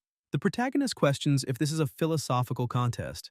Zhao tells the young master that there are many monsters around, while they observe a servant running from his master, screaming that he was wrong. The young master thinks that the crocodile empress is trying to find a strong and desirable partner for marriage through a contest. He reflects that, in terms of masculine strength, it is invincible. Qing asks Brother Wujin what they will do next. Ye Linchen responds that of course they should eliminate all the demons there for the sake of the people of the world. Chen Wujin tells her to speak more quietly, as they are there to seize a great opportunity for the demon race, and comments that while winning the championship, the power of the demons will be returned to the just. He says that as the saying goes, if he doesn't go to hell, who will? So it's better to leave this to him. Qing, impressed, says that Brother Wujin is amazing. Zhao questions how they will get in. Wu Jin, using his spiritual writing, says that he already has an idea for that and uses the celestial demon transformation, turning into the tailed wolf demon. At that moment, all the girls begin to glow.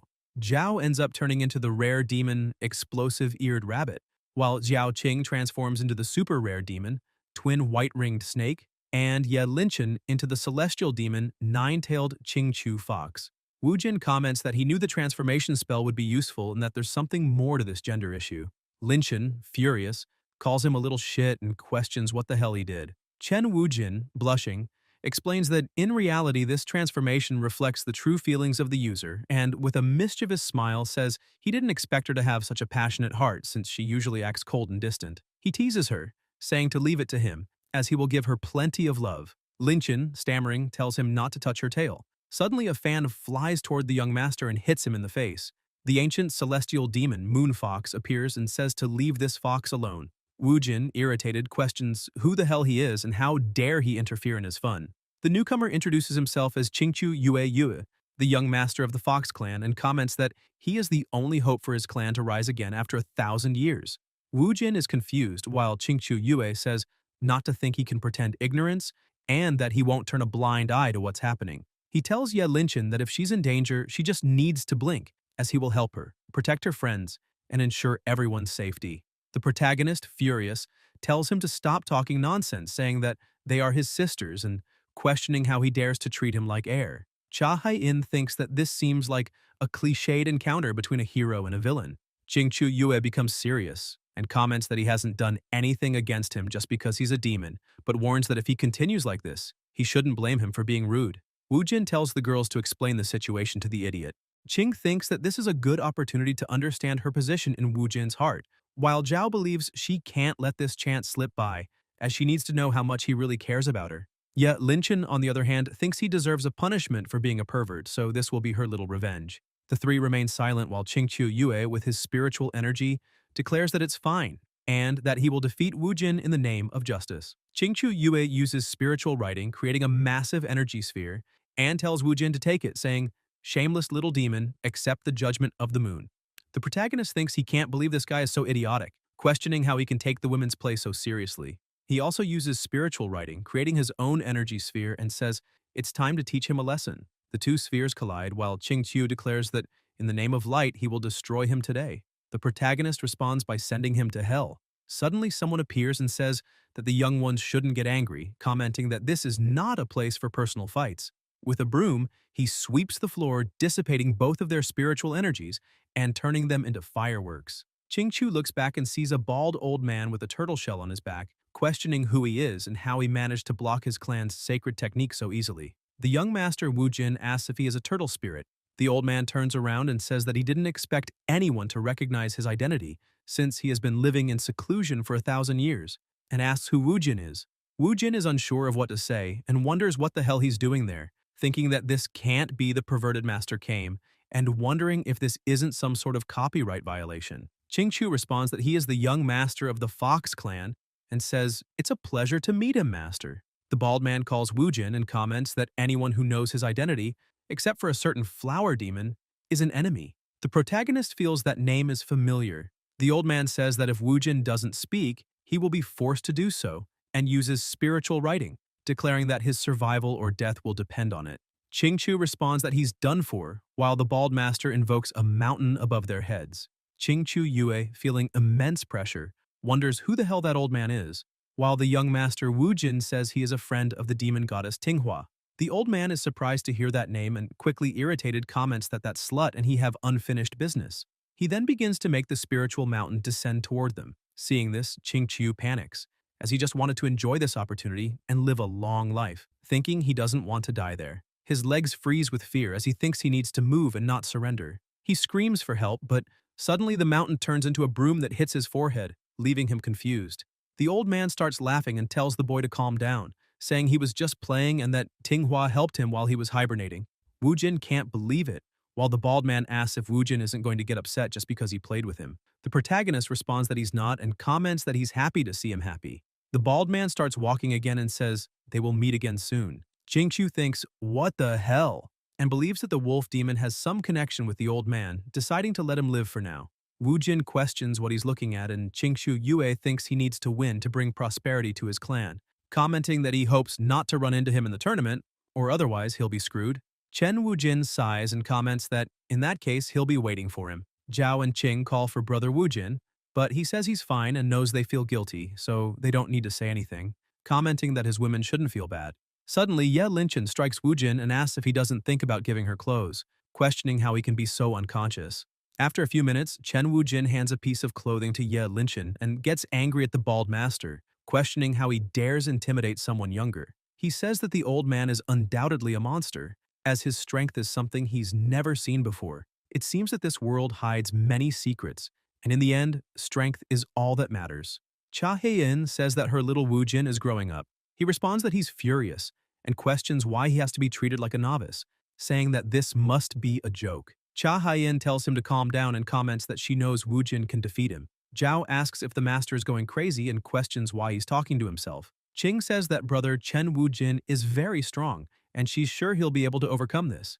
Linchen comments that he must be talking to that strange woman called System. The protagonist says that she's right and that there's no need to worry about that bastard, stating that he just needs to transform his body. Qing calls Wu Jin and asks why he has that petal, asking if it was the demon goddess who gave it to him, commenting that it smells really good. He gets embarrassed and starts to remember. Wu Jin, lying on the ground with the goddess on top of him, says that they just kissed but wonders what else she wants to do.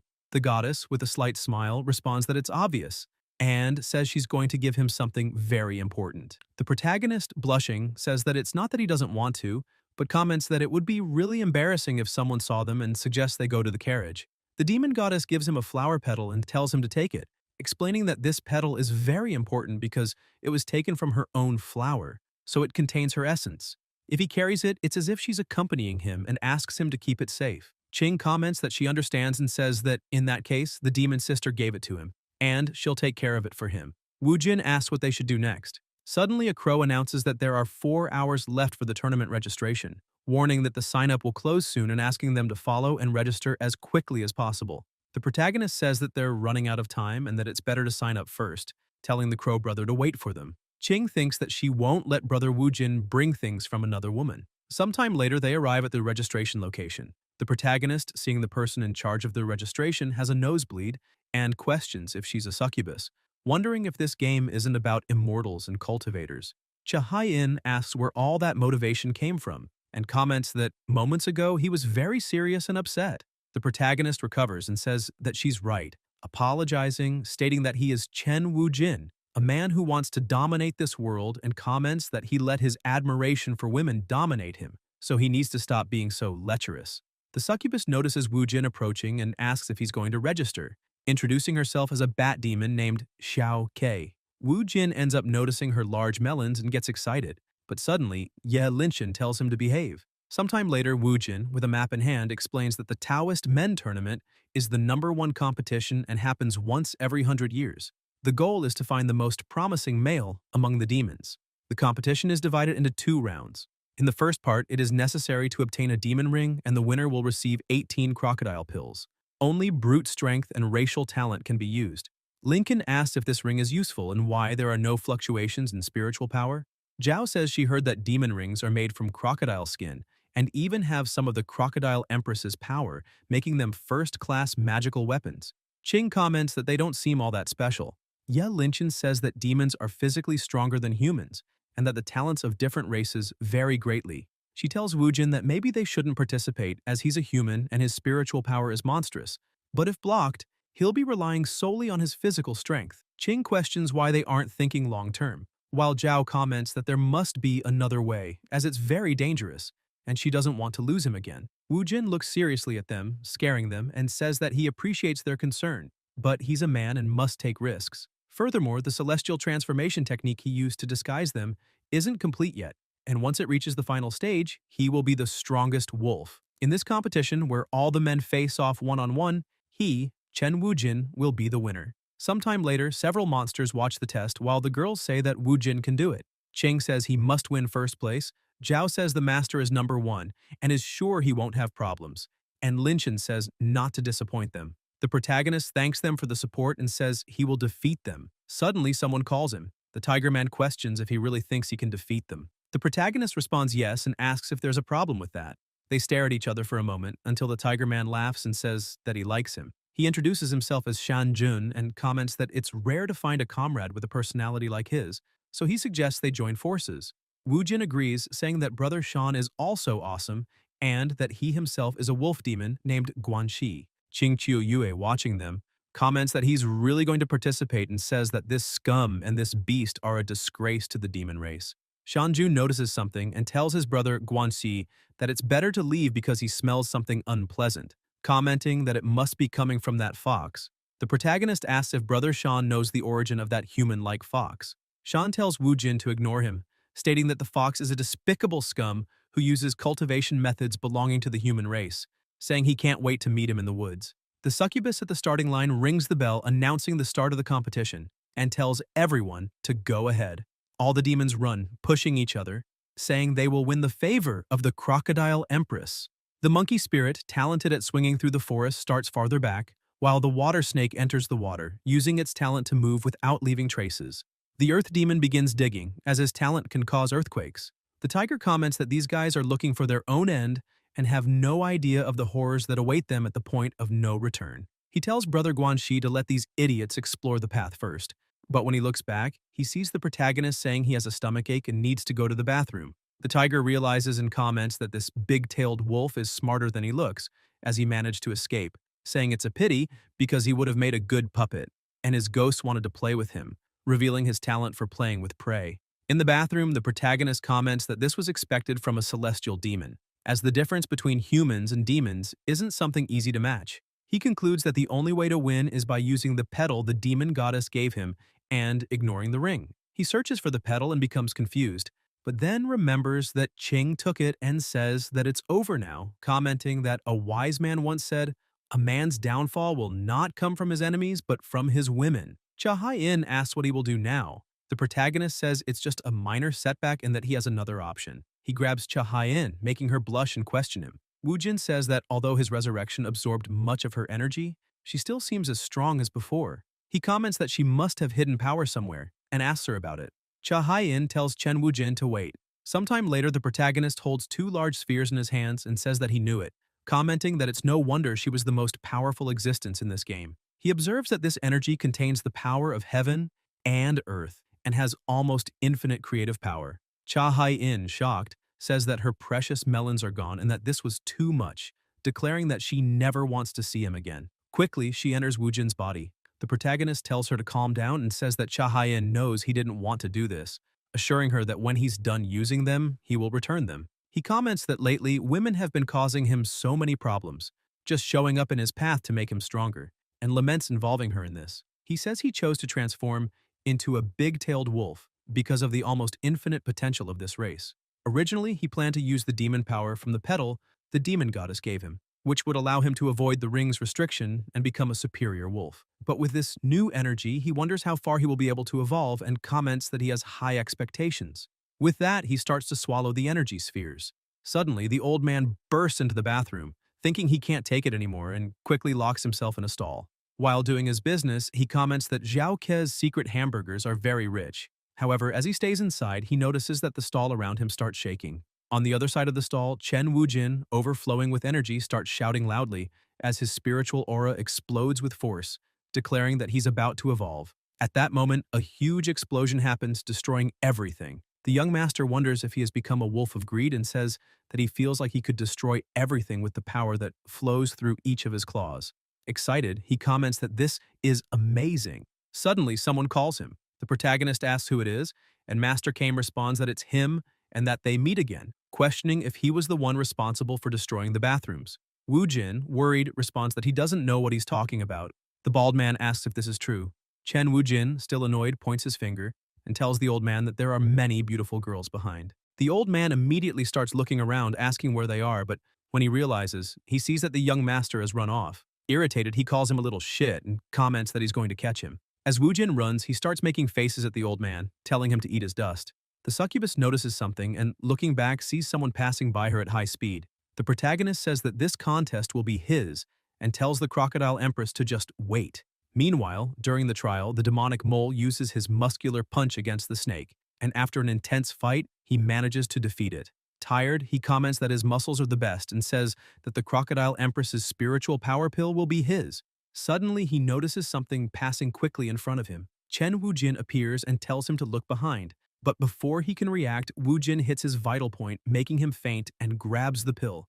Wujin says he already has the first crocodile pill in his hands and that there are 17 more in the place, but he doesn't want to waste time searching for them all. He believes there must be a faster way to get them and needs to think of something. In the end, he realizes that he just needs to defeat all the demons competing. As if he's the last one standing, he will be the winner. The protagonist begins to gather spiritual energy and then makes some hand seals invoking his power. A huge black aura surrounds him, turning the day into night. Watching the full moon, Wu Jin comments that the innate abilities of his body are incredible. The other demons notice the sudden change in the sky and begin to question what's happening. Meanwhile, Shan Jun and Qingqiu Yue are engaged in an intense battle, with several blows colliding. Shan delivers a heavier strike, forcing Yue to retreat. But quickly, Qingqiu Yue uses the secret technique of the ancient Moon Master, the Moon Cut, aimed at the tiger. Shan Jun easily destroys the strike and asks if that's all he can do. Yue, holding his weapon, says it's not over. But when he realizes it, Shan charges at him, appearing in front of him and catching him off guard. The tiger lands a strong punch with spiritual energy, forcing Yue to defend with everything he has. Shan Jun comments that if it weren't for those stupid magical weapons, he would have already been eliminated.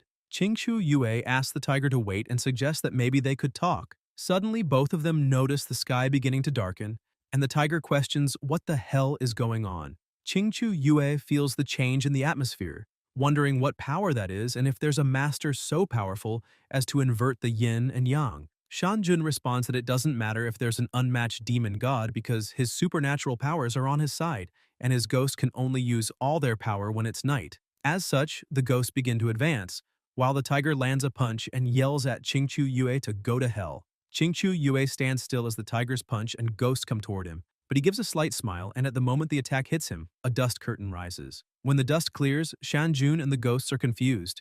Qingqiu says that he's just a brainless piece of shit, and asks if he really thinks he's the only one benefiting, commenting that he's a fox from the Moon Clan, and that clan is the strongest when there's a full moon. Shan tells him not to talk nonsense, asserting that someone who only depends on their family's talent will never cause him any harm, no matter if they come back 10,000 times stronger. Qingqiu Yue asks if he's sure, and with the tips of his fingers, uses spiritual writing. The energy begins to form around the moon and creates a portal, revealing a sleeping, nine-tailed fox.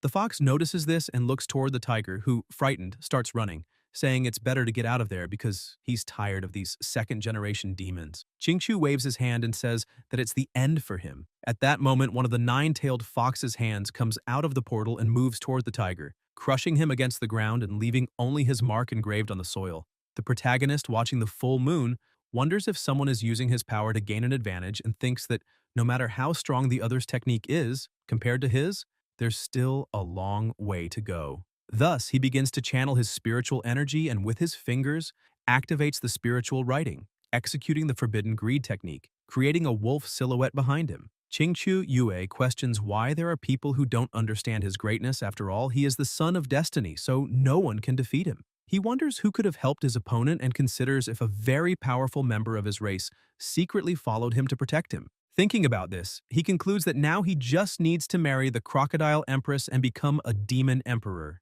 Once he achieves that goal, he will be able to enjoy life to the fullest. Qingqiu Yue starts laughing alone and thinks that Wu Jin is next on the list, calling him a little shit. He comments that anyone who disobeys him must pay with their life. Suddenly, a black wolf appears near the moon. Qingqiu Yue, shocked, asks what is happening. The black wolf bites the moon with its teeth, while the other demons, surprised, comment that it is devouring it. Suddenly, the moon begins to crack and break apart with the wolf's bite. Qingqiu Yue quickly feels something strange and starts vomiting uncontrollably, but without blood. He thinks that this is impossible, that this should have been his chance, that the heavens favored him, as he is the protagonist, the most important person in this world. Covered in internal wounds, he falls to the ground, weak. Elsewhere in the forest, Master Kame, upon seeing the wolf, says that this spiritual power is dangerous because it is devouring the heavens. He believes something bad is happening, that some immortal must be trying to bring the demon race to ruin. Therefore, he must protect the demons and starts using the 8th heavenly trigram, armor. He immediately heads to the location. Meanwhile, the black wolf continues to devour the rest of the moon. Wu Jin yawns and says he's bored, as the technique is too slow. The old man arrives at the site quickly, leaving Wu Jin confused. Master Kame declares that he has finally found him and comments that Wu Jin is responsible for all of this. Gathering spiritual energy into his fist, he advances toward the protagonist. Chen Wu Jin complains that he is a very annoying old man and says he's just following the rules of the tournament, so it's not his fault that the other demons are just ants. The bald man orders him not to talk nonsense and comments that Wu Jin is very dangerous, so he must be eliminated. Wu Jin stops Master Kame's strike with just one hand and questions if he really thinks that just because he's an old man, he won't do anything. He then says he has unsettled scores. The young master asks if that's all he can do and delivers a direct kick to the old man's stomach.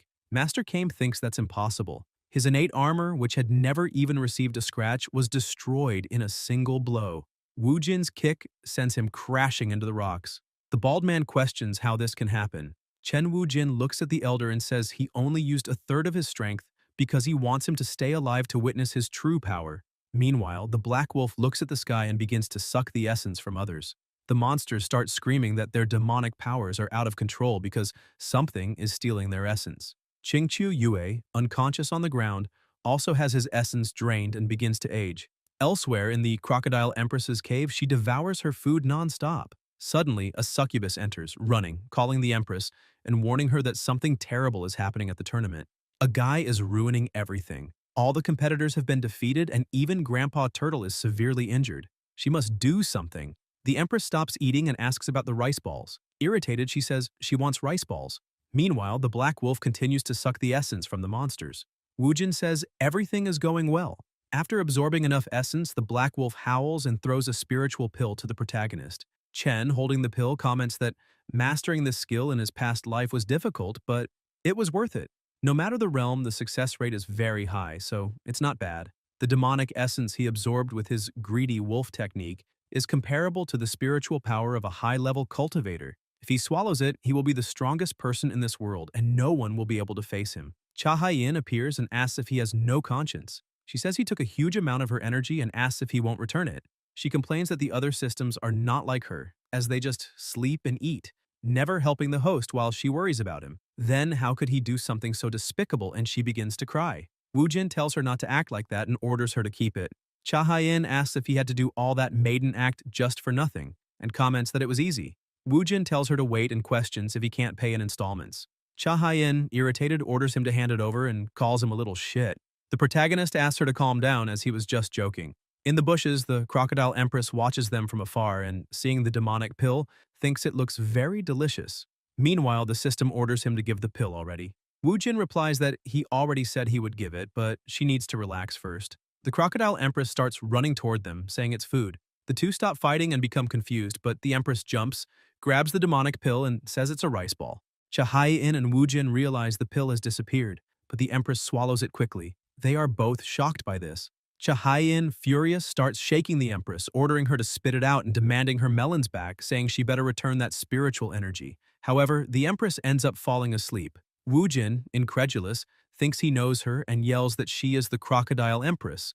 The protagonist asks Cha Haiyin to calm down, saying that if she hadn't lost her courage, this wouldn't have happened. But now that they're at this point, he promises to take responsibility and help her get her melons back. She has his word. Cha Haiyin says she doesn't want empty promises, that all men are the same and only know how to spout sentimental nonsense, But that won't work on her. Wu Jin asks her to relax, saying she's making everything seem like a Mexican soap opera. Suddenly, the other girls appear looking for brother Chen Wu Jin. Ching asks why he's like this, and he answers that it's a long story. Ching hugs him and says she's glad he's okay because she was very worried. The sky suddenly darkens and all the demons fall unconscious to the ground.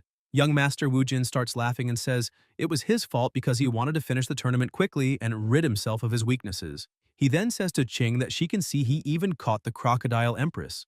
Xiao Qing responds that no way, and states that in such a fierce battle the danger must be great, so she won't allow him to do this alone in the future. Wu Jin wonders what's wrong with that girl today as she's always giving off a strange vibe. Qing asks him to promise. Chen Wu Jin says, okay, he promises. Cha Haiyan, seeing this, can't believe it. While Zhao Ting watches the Empress, she tells the protagonist that the Chuan crocodile is growing. Wu Jin, surprised, says it seems familiar and recalls the demon goddess, wondering if it's advancing. Cha Haiyan starts shouting, saying her energy is gone, that it's gone forever. Ye Linchen tells Wu Jin to take the opportunity to act or there will be endless problems. But when she looks at Wu Jin, she questions what he's so surprised about. Noticing, she sees that his melons are showing. Quickly, she punches him, sending him to hell and calling him a pervert, continuing to hit him. Wu Jin, after being beaten, asked her not to hit so hard and says it was her who got naked, questioning what that matters. Zhao and Qing stay silently irritated. The protagonist says he didn't act in time just now, but actually had other plans. All the big opportunities he mentioned along the way will fall upon that crocodile empress, because if he remembers correctly, although the crocodile empress was in charge of the demon race 10 years ago, she was severely injured by a human factory and lost all her powers. She rebuilt her demonic body and transformed her intelligence into that of a 7-year-old child. Ye Linchen questions what this competition is really about and asks if it's not to recruit a son-in-law. The protagonist says that's a good question and comments that there's only one truth. The great crocodile Empress Chuan, with the help of the selected rookie demon, will participate in the great ceremony of the 10,000 demons in the Zhihai state. Qing asks what this demonic ceremony is and questions if it's not the ceremony where the demon race chooses the next demon emperor. The protagonist says she's wrong and comments that in an unknown time, the ancient beast of the world, the Kunpeng, fell into the Western Sea. The great ceremony is where the younger generation of the demon race fights, a brutal ceremony to determine eligibility to inherit the Kunpeng lineage. Zhao says this is horrifying. Cha Haiyan says it's so mysterious and comments that it's just a high-level copy of the treasure hunt she designed back then. Nothing special. But then asks to wait, remembers something, and tells the protagonist that the Kunpeng lineage is the only energy she can absorb, commenting that he promised to pay double. Wu Jin responds that it's fine. Cha Haiyan says it's settled and thus goes back into the protagonist. Wu Jin sighs and says she finally entered, wondering where he left off. Ye Linchen says he talked so much just now, but asks what this has to do with her eliminating the Empress. Zhao comments that he thinks the young master has fallen in love with Empress Chuan and is just making excuses. Qing asks if brother Wu Jin is a user. Chen Wu Jin asks her to listen, and comments that he would never do something like that with a little girl. Xiao Ting says that when they arrived, she heard someone mention abandoned. Wu Jin, concerned, explains that he was thinking of using Empress Chuan while she's in this state to lead them to the great demonic ceremony in the Western state so they can obtain the Kunpeng inheritance, and says she needs to believe him. Qing says she knows and believes in him. The protagonist thinks things are getting difficult to handle and that he needs to find a way to educate them. Suddenly, the crocodile empress starts glowing intensely, leaving everyone surprised. The lowly body of the empress begins to transform, growing larger. Ye Linchen asks Wu Jin what they're going to do. He responds that if he's right, after completing her second transformation, she will subconsciously assume that they are her family. As long as they act accordingly, they will gain her trust, and after that, they can ask her to take them along. The Empress Chuan stands up, calls Wu Jin daddy, and hugs him. The protagonist thinks he's screwed. The three girls get angry while the young master asks them to listen, and comments that he really doesn't know what's going on. Shortly after, he starts yelling, saying they're choking him. Sometime later, while walking, Wu Jin says he thinks it's because Empress Chuan absorbed the energy he gave her, which is why she's calling him father, and they need to believe him. Xiao Qing responds that she doesn't believe him and comments that no one knows what's going on in his mind. Ye Linchen says they can't trust what a pervert says.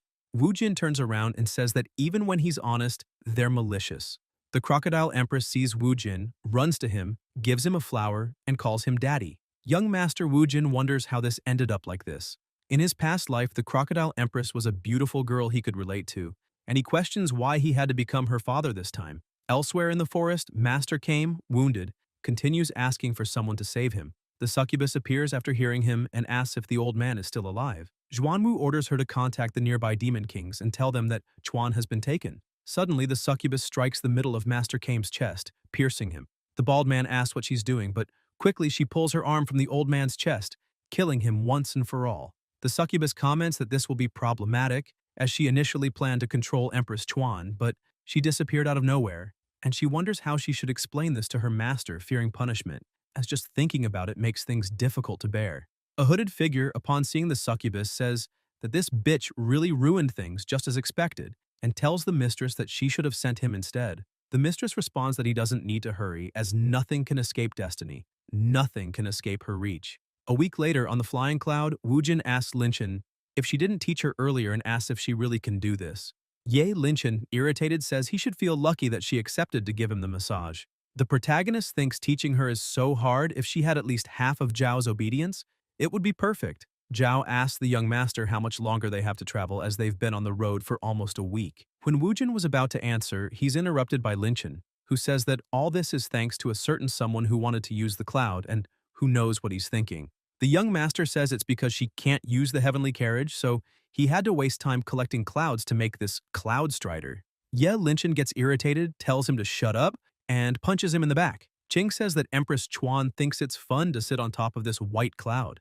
Xiao Qing asks Wu Jin if they're not going to the demonic ceremony now that they've started looking like human cultivators again, and says she's scared, questioning if this isn't a problem. Wu Jin responds that he, the wise brother Chen Wu Jin, while refining the white cloud, also made some magical weapons with his own hands, showing some items and explaining that as long as the person brings the magical weapon and sparks spiritual energy, they can become the demon god. Then he hands out one item to each of the girls. Ye Linchen asks why she doesn't have one, and wonders if he's holding a personal grudge. The protagonist laughs and comments that the nine-tailed demon's body she turned into back then used up a lot of spiritual energy, and the difficulty of creating magical weapons is doubled. He then shows her own item and comments that it took a lot of work to design it. She watches it suspiciously while Wu Jin says he forgot that her demon body transforms without clothes and that this is a magical weapon he additionally refined, capable of enchanting the talent and charm of the nine-tailed fox race.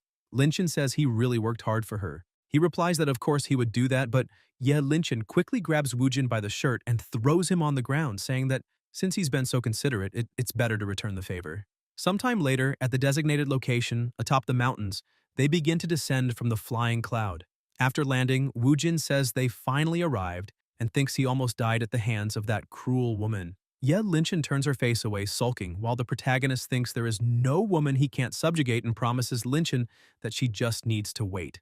Zhao tells the young master that they've arrived and tells him to look at the Qing Yun crossing. Qing asks if they weren't going to the Shihai state and questions why they came to the Qing Yun crossing. Wu Jin responds that this crossing is a ferry opened by the Shen Xing sect, which lasts a day, allowing anyone to travel to any state in this realm. He explains that the Shen Xing sect's mountain moves the cloud boat. Zhao asks if they and the Moonless sect didn't travel together before. He replies that back then, the place they had to go directly in the Shenzi state was the Shen Xing sect's ferry. Now they can't follow the failed plan, or they won't even know how they lost their lives. Xiao Qing comments that she's never seen a cloud boat move before, but it looks fun, and the Empress agrees with her. Qing and the Empress get excited. They walk to the edge of the crossing and spot a small canoe.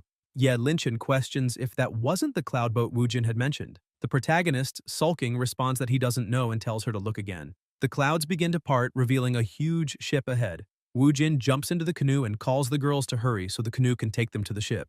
Sometime later aboard, the protagonist asks the boatman if he really said 2,000 first-class spiritual stones. The boatman replies that the Shenxing sect members are always honest in business, and that the Tianzi one room he chose is really good, so the price is equivalent to the quality of the room. Chen Wu Jin asks him to wait, comments that it's very cheap, and tells him to get 3,000 high-class spiritual stones. Then he asks if there's anything good to eat and says the boatman can suggest whatever he wants, warning that he doesn't need change. The boatman, excited, says he understands and asks the young master to follow him, mentioning that he's heard the cloud boat gathers delicious food from all over the world. Zhao asks where he got so many spiritual stones, as she remembers they didn't bring any from the royal spirit sect. Wu Jin responds that they didn't, but some disciples of the great sect were quite generous while looking at Ye Linchen. She quickly questions where her spiritual stones went and accuses Chen Wu Jin of stealing them. He replies that that's not considered stealing. Ye Linchin starts running after him, demanding that he return her spiritual stones. The protagonist says that it's because she doesn't observe well and explains that he felt it in her arms during the white cloud massage, so now it's his. Lincoln orders him to stop and not run. One of the boatmen asks the second son if he took care of the two guys who ate the king's dinner earlier. He replies that the boss worked hard in the back of the boat to pay off the debt and says it's fine, telling him to squat down. Grabbing the conch phone, he informs Master Can that he found all the people he wanted. In the back cabin, Hua Fei calls Shadow an ordinary dog and complains that the fare has already been paid, so why did he have to eat twice as much? Shadow replies that he eats a lot too, so he can't say anything. Later, as the ship floats toward its destination, inside the room, Ye Linchin accuses Chen Wujin of stealing and questions why he's messing with her pieces again. He replies that there's no way to do that. Linchin says she thinks this trip Mahjongi invented is fun. Wujin says he has to invent some games and comments that she has to take off 16 pieces of clothing after losing a big game, asking if she wants to go back on her word. Ye Linchin, blushing, responds that she doesn't mind, as he's the only one with bad intentions there, leaving angrily along with the Empress. The Crocodile Empress leaves saying she wants rice balls. Zhao asks if the young master doesn't think he's been intimidating Sister Linchin recently. Qing, jealous, agrees and says it doesn't need to be this way. Wujin asks the two not to stay by her side as Linchin is the only one who wants to fight against him and that he hasn't done anything wrong. Furthermore, she lost the game and also her patience. But they still blame him. Elsewhere, Shang observes the situation and comments that he never thought he'd fall into their hands, admitting he underestimated the depth of the sect and asserting that he must not think the Shihai state is where his roots are. With these two losers, he questions whether Wu Jin plans to settle in Shihai ahead of schedule. Walking over to Leng Shu, he slaps her face hard and says that this bitch dared to betray him. Grabbing her by the neck, he orders her to beg for forgiveness right now, or he will make her incapable of living or even dying. Shu Ruo asks Ken Shang to do whatever he wants with her, but not to hurt her sister. Leng Shu tells Shang that she hopes he meets a terrible end. Ken Shang comments that he wants to see how much more she can talk and uses spiritual writing on her, squeezing her entire body with spiritual energy. Shu Ruo screams her sister's name, furious, while Shang starts laughing and approaching Leng Shu provokes her, telling her to scream even louder. Shang tells manager Wang that once the ship is over the abyss, to begin the plan. Wang responds that he understands leader Shang. The manager tells the second son to start the plan. Qing asks where brother Wu Jin is looking. He points his finger and says to look down there. Qing is surprised and says, "It's amazing." Wu Jin says that this is the so-called Guishu, where all the water from the Western Sea will converge into that bottomless pit. Chen Wujin says that now that they've seen Guishu, it means they're close to the Western Sea state. Once there, they'll have to plan their next moves carefully. Suddenly, everything begins to shake. Xiaoting asks what that was. The ship starts to explode over the Western Sea, in the Guishu abyss. Hua Fei and Shadow, at the bottom of the boat, run, saying they're screwed. The ship begins to fall into the abyss. Manager Wang, with his son observing, calls and tells leader Can Shang that it's done. However, the Crocodile Empress also falls into the abyss and wonders how they should report this to the master. He responds not to worry, as he will find a way. As long as he can replace the Crocodile Empress and enter the judgment, everything will still be under his control. Back on the ship falling into the abyss, Chen Wujin breaks a door and tells Qing and Zhao to come quickly through there. As they walk, they see a man running and asking someone to save him, as he doesn't want to lose his life. Suddenly, a burning board from the ship falls on him. The protagonist protects Zhao and Qing and thinks that this area is influenced by the abyss, and even he cannot use his spiritual techniques. He says that if Cha Haiyan stays inside, everyone will lose their lives. She responds that this place seems to be one of those bugged areas that appear when the game crashes. Even she can't materialize there. The protagonist says the flames are reaching them and thinks the exit path from the cabin is also blocked, so he must find a way to open that door. He tells the two to stay there for a moment and, standing in front of the exit door, runs to shoulder it, but nothing happens. He continues to bang on it and yells for it to open. Tired and with pain in his right arm, he says he can't open it just using his body without being strengthened by spiritual power. Zhao and Qing, already somewhat suffocated, start calling the young master. Wu Jin tells them not to worry as he will save them. Suddenly, someone shouts and thrusts a sword into the door, telling them to get out of the way. Ye Linchin, with her sword, slices the door into pieces, saying she's there to save them. Everyone is happy while Linchin asks if they're okay. Wu Jin replies that yes, as he was planning to go save her. Ye Linchin tells him to stop being so stubborn at a time like this, and says to get out of there immediately. So everyone starts running while the ship catches fire completely. Once they reach the surface, Ya Linchen asks what they should do. Chen Wujin says they have to bet their lives on this. Although they can't use their spiritual qi there, that shouldn't affect their transformation into their demon beast forms. He tells Qing to make Linger transform into her true form and for them to try to go back to the sea holding on to her. Qing says they're counting on Linchen, so the snake begins to grow huge. Linchen tells everyone to climb onto her back. Wujin tells everyone to hold on tight. While they're leaving the ship, Hua Fei and Shadow appear running and tell them to wait for them, grabbing onto Linchen's tail. Wujin, seeing them, questions why they're there. Hua Fei tells him to stop asking questions, as the ship is about to explode. With that, Linchen dives into the sea, escaping the ship's explosion. Ye Linchen holds her breath tightly, and a few minutes later she emerges to the surface. Zhao tells Wujin that Ye Linchen has disappeared. Meanwhile, she starts sinking, breathless, into the sea. The protagonist remembers that Ye Linchen is afraid of water. Hua Fei says that they are finally safe, and Chen Wujin tells the two to stay there and take care of the other girls, as he is going to search for Linchen. Hua Fei questions what he's doing, and Zhao tells the young master to be careful. Wujin jumps into the sea, thinking that Linchen must stay safe. While searching, he sees her down below and thinks he's almost there. As he gets closer to Ye Linchen, he realizes she has already swallowed a lot of water and believes he has no choice. He kisses her for mouth-to-mouth resuscitation. A few seconds later, she realizes, and, blushing, pushes Wujin away, calling him a damn pervert. He gets irritated and comments that he was trying to save her. When he looks to the side, his eyes widen as he sees a huge fish silhouette appearing behind them, trying to attack Ye Linchen. Wujin swims toward her, holding her and telling her to be careful, but he believes they won't be able to escape. The fish swallows them both and swims away. Sometime later, the protagonist wakes up on the sand, groggily asking where he is, complaining of a headache. He comments that he thought he and Ye Lincoln would be eaten by that strange fish, but wonders how they ended up here. Looking around, he realizes he can't feel any spiritual power, which means he's still near the abyss. As he walks, he notices something on the ground and wonders if they are footprints, questioning if they belong to Ye Linchen. Following the footprints, he thinks she might be in danger if she's exploring alone.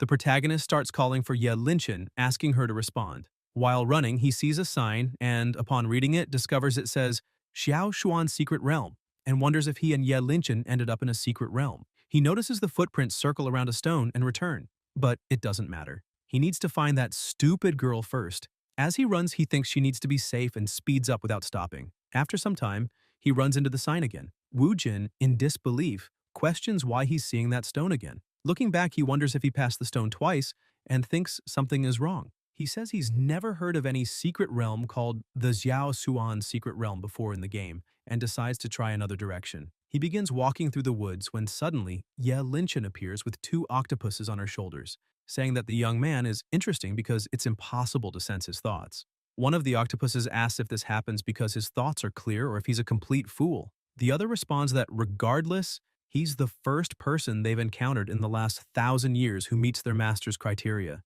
The first octopus suggests they could just release that object and complete their mission. The second octopus hits him, telling him to stop being a fool, and states that if they don't follow their master's orders, they won't be able to complete their mission or escape that place. The first octopus complains that their master's judgment is too difficult as no one can pass it. The second tells him to forget about the judgment and says that the idiot may not even realize the secrets of that place, so it's better to control that body and return to the seal for now. They start walking while controlling Linchen. The second octopus comments that, at the very least, they can use that body to do interesting things. Reaching the front of the sign, they use spiritual writing and enter it. In the evening, the protagonist is still walking and comments that the grass is growing really fast there. When he looks ahead again, he's surprised and questions how he ended up there again. He kneels on the ground, disheartened, and asks what he should do there, wondering if he's going to be trapped forever. Wujin asks how he can feel hungry at this level of power.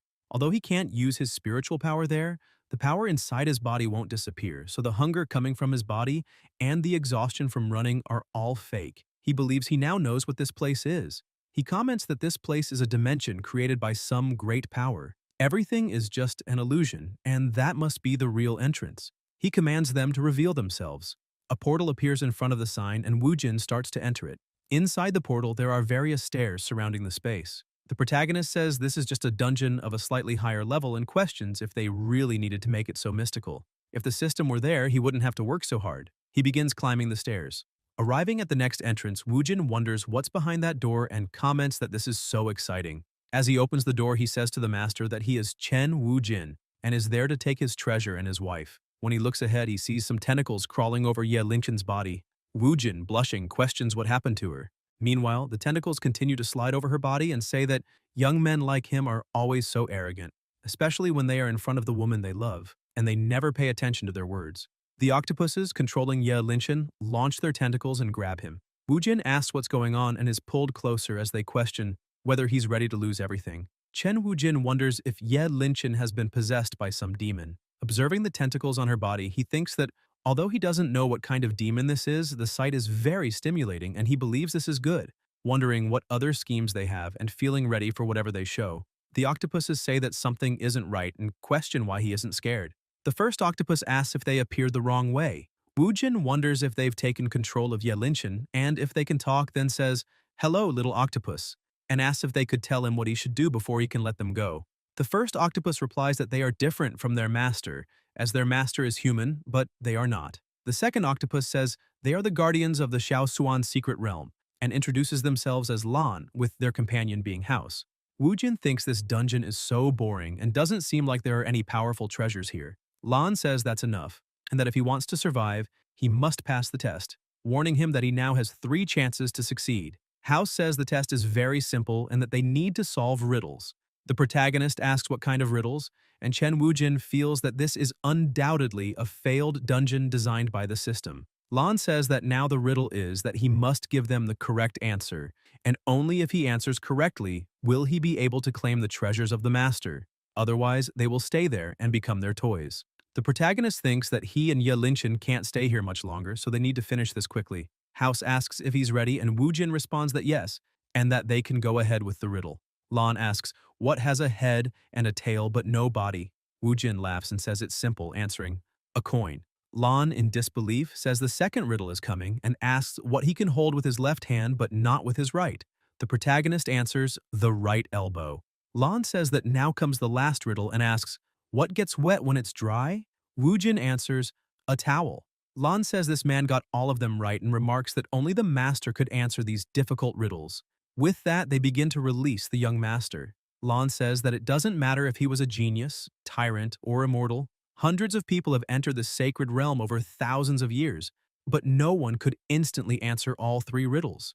He congratulates Wu-jin and says that he is the first to have completed this test. Wu-jin thinks that these were just elementary school riddles and wonders if this means he can take the rewards and leave with his companion.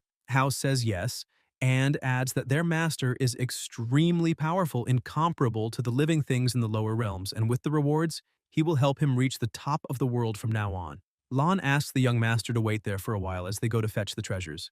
Wu-jin tries to wake Ye Linchen up, and the octopuses say they are eager to see his expression when he receives the rewards, because if even the one who answered all 3 questions isn't worthy of it, then no one is worthy of the treasure. The protagonist asks what that is and why she hasn't woken up yet. He wonders if he has to obtain the treasures before he can free her from their control. The octopuses arrive saying the treasure is there, and telling the young master to open it. Wu-jin grabs the box and says that he's not excited at all, hoping this isn't a joke, but when he opens it, he is surprised. A hologram of a martial master appears and asks what his name is.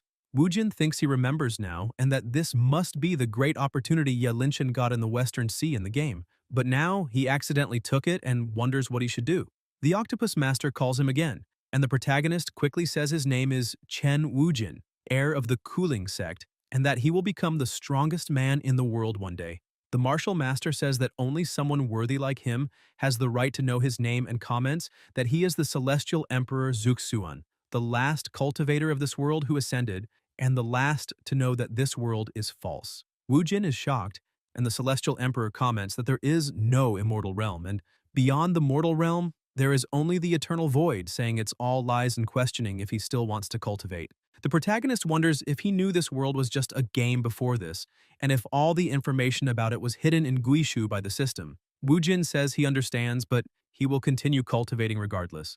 The celestial emperor says he doesn't understand, and states that he's been trapped in the eternal void for thousands of years, asserting that Wu-jin understands nothing. The young man just stares at him in silence. The emperor comments that he's lost his temper and tells him to come closer, saying he should grant him a thread of immortal qi as a reward. Wu-jin asks if, now that he has granted him the immortal qi, It means he can just continue on his path. The Celestial Emperor starts laughing, saying it's great because even in the mortal realm, there's someone who follows their own path, and then he begins to disappear. The protagonist is shocked and asks if that's all, questioning why he revealed such a big secret and didn't continue with the usual metaphor. Wu Jin asks where the manuals and treasures are that he should have received, commenting that the Celestial Emperor could at least have asked him to inherit his legacy, or perhaps give him a mission to find out why there is no immortal realm and who's behind all of this, asking why there's nothing. Chen Wujin asks the octopuses why there's nothing after the Emperor said everything was great.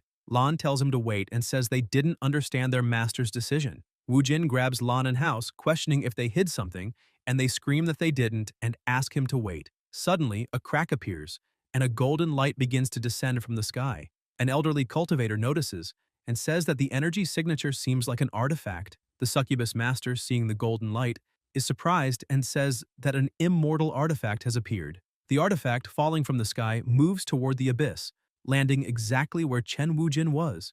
As the dust begins to dissipate, a sword with lightning appears in the location of the golden light. The protagonist wonders if this is the Celestial Emperor's reward, but says it looks so ordinary. The octopuses say that now they can go have fun in the mortal realm.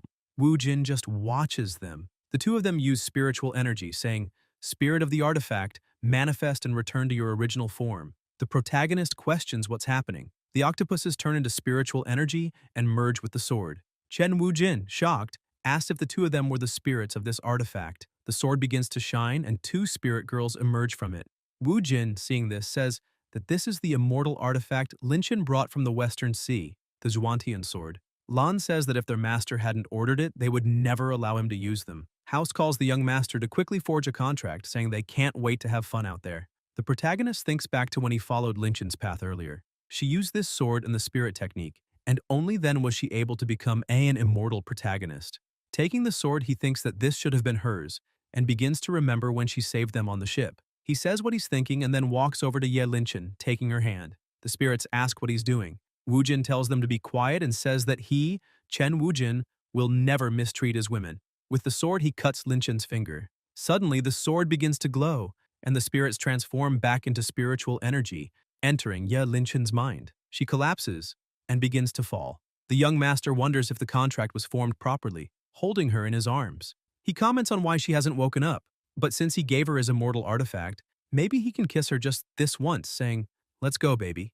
As he's about to kiss her, he's interrupted by the spirits, who call him a little shit. Wu Jin, irritated, asks if the two of them shouldn't be in their master's soul. House responds that originally, Lan and she were supposed to reform their master's foundation and cultivate the mnemonic of the immortal sword so that she could inherit the legacy. However, they realized that the master's body has a perfect foundation and that she was born to cultivate as an immortal sword. That's why all she needs is some time for her soul and the Zhuantian sword to merge. After that, she'll be able to control the Zhuantian sword. Wu Jin asks about a perfect foundation and comments that it reminds him of something, then questions if, aside from the Zhuantian sword, the Celestial Emperor must have prepared something to ensure the legacy could be inherited. House says that, of course, in the secret kingdom of Zhaoshuan, there is a secret passage that leads to the Moon Spring, hidden at the bottom of the West Sea. The Moon Spring can grant anyone who drinks its water the perfect foundation. He says he envies the master, as he even eliminated a Kunpeng to create a seal to protect the Moon Spring. Now, it no longer concerns him. Lan says that only the one who inherited the master's legacy can pass through the astral formation lock, and that he can only exit through this secret passage. Even if his body could avoid decaying in Guishi for tens of thousands of years, once his master wakes up, they will leave him there alone. Wu Jin says he understands. The soul of the dead Kunpeng remained and stole what it was supposed to protect. In return, it ensured the essence left to the body and the water of the moon spring for the young demons. That was a well-thought-out plan. He thinks that, if that's the case, he suggests they make a bet. Lan says there is no chance and questions him, accusing him of abandoning them. The protagonist says they will discuss it and asks if, once he manages to break the astral formation lock, they will let him use the now useless moon spring. Lan calls him a liar and says the astral formation lock is a type of seal that the Celestial Emperor Suxuan masters better than anyone, questioning how he could possibly break it. Wu Jin says he doesn't think it will be that difficult. Lan, angrily, says it's impossible and comments that if he manages to break it, he can ask anything of them. House says that if he fails, he'll be left behind and become dried meat. The protagonist says, then they have a deal. After that, he gets up and walks to the spot. Wu Jin says that Ye Linchen is not that powerful and that it will take a long time for her soul and sword to merge. However, Xiao King and the others are waiting for him outside. As he watches, he thinks he needs to break this formation quickly no matter what. Back at the ocean, where the others are, the Empress tries to look for the young master and begins to drown by herself. Hua Fei saves her and questions whose child this is and why she is so rude. Zhao asks Qing what they should do and suggests they might need to leave this place first and think of something afterward. Xiao Ting says she won't go anywhere without Wu Jin. 3 days later, they are still at the same place waiting for Chen Wu Jin and Lin Chen. Everyone is starving. Hua Fei thinks they can't continue like this. The explosion that moved mountains was already suspicious enough. Not only will the serpent demon not hold out much longer, but another accident could occur. Shadow, fainting from hunger, says he wants to eat meat. Qing, sulking, asks where brother Wu Jin went and says that if she can't see him again, it's better to die of hunger. Meanwhile, Hua Fei sneaks up to her. Suddenly, she loses consciousness as Hua Fei strikes her vital point, making her faint. Zhao questions what he is doing to her. He answers that it's for her to listen, and says that the best thing to do now is simply not to wait here. They must leave this place while they still have strength. Suddenly, everything around them starts to shake. Shadow asks if he wants to abandon his master and tries to punch him, but Hua Fei quickly dodges, making Shadow fall into the sea. Shadow grabs onto Linger. Hua Fei tells everyone to wake up and comments that they can't do anything if they keep waiting near Guishu. He states that they need to gather all their strength before discussing what to do next. Not to mention that he believes Chen Wujin will surely survive and may even surprise them. Zhao comments that he also believes he will return safe and sound and asks Linger to take them back for now. He says they have to wait for Wujin at the cooling sect, so they start to leave, while Shadow tells them to wait for him. Hua Fei says that once they return, there will be several ways for them to take the revenge and asks Kanshang to just wait. Sometime later, back in the Secret Kingdom, the protagonist tells them to come with him and starts saying, left hand, slow motion, right hand, left hand, and slow motion. This song will make you happy, and asks if she has fallen in love with him. Lan and House say their ears are begging for mercy. Wu Jin says the two must be envious of his beautiful voice. House says he must be joking, as he knows he won't be able to break the Master's formation. Lan agrees. The protagonist, irritated, says he's just resting a bit while trying to break the formation. They get angry and leave. The protagonist thinks it was close, as they almost saw through him, and believes he realized in the last few days that the formation can be broken by connecting the points this way. He is sure that this time he will get it right. Suddenly, as he connects the points, everything turns red. Wujin wonders if he is wrong too and realizes that 3 days have already passed. How can there be such a difficult formation in this game? He wonders if he will be stuck there forever. No, time is short, he must leave as quickly as possible. A month later, the spirits ask Wujin if he really will manage it, as it has already been a month. Lan says they are so bored. House agrees and asks if he has lost his intelligence from working too much. She also tells him not to think they will feel sorry just because he is acting like this. Chen Wujin thinks he finally understands. The seal is made up of images of the 28 mansions, and he has to connect all the constellations precisely. These spirits are right, the celestial emperor Xuanwu really is very talented. With this, the young master begins to connect all the points correctly. Hao says he has finally understood the master's formation, while Lan questions if he will really manage it. After a few minutes, he successfully connects all the points correctly, turning the formation blue and breaking it. Wu Jin says the formation has been broken and then asks when they will fulfill their part of the deal. House, not believing it, says that doesn't count since he took a whole month. Lan interrupts her and admits defeat, telling him to say what he wants. The protagonist says they're not in a hurry, but he has a question now. He asks why Lincoln is still sleeping, as it's been a month and he thinks that's too long for her to still be like this. He says it must be because the two of them messed up everything and disrupted the inheritance process, asking if he's right. House replies that, to be honest, there shouldn't have been any problems when his master and the sword were inherited, but she's not sure what's going on. Chen Wujin asks how they're not sure what's happening, and says he's deceived so many NPCs like them, but now he questions if they are trying to deceive him. Lan says it wasn't on purpose and tells him not to get nervous yet, as his master left something behind that can restore the Moonspring soul, assuring that Lin Chen will be fine after consuming it. The young master Wujin tells them to take him to the Moonspring now, and warns that if anything happens, he will destroy the Xuantian sword.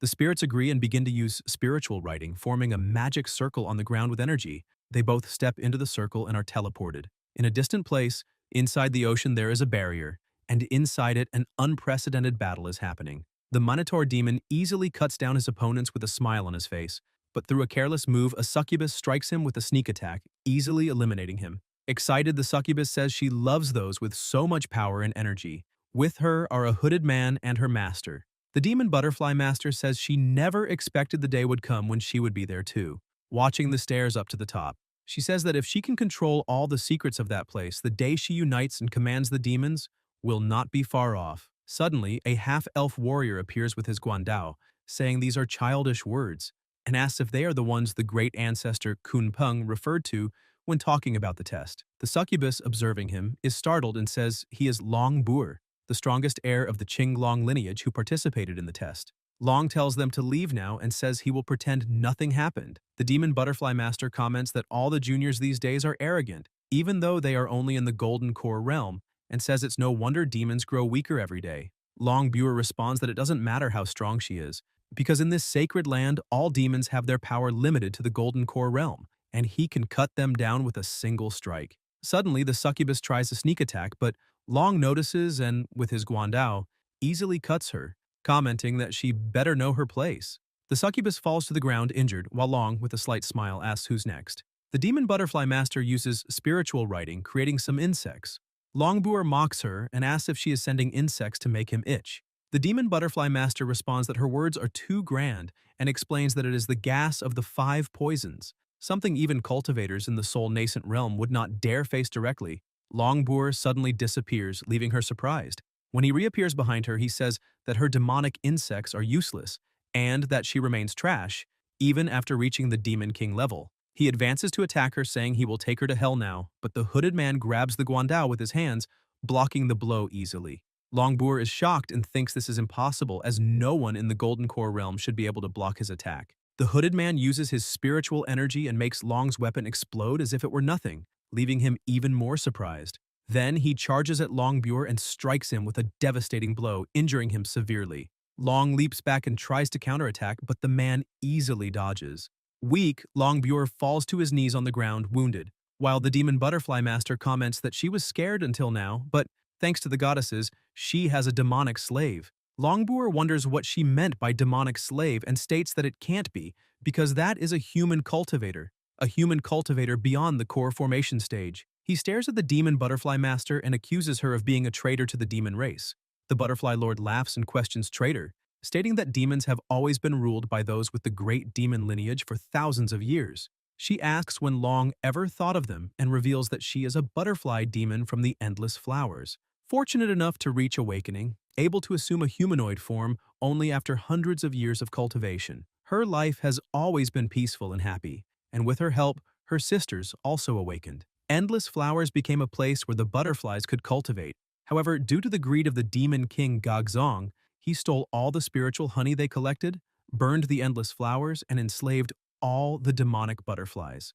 As for her, it took 500 years to eliminate that pig. She asserts that the demon race has always been about the strong dominating the weak, and without power, the rest is useless. She then asks what Long intends to do before losing his life. Longboer quickly activates a magic circle with his spiritual energy. The demon butterfly orders her slave to attack him immediately. Ken Shang, with a simple movement of his arms, cuts Long's arm. Even wounded, Long laughs and says that his dragon blood summoning rune is now complete. He declares that as soon as those people learn what happened here, everyone present will lose their lives.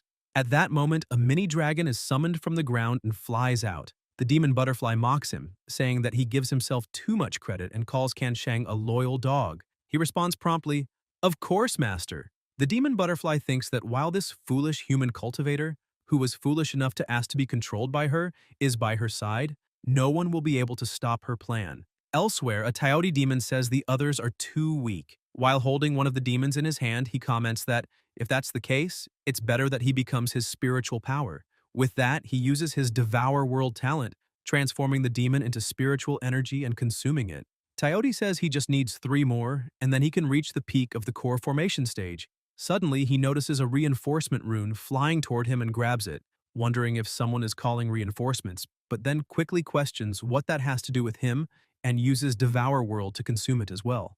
Thus, he continues walking in search of more victims. Sometime later, Coyote is fighting again, but ends up taking a full blow to the stomach and falls to the ground. He tries to use his Devour World talent, but quickly his opponent, Kanshang, uses the Divine Crescent Sword, summoning a huge sword of energy above the Coyote demon's head. By the time he realizes, it's too late and the sword eliminates him. Shang questions if he really thought he was invincible after reaching the core formation stage and tells him to show how powerful that golden core he prides himself on is. With that, Kan drives his arm into the demon and rips out his core, observing it and commenting that it's just a common ninth grade golden core. The demon butterfly tells her servant to stop playing and states that they have already collected enough blood from their competitors.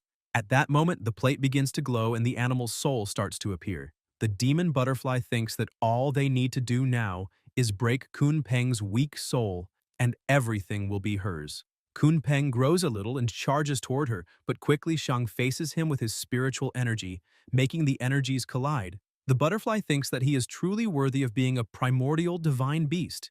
Even if he retains only 0.01% of his original power, it will still be difficult to defeat him. Fortunately, she came prepared and uses the soul-breaking bell. Thus, the bell manages to destroy the animal's soul and the demon butterfly declares that they have succeeded. After Kun Peng's soul is shattered, the stone plate opens, revealing a staircase for them to descend. The demon butterfly orders her servant to follow her, but Kanshang says there is no rush and believes he should go to the treasure himself. The butterfly orders him to stop playing and questions if he has forgotten the experience when the 10,000 insects were implanted in his brain. Shang begins to laugh and comments that the electrifying sensation creeping into his bones is something he will never forget. The demon butterfly says that, in any case, it was never her intention to let him leave that place. Using spiritual writing, she orders him to find the origin. Shang, irritated, bites his fingers and places the blood on a straw doll. The demon butterfly uses the spiritual writing and orders, "Devour." The doll explodes and melts to the ground. The demon butterfly is shocked and wonders how he can be unharmed, questioning how her core insect could explode like that. Shang laughs while she realizes she needs to use the soul-breaking bell before he becomes defensive and comments that she must destroy his soul. However, quickly, Kan Shang charges at her, cuts her arm, and grabs her neck, choking her with force. Shang asks if she knows why he hates women and answers that it's because they always think they are above everyone else. With that, he squeezes her neck tighter and throws her away. The demon butterfly thinks that, in the end, nothing can change and apologizes to her companions before falling hard to the ground. Shang begins descending the stairs and says that, realizing Chen Wujin cannot see all of this, he is moved. Inside the cave there are several treasures, and further ahead, a small water spring with a plaque. He begins to laugh, saying that everything there is now his. Suddenly, a crack in space opens within the cave and Shang is shocked to see Chen Wujin questioning what place that is. Ken Shang, furious, says this is impossible.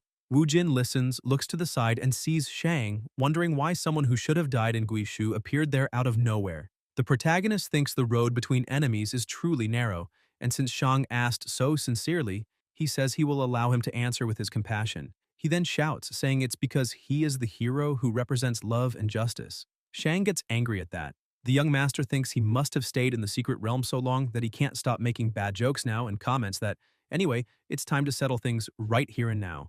Shang tells him to stop playing around and says that this time he will eliminate him himself. He quickly charges at Wujin, who thinks this is great because now he can let him taste the new formations he learned in the secret realm. He invokes transmutation of the 5 elements, creation of nothingness, formless formation. Shang is stunned and questions if that is an advanced level of rune spiritual usage, realizing that Wujin has created a rune formation. When his strike collides with the formation, he is thrown back. Wujin comments that the celestial formation is extremely strong, and that even having mastered only 10% of it, it still has incredible power. The spirits say that naturally their master's power is invincible.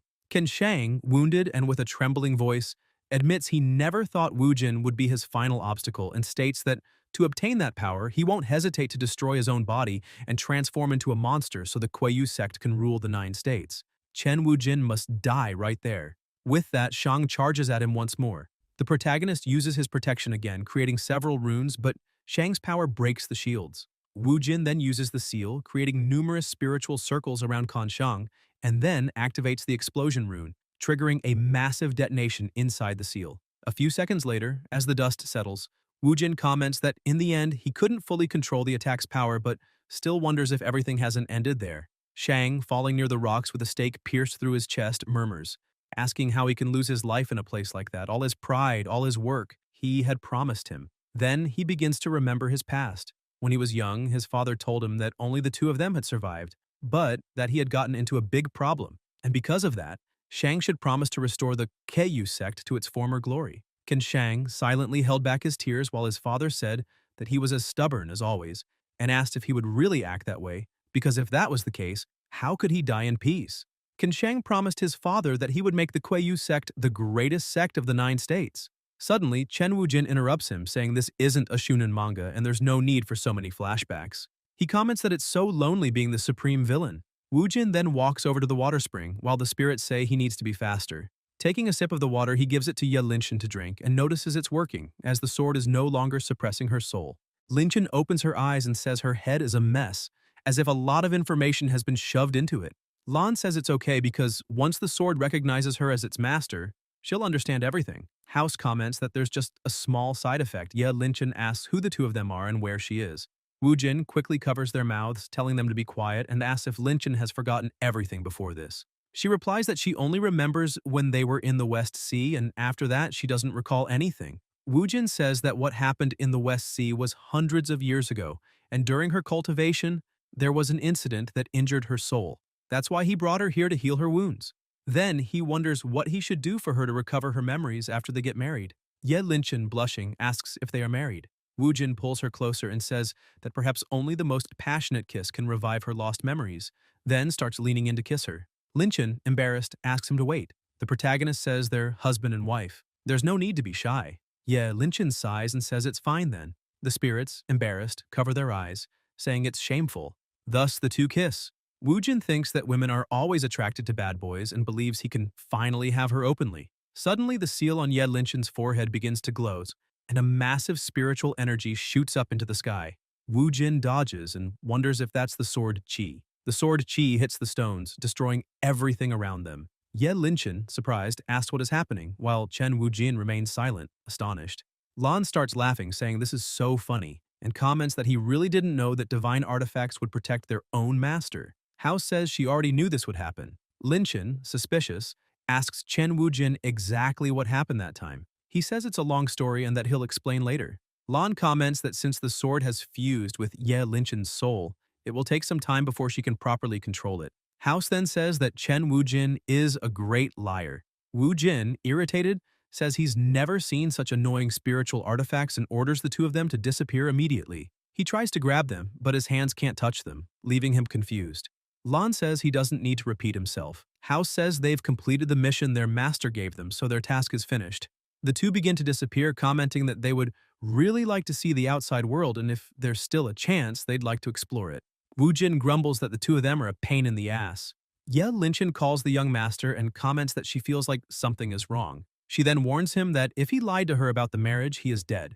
Wujin tells her not to get so excited and says he can explain. Sometime later, Chen Wujin, covered in bruises, drinks the water from the spring and murmurs that she will still marry him. He wonders what the problem is if he played around a bit earlier, and comments that everyone says the moon spring is very powerful, but he doesn't feel anything, even after drinking so much. He complains that he can't even heal his external injuries. Ye Linchen replies that this is exactly what perverts deserve. Wujin grumbles that he is probably the unluckiest protagonist. Linchen notices something strange and asks the protagonist what's happening with his eye. Wujin, confused, asks what she means and, upon looking at his reflection in the spring's water, replies that he looks great, as he's still as handsome as always. Ye Linchen thinks she shouldn't have wasted time worrying about a pervert like him. Suddenly, at the bottom of the spring, Wujin sees something glowing and wonders if it's a treasure. He smiles and says that's how the story of a main protagonist should be. As he grabs an object from the spring, he gets excited and says he's so happy he can't wait to see what's inside the box. He opens it, and to his surprise, he finds only an old ring. Wujin questions what it is and comments that the object doesn't emit any kind of energy. It looked so impressive, but in the end, it was just a regular jade ring, not even a pure color. Frustrated, he throws the ring and walks over to Ye Linchen, asking her to listen to his explanation. Suddenly, he remembers that the ring's design seems familiar. Picking it up again, he murmurs that this design doesn't come from ordinary hands, and that the best of jades has been hidden for thousands of years. He recalls something and says that one must be freed to succeed, and such a treasure can only be obtained by destiny. Luckily, he has a great memory and reads a lot. He remembers a player who found the same ring and ended up becoming the richest person in the world, starting only as a delivery person. The ring is, in fact, an ancient arcane treasure, a dimensional ring. Laughing, Wujin comments that there are many treasures here, and without a doubt, he will take them all home. Sometime later in the middle of the sea, a whale carries Linchen and Woojin to the island. As they walk, Woojin says that this is what happened, and if she still doesn't believe him, it's beyond his control. Linchen replies that she remembers flashes of everything, so she doesn't mind trusting him, but asks if that means the part about being married was just a joke. Woojin says that's not the main point and comments on the sword in her mind, the secret room, the demon twists, and asks if she doesn't care about any of that. Linchen just asks if he isn't there. Woojin is confused, as Ye Linchen stares at him and asks if he's really going to marry her. Woojin, surprised, asks, "Marry?" and quickly answers that of course he will. Linchen, blushing and irritated, says she doesn't believe a word of what he says and that Bai Xiaoqing and he will fulfill their promise in a month. She then kicks him into the water. Woojin, sinking into the ocean, wonders what promise she's talking about. Ye Linchen says that he will understand later and that if he really wants her hand in marriage, he should go to her sect once everything is over. Chen Woojin murmurs that women are a pain and wonders why everything was so easy in the game.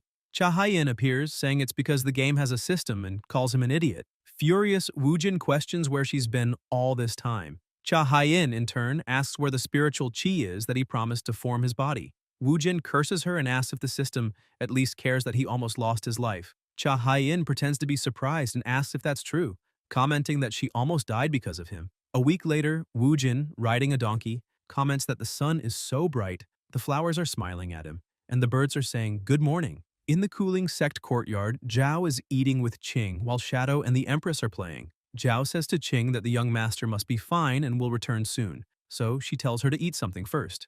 Qing replies that the day is approaching and wonders what will happen if Brother Woojin doesn't come back. Suddenly, Shadow interrupts her, happily barking. Everyone runs to the sect entrance, excited.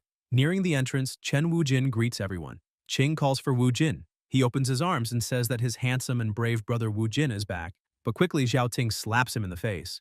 He's confused while Cha Haiyan bursts into laughter. Everyone is in disbelief that Qing slapped the young master.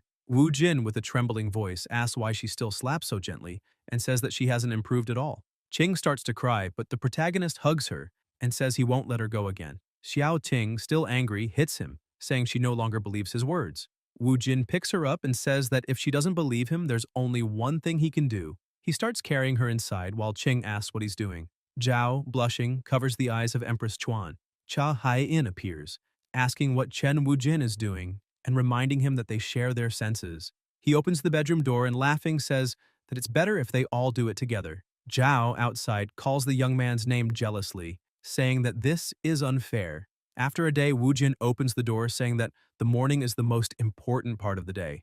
As he stretches, he comments that the ancients didn't lie to him. Xiao Ting, still in bed, remembers that the night before he said he had eliminated Kan Shang and they played, then asks what happens now. Chen Woojin responds that the end of the story was the best part as she forgave Ye Linchen's rudeness, despite her past, and won her over using pure charisma. He says that not only did he get all the treasures, but he also learned the advanced method of spiritual runes, the rune formation, and found the perfect skill for him in the Golden Core realm. He says he will start forming his core tomorrow, but today he still has something to do. Qing asks what else he has to do. He smiles, closes the door, and says they're going to rest a little more. Qing, blushing, asks him to at least give her a breath of air. The next day, Chen Woojin questions why it's so painful to immerse his body in the moon spring, but not when drinking directly. The protagonist asks Cha Haiyan if she isn't trying to eliminate him to find a new host. She replies that not only did he refuse to return what was hers, but he's also silent about what happened in the secret realm and says it's him who's hiding things. She's just telling him a second way to use the divine spring to activate his divine powers. If he can't do it, then it's better to stop with the excuses. The protagonist thinks she always keeps the ultimate goal of the game a secret. Once she finds out he went to Guishu and perhaps understands the truth, it might be why she started treating him this way. Cha Haiyan, tired, says she has no more energy and needs to rest a bit. Woojin thinks he already knew. In the end, he still has to do it alone. Back in the game previously, he knew that once he reached a certain level in one of his abilities, he could turn it into divine power. It was something he learned that had nothing to do with anyone's realm. The moon spring can help him transform that into an innate divine power that he can use at will. Qing walks up to where the protagonist is and watches him. Zhao asks if the young master will be all right after kicking Cha Haiyan out, saying he wanted to train. Qing replies that she doesn't care. Zhao comments that she can't see him. Unable to find him, the two stand in front of the door waiting. Zhao, blushing, calls Xiao Ting and asks if she and the young master really played. Ching starts stammering, embarrassed, saying she didn't do anything. Suddenly, she feels something familiar and sees a letter from her family arriving. Realizing the red color represents an extreme emergency, Zhao asks what happened. Ching, worried when seeing the letter, calls for her father. Inside the room, young Master Wu Jin is cultivating in the spring water and feels his ability developing like a golden dragon. The dragon roars and its eyes shine, feeling immense power. The energy explodes, destroying the bathtub with the force of the golden dragon technique. The protagonist realizes that the innate divine power, the moon, Spring helped him cultivate is the ability to see through everything. Looking at his reflection in the mirror, he notices his eyes are golden. After some time, he comes out and asks if Ching and Zhao are there, but the two are crying on the stairs. Wu Jin is surprised to realize that with his golden eyes, he can see their underwear. Ching looks back and sees him, still crying. Zhao, seeing he seems nervous, thinks the young master really cares about Zhao Ting. Meanwhile, Wu Jin struggles to calm down as he looks at the two and quickly asks what happened. Zhao shows a red letter and comments that the Bai family is facing big problems. After hearing the explanation, the protagonist analyzes the situation and says that according to his analysis, Bai Xiaoting's father, Bai Muyang, disappeared without a trace for no apparent reason. Qing confirms. The protagonist thinks that Xiao Ting's birthday is on the second day of the 12th month, and she needs to return home in 2 weeks. This is the journey that all members of the Bai family who reach adulthood must take. She needs to cross several continents full of dangers, and without the help of old Bai, it will be very difficult. He has to take a risk and decides that Zhao should accompany Qing back to the Bai family to better understand what's happening. Zhao asks if the young master Wu Jin has a plan. He replies that yes, he has just learned a divine power and has something important to do, promising to meet them at the Bai family in 7 days. Qing stares at him and tells Chen Wujin not to lie to her again. The protagonist seriously says he won't. In the mountains, in a cabin, Wu Jin, meditating, thinks that something is definitely strange with the disappearance of Qing's father. He originally wanted to break through to the core formation stage after making extensive preparations, but now he needs to hurry and break through as fast as possible. If that's the case, he will make his core formation plan in 7 days and starts looking in the manual for the appropriate training method. After analyzing it, he closes the manual and comments that he understands. He needs a treasure representing each of the 5 elements, metal, wood, fire, water, and earth, before he can form his core. With the sacred eyes of the ancestral dragon, he will be able to find them easily. Thus, the young master walks through the city riding his donkey, looking for treasures with his eyes. As he observes the surroundings, he mutters that there's nothing good, but soon notices something strange, gets off the donkey, and approaches a stone seller. The confident vendor says that Wu Jin can choose any stone he wants. Noticing an aura within one of the stones, he smiles and comments that there's no escaping the cliché where the protagonist always finds something good when going shopping. Without hesitation, he tells the vendor to keep the change as he wants all the stones there. Chen Wujin murmurs that it's so easy to make others not notice what he's doing and, speaking of which, wonders if some idiots will appear now to give him some free experience points. Later, in the middle of the forest, the young master, sitting on the ground, begins using spiritual writing and activates his technique on the stone, destroying the outer layer. Seeing what's inside, he comments that it seems to be a high-grade meteor core. Picking it up, he starts using his spiritual energy to remove the rest of the stone layer until only the meteorite core is left. He then begins absorbing its spiritual energy. After finishing the absorption, he smiles and says it's done. The protagonist comments that if the system were there, he could see his parameters at any time. Chahai-in, who had been resting, wakes up confused. Wujin says he's going to see what he can do with the metal transformation. Using the metal chi, he creates a bridge. Shocked, and comments that it seems like the metal transformation allows him to conjure metal structures directly from his mind. However, he soon notices something strange. After touching his nose, he realizes he has suffered an internal injury. Without strength, he mentions everything about the transformation except that it requires a lot of spiritual chi. However, if he's going to spend spiritual chi, Wu Jin summons a jar and a baby from his spatial ring. He then says that spiritual chi is something he has in abundance and begins drinking several jars continuously, forming a mountain of empty containers. Chen Wujin comments that if he can use the formation to strengthen the effects of the metal transformation, he could create something even more powerful. He starts gathering spiritual chi and declares that he chooses the form of a Gundam. Thus, he creates a Gundam robot. The protagonist, excited, celebrates the achievement, runs over to the mecha, hugs it, and says that he should forget about women because the true dream of a man is a Gundam. Moreover, as long as he has enough spiritual chi, the objects he created with the metal transformation can be summoned at any time. If he can create a Gundam, he has many ideas for the future. Sometime later in the forest, the protagonist creates several drones and spreads them throughout the area. He comments that it was a smart move and that it will be much easier to search for treasures this way, as long as he controls how much spiritual chi he uses. However, when looking at the screen, he questions something strange and wonders if it could be the treasure of the wood element, which he had always dreamed of. After some time, as he approaches the cave, Woojin comments that the place looks dangerous and believes he will need to use fire. He then summons his war tanks, saying they are a bit small but can provide enough firepower. Without hesitation, he orders the tanks to fire at will. Thus, a rain of explosions begins toward the cave. The structure starts to collapse, and a cloud of dust rises into the air. As the dust dissipates, a silhouette appears. When the dust finally settles, Chen Wujin sees a vine holding a fruit. Excited, he celebrates, saying that he finally found what he was looking for and that it was easier than he imagined. Wujin, walking through the forest with a fruit in hand, feels a chill and ends up sneezing, grumbling that he has the impression someone is watching him. Looking back, he sees several eyes watching him. Scared, he questions what the hell that is. Then, several green tentacles move toward him. Chen Wujin leaps back, dodging, and asks what that is. He grumbles that it's not a beautiful elf girl and summons the truth cannon, telling the creature to go to hell with those sadistic tentacles. He then begins firing with the tanks, destroying the tentacles in several parts, telling the creature to feel the fury of pure love. As he moves away, one tentacle grabs his foot. When he realizes it's too late and the monster quickly traps him with its tentacles. Wujin tries using his spiritual power, but nothing happens. He soon realizes that the tentacles have the ability to seal his spiritual power. Suddenly, the vines begin to merge, forming the figure of a woman. Wujin wonders if the vines have gained consciousness, and questions if this is a plant spirit that formed naturally. But with a slight smile, he comments, "They are pretty big." The plant spirit pulls him closer to her, while Chen Wujin, trying to stay calm, says he's not interested in this kind of relationship and grumbles about the old cliches.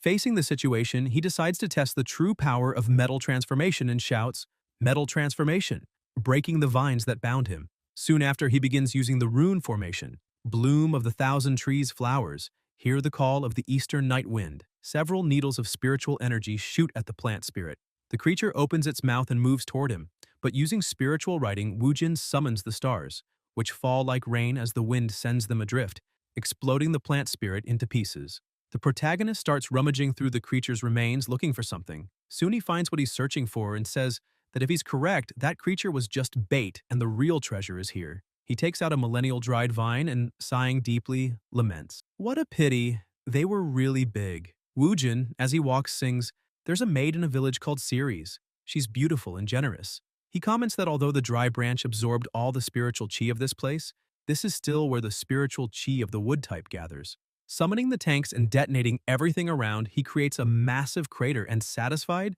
declares that all the spiritual treasures of this world belong to them. Sometime later, the protagonist murmurs, "Metal generates water, water generates wood, wood generates fire, fire generates earth, and earth generates metal." He realizes that if he wants to dominate the cycle of the 5 elements, 3 treasures are still missing. But that's a pain. He has no idea where the others are and decides to take 3 treasures from the ring. Since he's forming a golden core with his experience in becoming an immortal in his past life, it should be quite simple. At dusk, Chen Wujin asks Zhao where Qing is and comments that he told her to wait. Zhao replies that 2 days ago Xiao Qing received news from somewhere and left her there alone, heading to the Yu city by herself. Wujin questions, "Yu city?" Zhao says that maybe he's not familiar with the place, but that by passing through the Lingyuan River, north of Mount Cooling, he will reach the city after traveling 800 kilometers north. The young master grumbles that there doesn't seem to be anything special about that place. Zhao explains that it's because he doesn't know anything about the city, and adds that there's a rumor it's a chaotic place where all the criminal organizations have their branches. Wu Jin, hearing this, concludes that his problematic situation is in danger. He grabs the map and, sighing, comments that all she does is create problems for him. Zhao tells the young master to take her with him and comments that now she can be useful. Wu Jin says it's fine and tells her to wait there for him. She gets embarrassed while Chen Wujin asks if he really needs to give her a farewell kiss. Zhao gets angry and asks the young master not to joke about such things, then leaves. The next day, the protagonist walks with Zhao to the teleportation stone. Zhao, observing him, thinks that the teleportation formation can only be activated when 10 cultivators at the core formation stage channel spiritual power into it. However, judging by what she saw the night before, the young master must have already formed his core, and she wonders what the Bai family cultivators are planning. Wu Jin tells her to wait for him there. Zhao asks the young master to stop, as his spiritual power alone isn't enough. The protagonist starts using his spiritual energy on the teleportation formation, leaving Zhao in disbelief. Within seconds, he successfully activates the teleportation formation. Excited, Wujin claims that his golden core is the most powerful in the world, having accidentally formed 5 golden cores.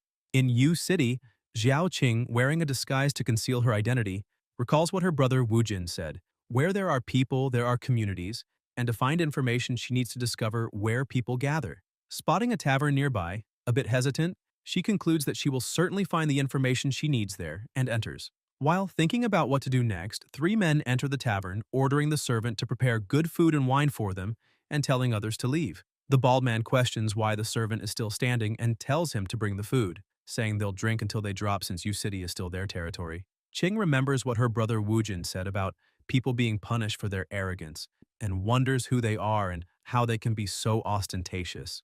The bald man asks if they've heard about how the fragrant sect offended the Dark Shadow Association a few days ago. The mustached man comments that those lunatics with the shadow sword marks on their faces are unreliable. The bald man tells him to stop showing off with this information, saying it's now exclusively his. He reveals that the Dark Shadow Association sent dozens of elites from the Golden Core realm, but not only did they fail to capture that mysterious hooded figure, but they also lost some men. The others, surprised, ask if this is serious. The bald man continues, saying he has another piece of information. That old man in the robe uses techniques from Zhengzhou, the central state. Xiao Ting, upon hearing Zhengzhou, comments that it must be old Bai. The bald man looks to the side, sees Qing in disguise, and they both fall silent. He then apologizes and suggests continuing the conversation, saying he will pay for his bill today because they won't meet again. The bald man quickly steps in front of her, telling her to wait, and introduces himself as Zhou Limin from Yu City, respectfully known as Chief Zhou. He says he found what she said very interesting and asks if she has some time to share more information with them. Xiao Ting removes her hood and tells him that it's broad daylight, warning him not to get too excited. Zhou Limin laughs and asks, "Broad daylight?" He then says he will teach her about the laws of Yu City. Qing jumps back and, using the spiritual cobra style, performs the first technique, slide. Quickly, she uses the second technique, coil. Zhou Limin is confused, while Xiao Ting, irritated, says that luckily she trained a lot to refine her techniques before leaving home, and that it was he who forced her to act this way. She then delivers a precise kick to Zhou Limin's groin, crushing his genitals, causing him to scream in pain. Qing sticks out her tongue and says that's what he deserves for being a bully. The others, shocked, ask if the chief is okay, and he responds by ordering them to grab that bitch, showing a plaque with a sword and declaring that he wants to see her suffer. Sometime later, Xiao Qing, running, thinks she only managed to escape because she ambushed Zhou Limin and wonders what she should do next. She spots 3 guards ahead, asks for help, saying someone wants to eliminate her in the city, and comments that they should uphold justice, but then is shocked by what she sees in front of her. The guards were taking advantage of a woman. They laugh with cynical smiles and, mocking her, ask if someone is trying to commit a murder and if she wants them to defend justice.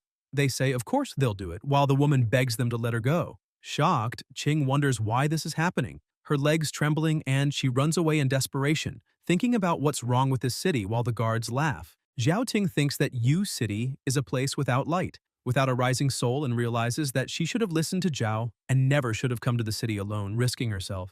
Reality is not like the history books. She should have already learned this. As she runs, someone watches her from the rooftops, and with a precise spiritual energy attack, cuts her leg. Qing feels the pain and accepts that she will have to pay the price for her own choice. Holding her wound, she thinks it hurts a lot. Linger transforms into his humanoid form to protect her, but suddenly a spider's web appears above him, and a voice echoes, saying that it didn't expect to catch something extra. The bald man reappears, calling her a bitch, and saying that she has nowhere to run now. He comments that she should think about how to please him in the coming days. Qing tries to get up, and between groans of pain murmurs that it's all her fault, that she deserves whatever fate awaits her. However, she shouts that her brother Wu Jin and the Bai family from the central state will avenge her. Zhou Limin approaches and steps on Linger, teasing Qing, asking if she's afraid. He then kicks Linger away and questions why she doesn't ask her brother Wu Jin to come save her now, or else he will check if her things are ready for use. Suddenly, a panting voice asks him to wait. Wu Jin arrives in the alley exhausted and declares that the young lady is his girlfriend. He says that she has already learned her lesson and asks if Zhou Limin could let her go for his own good. The bald man, irritated, asks what he means by "for his own good" and who the hell he is. The protagonist asks Zhou Limin to let him catch his breath first, as they'll have all the time in the world. The bald man mocks him, saying that he should know his place and that he doesn't care if he's a young master of some famous sect because his power will be suppressed by U-City's barrier, forcing him to the core formation stage. And in this city, no one would dare eliminate him. Wu Jin, intrigued, repeats suppress the power and says that this kind of setup is everywhere. Zhou Limin draws his sword and claims it's too late for regrets, signaling his men to eliminate the intruder. A group of people advances toward the young master, certain that he's done for. Wu Jin, with his golden eyes glowing, spots small spheres in their bodies and concludes that they are all just low-level golden cores. Without hesitation, he uses the wonder technique, cycle of the 5 elements, creating a huge spiritual shockwave. While making hand seals, he declares, "Golden cores of the 5 elements open." A hooded figure tries a sneak attack, but a magic circle appears behind Wu Jin, allowing him to dodge the strike as if it were nothing. In an instant, he summons the 7th metal in his hand and easily cuts down the attacker. He then uses the first form, wooded, summoning vines that pierce through the enemies. One of Zhou Limin's men appears behind. Using the technique Fierce Tiger splits the mountain, but Wu Jin simply smiles and eliminates him using the 9th water. The other hooded figures are shocked by the scene. The protagonist looks at them and, with a defiant tone, asks if they are scared. He wonders if those who hunt monsters will eventually become monster food. Panicking, the hooded figures begin to flee, but Wu Jin watches them and, outraged, asks if they really plan to run away. In an instant, he activates the 3rd fire, burning them alive. Zhou Limin, witnessing the scene, murmurs that this is impossible. As the fire consumes his enemies, the protagonist, amidst the flames, smiles and questions if it's really that hard to accept reality. After all, he is the greatest villain in this world. The bald man says that it looks like things aren't going to end well today and remarks that it's great. Chen Wu Jin, surprised, thinks that he didn't expect this kind of attitude from him, but comments that it's a pleasant surprise.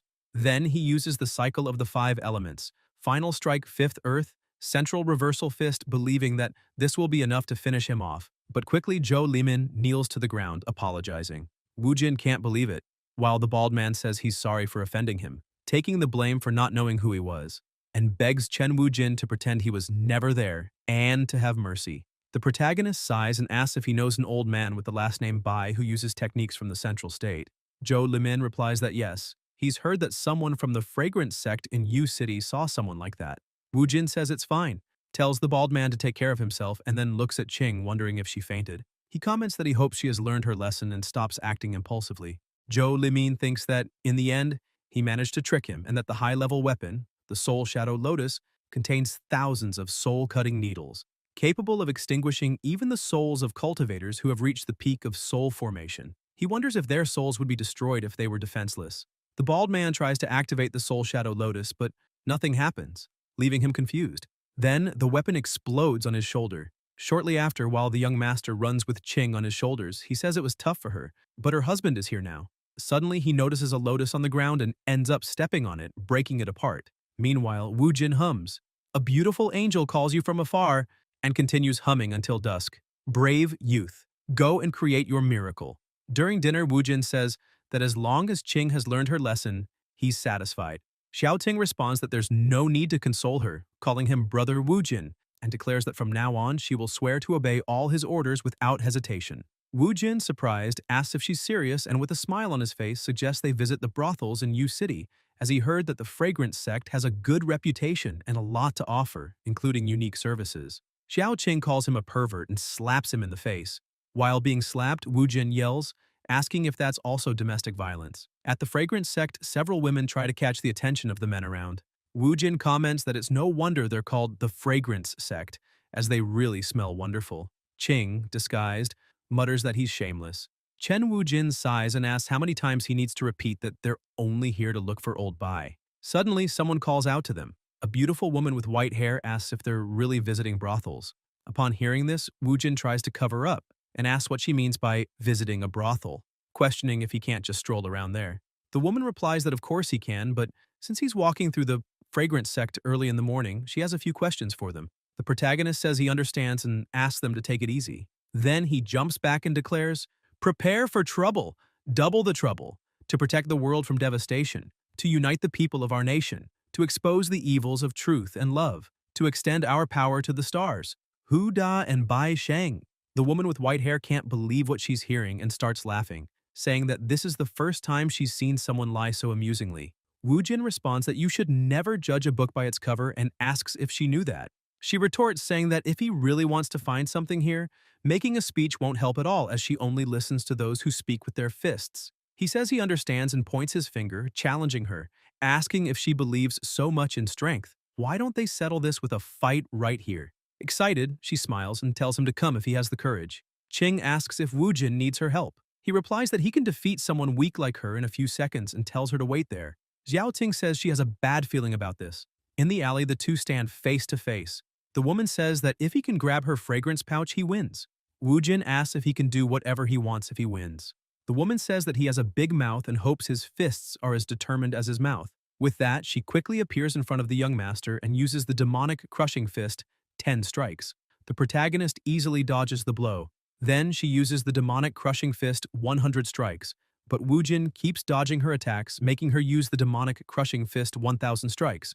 The punch hits the wall, shocking Wu Jin. Seeing the damage, he comments that her power can even break a wall reinforced by a spell, and acknowledges that she's quite skilled. The woman asks how else she would be able to protect the fragrance sect in a place like U City. She comments that they haven't reached the climax yet and starts using the demonic crushing fist, final strike. The protagonist tells her to wait, leaving her confused. With a slight smile, he asks if he hasn't won already, showing the pouch in his hand. She, surprised, thinks that this is impossible. No one has ever managed to grab the pouch so stealthily while she was attacking. She says this must be some sort of illusion and that she hates liars like him, who make excuses and deceive innocent girls.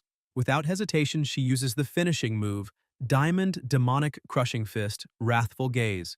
Wu Jin questions if she is trying to escape defeat and says that the 5 elements probing hands, which he learned as part of the 5-element cycle, are not something to be underestimated. He then charges at her, saying that any move she makes will always give him something. After using the technique, he comments that he even grabbed the second one and says she should admit defeat when she loses. Wu Jin notices something strange with the object he grabbed this time and is surprised to realize what is in his hands. The woman appears behind him, saying she never imagined finding such a powerful opponent. Chen Wu Jin, embarrassed, says he can explain, but the woman, excited, declares that she loves domineering and powerful men like him and throws him against the wall, telling him to marry her. He, embarrassed, asks her to wait and comments that all he wanted was to ask something. Xiao Ting appears, asking if Brother Wu Jin is okay, but falls silent when she sees the scene with the two of them, and upon realizing what Wu Jin is holding in his hands, gets furious, calling him a little jerk and declaring that today will be his funeral. The protagonist tries to explain, but moments later, some people passing by the alley hear screams of pain. At dusk, at the fragrance sect, Chen Wu Jin comments that all he wanted was to ask for help in gathering information about the old man and meet in the alley. Who could have imagined something like this happening? Ching, irritated, says that Grandpa was right. Girls should stay away from perverts. Wu Jin sighs deeply and says it seems the harem is out of the question. Sometime later in the alley, Wu Jin and Ching wait for the woman to appear. Xiao Ting asks why she is late and questions if the young master lied to her again. He replies that something doesn't feel right, as she can sense the residual spiritual power of the woman there, meaning she was recently at that place. Wu Jin notices some marks on the wall and uses his dragon ancestor eyes, seeing that a message was erased. What remained said, 31st Road Fu Wang, Old Liao's bookstore. Wu Jin comments that for some reason, all the woman could do was leave this clue behind. However, even this clue had been removed by someone. Ching says that this means Grandpa is in serious danger. There must be an ambush at the bookstore. Chen Wu Jin responds that there's only one way to find out, if Luo Xiao and the old man are trapped there. Xiao Ting smiles and says she knew she could count on Brother Wu Jin. Quickly, he comments that luckily he kept something important and says that since the woman left a scent, he will be able to find her no matter where she is. Xiao Ting, not believing it, gets furious and yells for Brother Wu Jin to go to hell, calling him a pervert. Sometime later, in front of the bookstore, they realize the door is sealed, preventing people from entering. Ching says that this place seems very dangerous. The protagonist, using his eyes, says he can't sense any spiritual power inside and comments that it really seems like a normal bookstore. However, there must be a reason for this abnormality. There's probably a very strong formation inside. Xiao Ting says that it seems they need to rethink their strategy and that it's better to act after carefully assessing the situation, as her rush has always made things worse. And this time, she doesn't want to act impulsively. Wu Jin destroys the bookstore entrance using the Shoryuken. Ching remains silent, not believing it. While the protagonist says that the stronger their enemies are, the more excited he gets, entering the place and saying he's there to save the old man. Ching sighs and says she can't blame her for that. Upon entering, they see some objects with water. Wu Jin, noticing someone tied up further ahead, asks if it's Luo Xiao. Luo Xiao, tied up with ropes and blushing, begs them to stop. Xiao Qing, seeing the situation, asks how they dare do this and runs toward Mrs. Luo. The water in the reservoir begins to bubble, and suddenly it transforms into an arrow that flies toward Qing. Wu Jin notices the arrow and quickly appears in front of Xiao Ting, saying, "This is an ambush." With his spiritual energy, he destroys the arrow and tells Qing to leave that simple formation to him. The protagonist starts walking toward the water reservoirs, which begin bubbling intensely, creating several arrows at once. Wu Jin uses the 5 elements. Stagnant water, paralyzing the arrows, and then snaps his fingers, saying, "Disperse." He comments that it seems those barrels are the core of the formation, since it's quite obvious. Qing tells Wu Jin not to be fooled and warns that those barrels are a trap. The protagonist questions if it's a trap and says that he enjoys challenges. The more she reminds him that it's a trap, the more he feels the need to try. He uses the elemental fire, but nothing happens with the water reservoir. The protagonist wonders if it didn't work, but soon after, the reservoir starts creating arrows again. Wu Jin comments that as it seems, it must be because he didn't put enough power into it, so he uses the blazing fists, creating a huge concentration of fire in the reservoirs. Chen Wu Jin says that thinking a nameless formation could force him to get serious, he realizes this is a very well-made formation. Qing calls him an idiot and tells him to be careful. Wu Jin notices that the fire turns into water and starts overflowing, falling to the ground. Observing the reaction, he comments that this is very interesting and thinks that all the elemental fire spiritual attack was absorbed and quickly transmuted. He admits that Qing was right this time and comments that it's a very strong trap. She responds that she's not surprised he's acting like this. Suddenly, the water from the reservoir starts flowing out, forming a humanoid figure. Qing thinks that Brother Wu Jin is in danger and that she can't hold him back anymore, but believes she needs to calm down a bit. Since Brother Wu Jin can't break the formation by force, that means they need to find the key to deactivate it. Formations that use water as the core follow the same logic as the techniques of the Bitao sect. She shouts to Wu Jin that this formation is the Bitao sect's cyclic water formation, telling him that he can't use force and needs to use his brain. If he doesn't use 100 times more spiritual power to instantly destroy the formation's defenses, the cyclic water formation will continue absorbing the spiritual power of the attacker and form counterattacks that grow stronger. She points at the core of the formation and says that if he destroys it, it will collapse quickly. The protagonist wonders if he should use his sacred ancestral dragon eyes to find the core of the formation and destroy it. While dodging the humanoid monster's attacks, he comments that it's really a good idea but refuses, saying his fist won't escape. He then starts using fire spiritual energy. Qing, observing, says that this technique is embarrassing and cringe, commenting that the editor must be out of his mind. With strong spiritual chi, the water humanoid monsters begin to evaporate.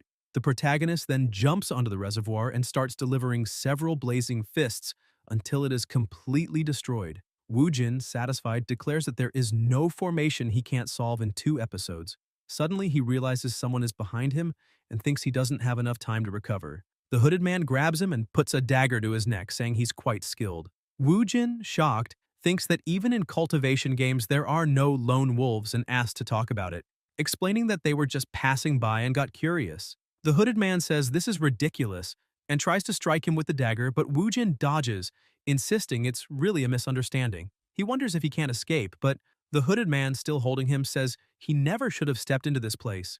Qing appears and shouts for her grandfather to stop, saying that the water elemental technique skills and spiritual power signature are unique to the Bai family, questioning if he's really her grandfather. Wu Jin, surprised, says that if he's the old man, then there's no reason to keep holding him and asks if he hasn't had enough fun. The old man appears on the other side, laughing, and says it's magnificent that she was able to instantly identify a skill. He comments that Qing has grown. Wu Jin says they came to rescue him and questions if it wouldn't be wrong to go straight for the throat. The old man dodges and walks over to Qing, saying he never imagined he'd involve her in this in the end and that she must have suffered a lot on the way there. Qing calls for her grandfather. Chen Wu Jin interrupts, calling the old man Bai and saying he can't think he's going to avoid the question, demanding an explanation and asking how he's been enjoying his do job. Qing, irritated, tells him to shut up, calling him a pervert. Xiao Ting asks her grandfather why he suddenly disappeared and stayed silent for so long after going to U City alone. Wu Jin tells her to stop asking and says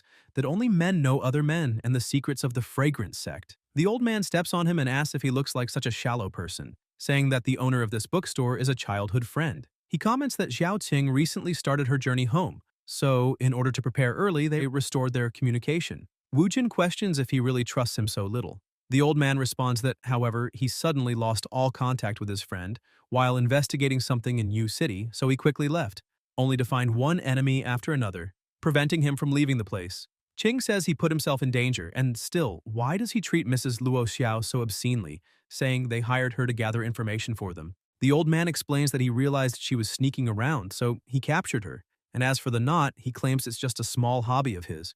Wu Jin says he didn't imagine he was also a man of culture and comments that this is something he learned in the fragrance sect, referring to the Western demon dance. The two start whispering together, while Xiao Ting, furious, says her mother was right, all men are trustworthy, until they stop being. Sometime later, Qing is sitting while Wu Jin and the old man appear with several roosters on their heads. The protagonist calls the old man and asks how long he's been afflicted by the bone claw poison. The old man asks what poison and tells the boy to stop playing, saying he survived in Jianghu for so long and would never be poisoned, but soon after collapses on the ground. Wu Jin tells the old man to hold on, as they still don't know what kind of poison it is.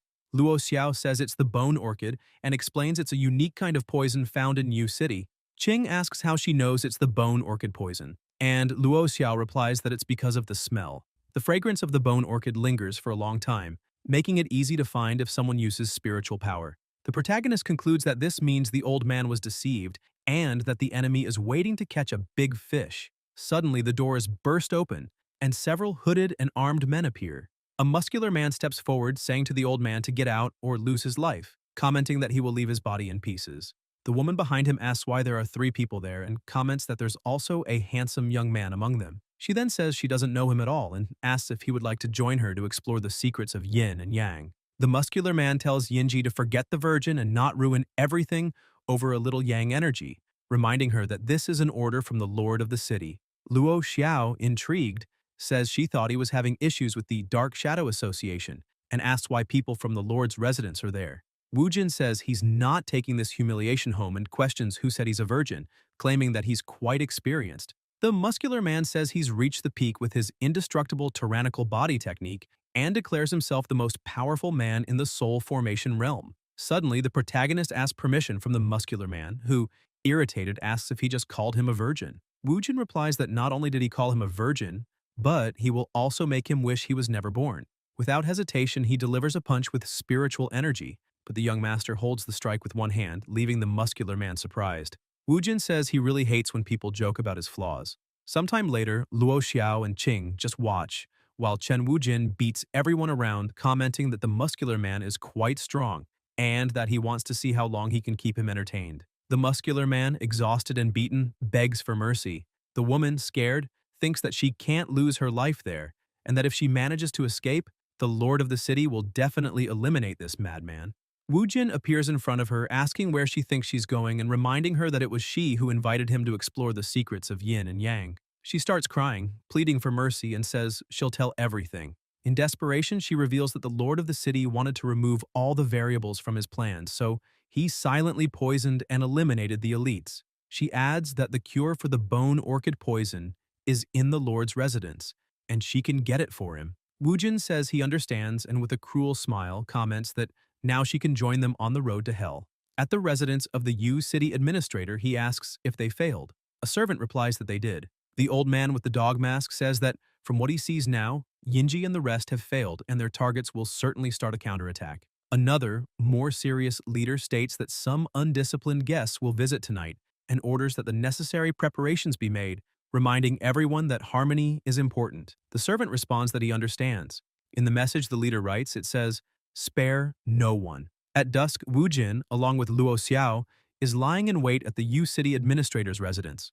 Luo Xiao questions whether it's really okay to leave that girl alone with the old man. He replies that Qing is not as weak as she thinks. Luo says that's not what she meant. Qing, indignant, comments that this is awful and that if he's going out to meet other women, at least he shouldn't be caught by her. Wu Jin ends up sighing. Meanwhile, Luo Xiao trips and falls forward toward Wu Jin, but he sidesteps, letting her fall. Luo manages to hold herself up with just one finger and murmurs that she never thought this would happen. She then jumps back and says that he really is a very cold man. Wu Jin responds that his warm and wide embrace is not for just anyone, and someone like her with hidden motives should just go home and play with those ropes with the old bai. Luo Xiao asks him to simply listen to her and comments that it's not uncommon for a poor woman, born in such a low place like she was, to do whatever it takes to stay by the side of a strong man. She questions what other reason he thinks she would join him in doing something so dangerous. Wu Jin, intrigued, asks if that's true, then starts laughing, saying that what more can he say other than admit that he is truly charismatic? Because of what she just said, he decides to protect her from now on. Luo Xiao questions if he's sure he's in his right mind, then comments that they've been discovered. The guards ask who dares to sneak into the Lord's residence at night and order them to surrender. Wu Jin says he thinks every game has a part where he needs to take care of the crowds before facing the boss. With that, he jumps down and Luo asks why he's going there, calling him an idiot and saying this is the Lord's residence. Young Master Wu Jin comments that it's fine because he never sneaks around. He always plays the warrior. One of the guards orders someone to quickly inform the master of the formation to activate the barrier, as they don't know how strong the intruders are. Suddenly, the protagonist appears behind the old man saying the game has begun and there are 10 seconds left. He quickly uses the cycle of the 5 elements, attacking with full force. As he gathers spiritual chi, he starts counting 9, 8, 7. Luo Xiao asks what's going on. She feels the pressure and thinks no one in Yu City has such insane spiritual power. Meanwhile, he continues counting 3, 2. Suddenly, Wu Jin appears on the roof again, saying that if it weren't for the fact that he'd spent so much time trying to find information about the apothecary's lab through soul-searching, and then calling out saying he has the key to the apothecary's lab, Chen Wu Jin arrives at the lab and starts unlocking the padlock, saying that now they'll find the cure quickly, maybe even have time to sleep. Luo Xiao watches the exit. After some time searching, Wu Jin says he can't find the cure, and it's a pain. Luo, flipping through a book, says this is the last batch. If they can't find the cure, they're screwed. The protagonist asks if she's saying they wasted their time and effort tonight. Luo Xiao closes the book and sighs deeply, saying that no one has ever escaped the lord of the city before. Most end up losing their lives before that. Chen Wujin questions if she's saying there's no need to make a cure. If that's the case, they walked into a trap. He notices something and comments that it's interesting and wants to see if they're greedy enough, like hunters. Luo says they should leave before the formation is activated. Again, they still have a small chance of escaping. Chen Wujin says it's fine. As they leave, he starts laughing, saying, "Interesting strategy, luring me here with something that doesn't even exist." The old man says he's bold, calls him a young warrior, and questions how he can keep smiling when he's in danger. Young Master Wujin pulls up a chair, saying he's flattering him too much, and says that no matter how sad he is, he still has to live, so he might as well be happy every day. The old man begins to laugh and says, "That makes sense." Wujin believes this matters in the end. He then begins to use his spiritual energy, leaving the lord of the city shocked as he controls the drink jar and 2 cups. The protagonist says that seeing how clear the night is, asks why not share a drink under the bright light. The old man, embarrassed, chuckles and says he's right.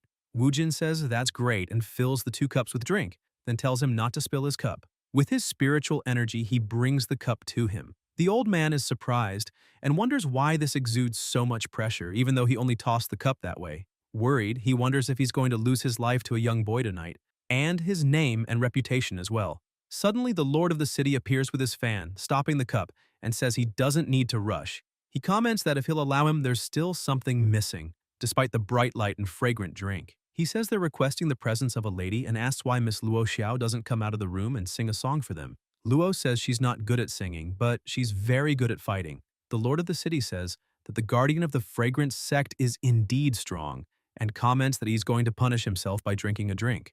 Wujin tells him to wait and asks if he's not worried that the drink might be poisoned. The lord responds, "Poison the drink, huh?" and then pours his cup, drinking it all, saying this isn't his style and throwing the cup on the ground. Suddenly, behind Luo Xiao, a Naraka appears, grabbing her by the neck and covering her mouth. Wujin calls out to the lord of the city while a red-haired Naraka begins to rise from the ground stealthily behind Chen Wujin. The protagonist explains to the lord that it seems it was all a misunderstanding. While he turns over his drink cup, the Naraka takes the opportunity and strikes with his axe, but is soon surprised to see that Wujin stopped his attack with just one hand. Wujin says there was a misunderstanding, as he has always been the villain, and then destroys the Naraka's weapon by crushing it with his hand, making it shatter and surprising him again. Quickly, he jumps and punches the Naraka in the face, knocking him out. The gray-haired Naraka is shocked, releases Luo Xiao, and runs away.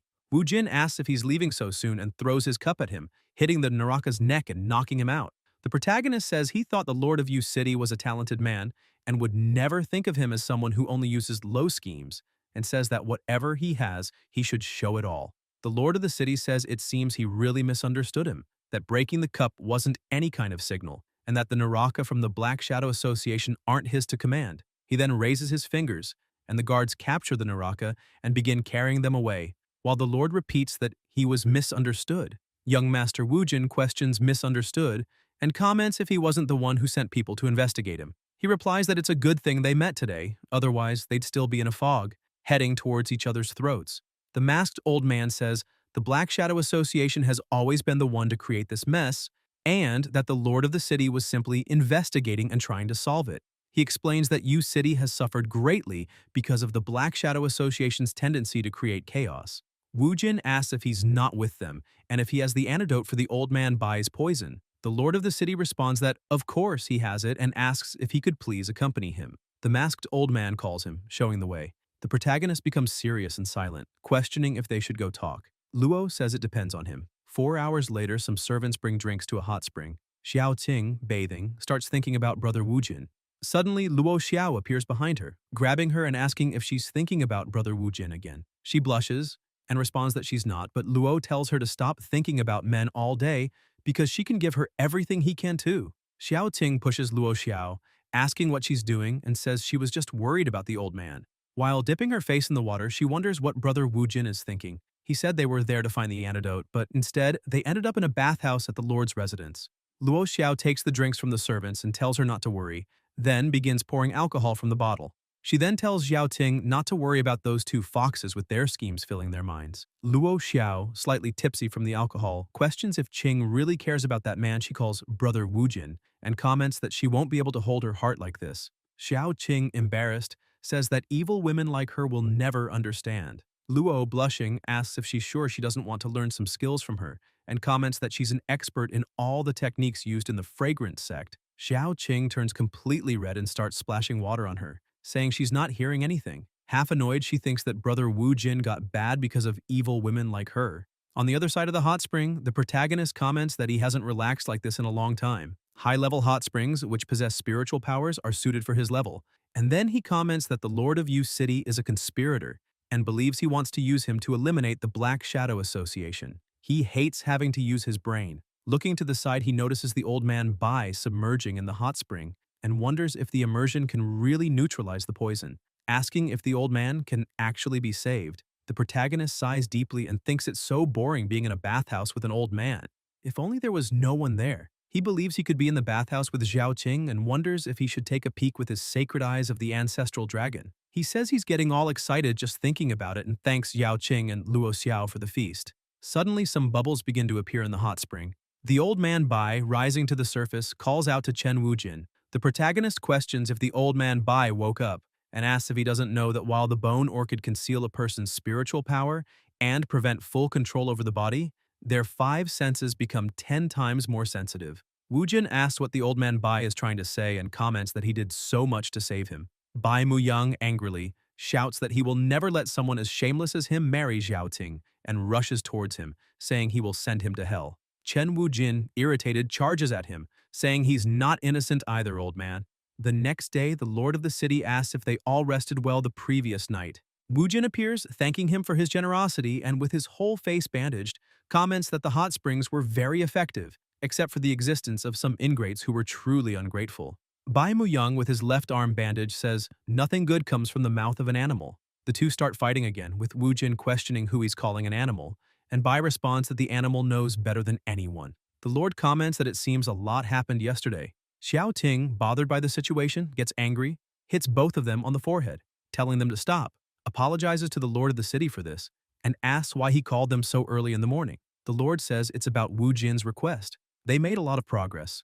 The person Elder Bai came to find in Yu City, despite the great distance, is still being pursued by the Black Shadow Association. According to trusted sources, this person escaped to the foot of the Moon Mountain. The old Bai, grabbing the sword, says that this is the blue-edged sword of Liao and comments that they have to save him, but then starts coughing. Xiao Qing tells the old man to focus on his recovery since he was just healed, and believes that Brother Wu Jin will be able to save his friend. Bai Muyang, irritated, says it's nonsense.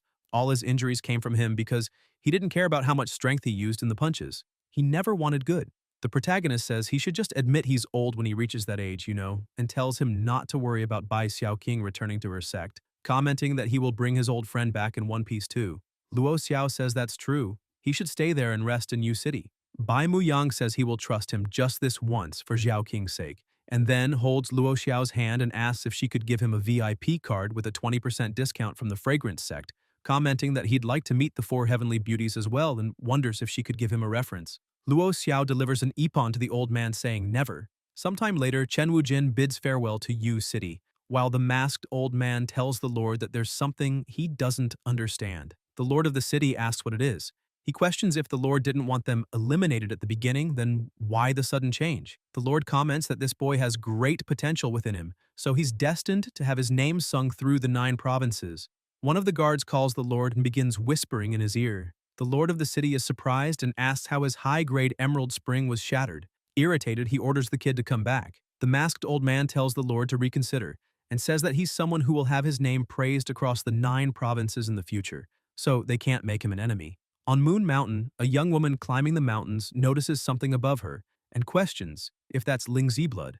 Excited, she comments that it's a wild 100-year-old Lingzi blood and says that if she can harvest it and sell it to the immortals, her sister's illness can be cured. Trying to grab it, she thinks that her sister isn't the only one sick, as her father also has tuberculosis, and as long as they have money for a doctor, they'll all be fine. Suddenly, the stone under her foot breaks, causing her to slip and begin falling. As she plummets, she starts screaming. Sometime later, she begins to open her eyes and sees a yellow bird. She wonders if she's still alive. Regaining consciousness, she asks where she is. While walking, all injured, through the forest, she encounters an old hermit circulating his spiritual qi. The girl thinks he's an immortal and bows, saying she's Lu Xiaokui and gives her greetings. He remains silent. Lu says that it's already great luck to have survived the cliff fall and landed in the divine realm, and she should be happy, but she says her younger sister's life is in danger and asks if he could guide her with her problems. The divine being just throws a vial on the ground, and Lu wonders if it's what she thinks it is. She then thanks him for the pills and comments that she'll reward him with whatever he wants. The divine being yells at her to leave, take the pills, and get out of his sight. Liu Xiaokui remains silent, and before leaving, she bows in respect and runs off. The old man says she has great talent, extraordinary spiritual roots, and a pure heart. What a pity. He starts coughing, saying that if he weren't in this state, he would have made her his disciple. Grabbing a vial of pills, he comments that all of this is fate. Suddenly, someone explodes the old man's vial, and he says he didn't expect her to find him so quickly. The woman comments that no one can escape the Black Shadow Association. The leader of the Black Shadow Association says he doesn't care who he is and doesn't want to know his identity, but will let him leave there intact if he tells him what the Jade Key is for. The old man says enough with the tricks. If it weren't for the fact that soul-searching is against nature and its users never end well, he would have done it already. The leader of the Black Shadow Association says that if that's the case, there is only one solution. The masked subordinate pushes forward the girl to whom the old man gave the vial of pills earlier. She falls to the ground and tells the divine being to run. The old man gets angry and calls them animals, uses the chai of the heavens, sword, form, and launches the blood sword of chi towards the leader of the association. But he simply dodges it effortlessly, saying that the old man forced the channeling of his vital force to replace his chi, and that will be his last move. When the old man realizes, he sees that the leader's 3 subordinates quickly appear from all sides and attack him. The old man takes the hits from all 3 sides, unable to dodge or defend, and ends up with serious injuries, falling to the ground, battered. The leader of the Black Shadow Association walks over to him and comments that he will ask one last time, questioning what the key is for, and says that if he still refuses to answer, he will have no choice but to transmute and search his soul, then turn him into his ghost slave. That way, his black mist dragon demon physique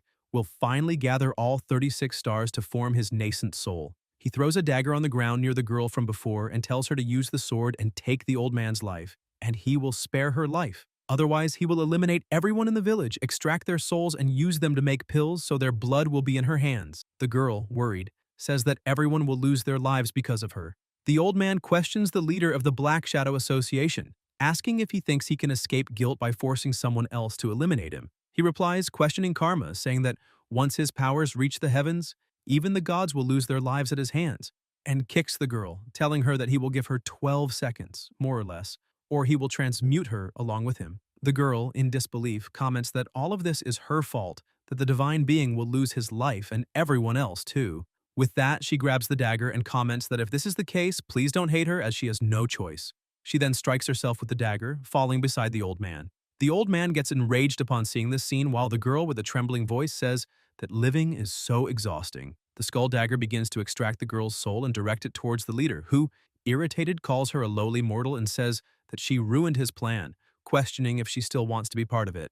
Holding her soul, the leader comments that since she dared to challenge him, he will deny her reincarnation forever. The old man thinks that many innocents lost their lives because of the secrets hidden by this jade key. A month ago, there was a rumor that a hidden residence belonging to an immortal had appeared, and a bloodstorm swept through the cultivation world. After a series of hard battles, he finally obtained the key, and when he arrived at the place and opened it, he saw a statue of a woman as a water source and a tomb beside it that said, "The greenwood sustains a spirit.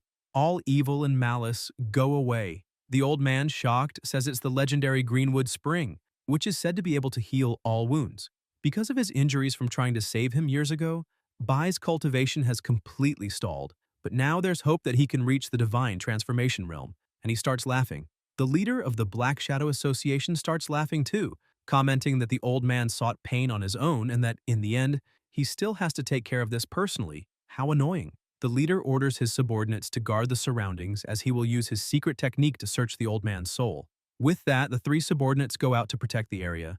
The leader of the Black Shadow Association notices something in the sky and comments that it's a strange bird, launches a black blade and destroys it, saying that he can't afford any more delays and can't allow any more accidents. He picks up the girl's dagger and comments that, in the end, he continued to force his hand. The old man with a trembling voice tells the leader of the association to wait a moment, that he will speak. The man is surprised as the injured old man begs not to be killed, saying he will reveal the secrets of the Jade Key. The leader of the Black Shadow Association, with a slight smile, comments that he thought his lips were completely sealed and says he believes the old man is also afraid of the afterlife. The old man, stuttering and almost powerless, says, "In the water residence." The leader crouches beside him and orders him to speak louder. The old man continues stuttering, saying, "It's," and when the leader of the Black Shadow Association moves closer, the old man gets angry and shouts that he's waiting for him in hell, delivering his last attack and piercing him with chi. But he soon becomes confused and wonders what that is. Suddenly, the leader's body starts disappearing as if it were an illusion, and a black portal appears beside the old man, with him saying that he knew a man like him wouldn't give up so easily. Stepping out of the portal, he asks what the old man thinks of his Demon Drake Soul Shadow technique. The old man stands up and comments that if he wants to kill him, he should do it now, and thinks that in this life he hasn't done anything worthy except cultivation, but soon notices several drones flying around and wonders what those things are. The drones start firing multiple spiritual choi projectiles. The leader of the Black Shadow Association asks if that's mechanical and begins dodging the attacks, irritated, commenting that he knew those strange birds were suspicious. The old man, observing a light from afar, says that this is familiar, the most outrageous technique, White Tiger in flames, and then falls on his back to the ground, saying that he's late again. The White Tiger leaps in front of the leader of the Black Shadow Association.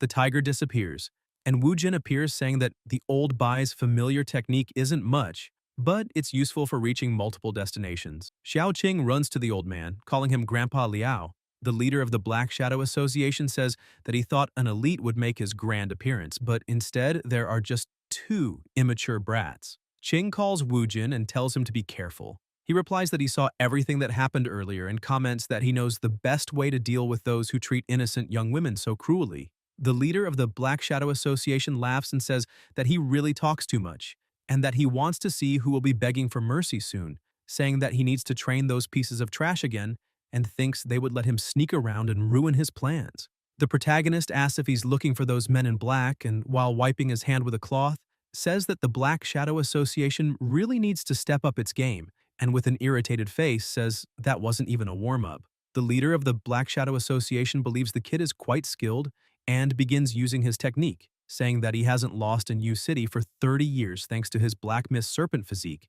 and calls the protagonist a kid, saying he made a huge mistake today.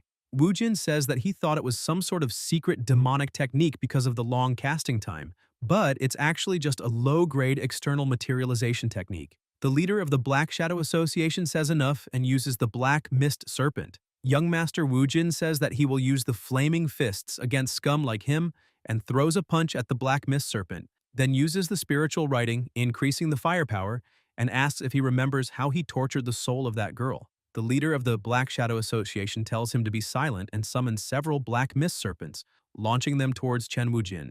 The protagonist, with his flaming fists, says that To be honest, he's always treated this world like a game since he got here. Killing monsters, leveling up, cosplaying as a villain, acting cute, messing around, and creating a harem. One of the black mist serpents charges towards Xiao Ting and Grandpa Liao, but Wu Jin throws a fire spear, piercing the serpent, and comments that since he treats this like a game, he doesn't feel guilty because he's a villain. And that kind of reasoning explains a lot of things. However, even villains have their pride and values, and asks, torturing the innocent for fun, and comments that he's not worthy of being a villain? No, in fact, he's not even worthy of being a human. The leader of the Black Shadow Association questions what Wu Jin is talking about and says he can eliminate as many weaklings as he wants, whenever he wants, and asks if he really thinks he can win by destroying a few black mist dragons formed by his spiritual power. He says that his black mist dragons are adept at corrupting golden cores, and as long as his power isn't depleted, he can recreate them as many times as he wants. The protagonist observes his flaming fists and soon notices black mist coming from near them. The leader of the Black Shadow Association says that the core is the foundation of cultivation, and that there's no need to ruin his own foundation for an old man. Regarding what happened today, he considers the treasures locked behind the Jade Key as useless to the Black Shadow Association, and asks what Wu Jin thinks. Wu Jin stays silent thinking, but soon appears in front of the leader, attempting to land a punch. Surprised, the leader questions what this means, kid.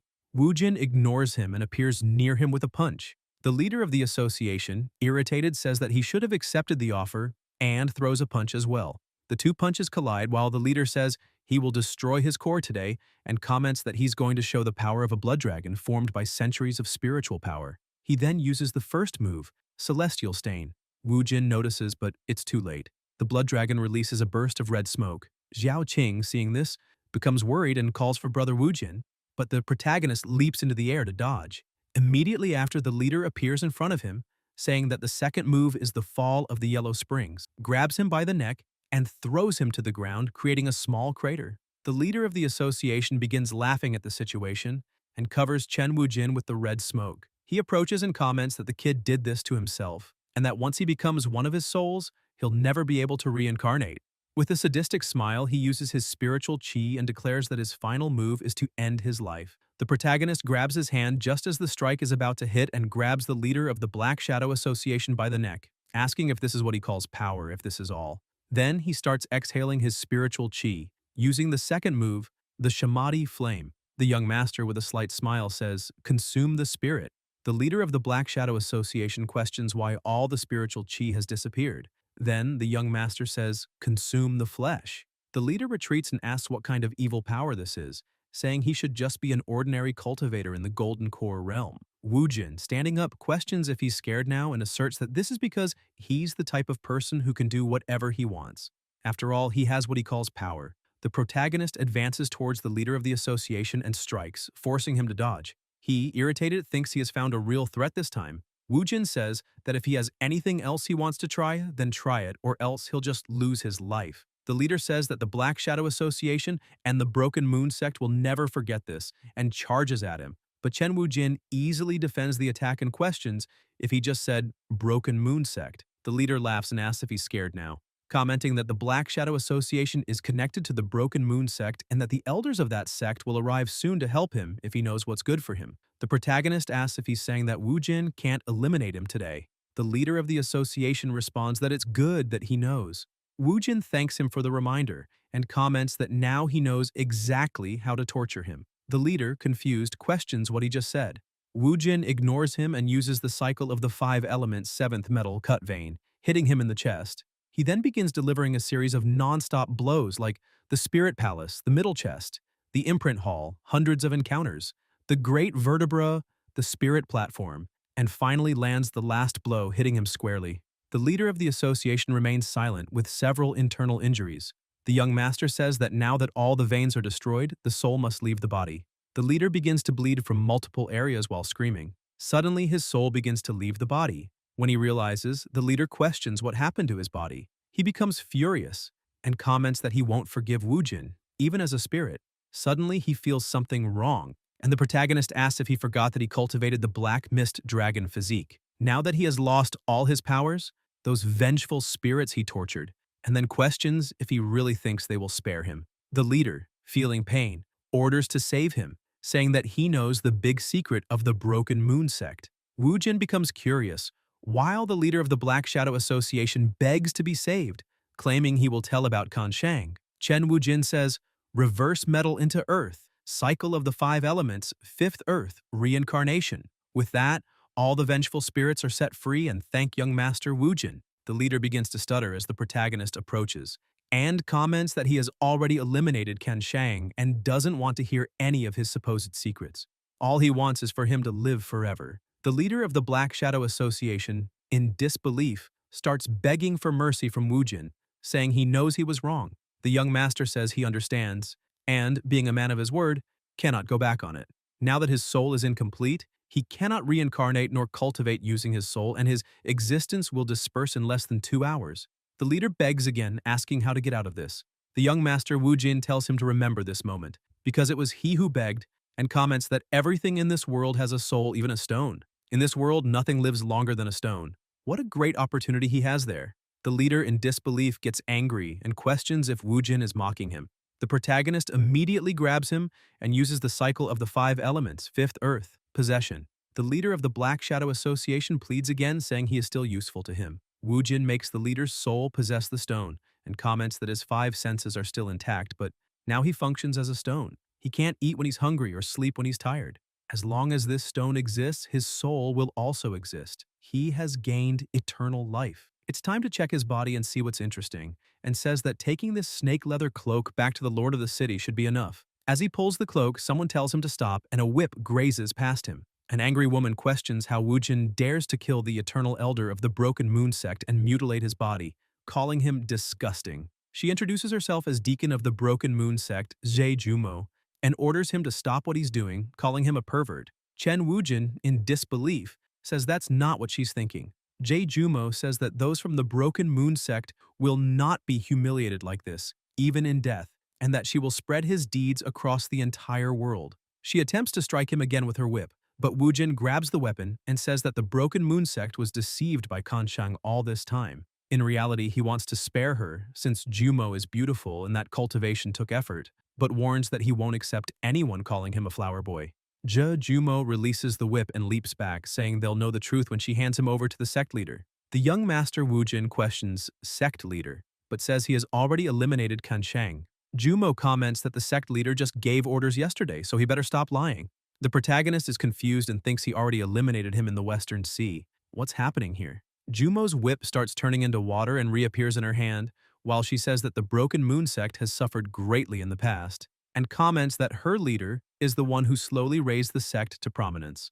If it weren't for him, she would have been sold to some disgusting cultivator as a toy. She then bites her finger and begins drawing a symbol on her face with her own blood using the forbidden technique, bloody sacrifice of the 7 murders.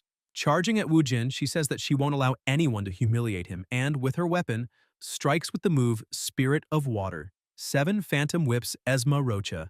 The young master questions if this is serious and asks if she's that kind of woman. Meanwhile, she continues delivering a series of uncoordinated strikes while young Wu Jin dodges. The protagonist, using 2 fingers, defends the attack and comments that he really can't underestimate her, but soon notices that Jumo has disappeared. She appears behind him, saying not to underestimate her, and grabs the young master Wu Jin by the neck, delivering the Strike Spirit of Water 7 Phantom Whips, Divider of Waters. Xiao Qing, from afar, hears the noise and explosion and thinks that suddenly they started fighting, wondering what's happening over there. Old Liao starts coughing uncontrollably. Qing comments that she forgot to give him the medicine and grabs a small bag of pills, saying that Brother Wu Jin claimed he got this high-level healing pill from a secret realm, known as the revitalization pill, but somehow it doesn't seem reliable. She begins to examine the pill when suddenly it starts cracking and a red layer falls off. Xiao Qing says that looks familiar. The old man Liao starts coughing again. Qing, worried, calls out to Grandpa Liao and asks him to wait just a moment. She places the pill in the old man's mouth, making him swallow it. Qing comments that she hopes she doesn't ruin everything again and believes it really is the pill that Brother Wu Jin gave her. Suddenly, Chen Wu Jin appears, sighing, and says to Qing not to talk bad about him behind his back at a time like this, questioning if she's complaining that the pill he gave is ineffective. Xiao Qing blushes and comments that this is ridiculous, telling Brother Wu Jin to come over and see Grandpa Liao's injuries. Wu Jin tells her to calm down, saying that as long as he's eaten the revitalization pill, he won't lose his life in the next 24 hours, but there will be some side effects. Qing asks what those side effects are. Chen Wujin, embarrassed, says that basically he's sure to lose his life after 24 hours. Elsewhere, a hooded figure begins descending an underground staircase. Arriving at the location, he kneels and tells the sect leader that Jiang Jujiao lost his life at the hands of an unknown expert, and they have lost contact with Elder Zhe Jumo, questioning if they should give up on the operation in U City. The sect leader says that little Mo has been eliminated, so they need to find out who did it. She was the best material to assist him in rebuilding his body. Such a shame. Ken Shang's subordinate says that it's already a pity enough that he was able to revive in the Soul Forge coffin, thanks to the soul fragmentation technique, despite being unexpectedly attacked by Chen Wujin. The sect leader becomes serious and comments that he suddenly remembered that there are 2 more piranhas that escaped the afterlife, and orders him to find those sisters within 7 days and bring them to him. The subordinate replies, "Understood, sect leader." Sometime later, back in the forest, while Wujin and Qing wait for Grandpa Liao to wake up, Liao starts slowly opening his eyes, calling out for Bai and asking who he is and where Bai went. Wujin asks, "Bai, what do you mean? Was it him who saved you?" Xiao Qing pulls the young master's cheek and tells Grandpa Liao that she is Bai Xiao Qing, Bai Muyang's granddaughter, and that this idiot is Wujin. Liao sits up, repeats the name Bai Xiao Qing, and comments that so many years have passed. She's a bit confused while old Liao says she looks so much like her. Wujin steps in front of Qing, blocking the old man, and says she's his wife, so it's better to be careful with the hand, not to mention that 2 generations have passed, and for him not to sit there thinking about an old lover he couldn't win over. Old Liao says he really overdid it. Qing starts teasing Chen Wujin, asking if he shouldn't show respect to the elders. The old man, embarrassed, asks what happened to those bastards from the Black Shadow Association. The protagonist replies that he eliminated all of them in the cruelest way possible. Old Liao is surprised and thanks him for saving his life, saying he will keep it in his heart. Wujin says that if he wants to thank anyone, he should thank old Bai, and as for keeping it in his heart, he doesn't need to worry about that. He comments that he used something extremely powerful to save his life now, and asks if he doesn't have any pills or know of any special place to recover his vital energy, as he only has 24 more hours to live. He asks if he has any treasures or inheritance that they should be aware of. Qing kicks the young master. The old man, thinking, sees the jade key and says, "A special place, huh?" Sometime later in the market, at a stall, a vendor shouts for Zhao's flatbread. The children around shout to the lady that they want a sweet, while others say they want 2 as well. Leng Shu says it's fine and tells each of them to wait their turn. He then calls for Zhao Shu. He responds that he's coming with the flatbreads and starts laughing. Leng Shu just looks at his brother. Elsewhere, Wu Jin, tossing a key in the air, wonders if he's saying that this is the key to the Greenwood Spring, and thinks that such a place really existed in the game, but someone must have opened it when he wasn't paying attention. Qing tells Wu Jin not to sit there and calls him lazy, telling him to go help her. The protagonist replies that fighting is so tiring, especially when he has to use his brain. Bai Muyang is helping the old man Liao with his spiritual energy. He gets tired from using so much spiritual energy and grabs a wet cloth to wipe off the sweat. Bai Muyang thinks that while Liao's external injuries are quite serious, some kind of medicinal power is suppressing the equally serious internal damage within his body. He believes that Wu Jin used his own power to eliminate all the pursuers from the Black Shadow Association and still had a precious life-extending pill. He watches him in disbelief, but thinks that his future is certainly bright. Wu Jin says that since they've stopped discussing this and will be looking for the spring early tomorrow morning, he will go back and sleep a little. He grabs Xiao Qing by the arm and tells her to come back with him to his room. Bai Muyang becomes angry, unable to believe what brother Wu Jin said. Xiao Qing, irritated, calls Chen Wu Jin and punches the young master squarely in the face, telling him not to exaggerate. Later that night, Wu Jin sneaks out of the room and thinks that, fortunately, he's smarter than most. Otherwise, he definitely wouldn't be able to do anything with them up there. He climbs stealthily on the city walls. After a while, returning to the place where he fought, Jie Jumo is trapped by a hand. The protagonist, with a blade of grass, orders her to wake up and calls her foolish, commenting that if she wants to go back to her sect leader, brave and smart, she should stop pretending to be dead. He proceeds to rub the grass under her nose. Wu Jin says she is making him do this. Soon after, Jie Jumo can't take it anymore and sneezes. Embarrassed, she hides her face and tells him to kill her, as she will never betray the Broken Moon sect. Chen Wu Jin says it is eternal loyalty, so he understands, and asks if Jumo is not afraid he will do this and that, and then another, and also that. Jie Jumo says she will take it as being bitten by a dog, so he won't get away with it. Wu Jin, teasing her, says he didn't say anything about what it is, and yet she already knows. Jumo remains silent, blushing. The protagonist says it's all right and asks why. Suddenly, she feels so guilty. He starts whispering in her ear. Jumo, surprised, asks how Chen Wujin knew.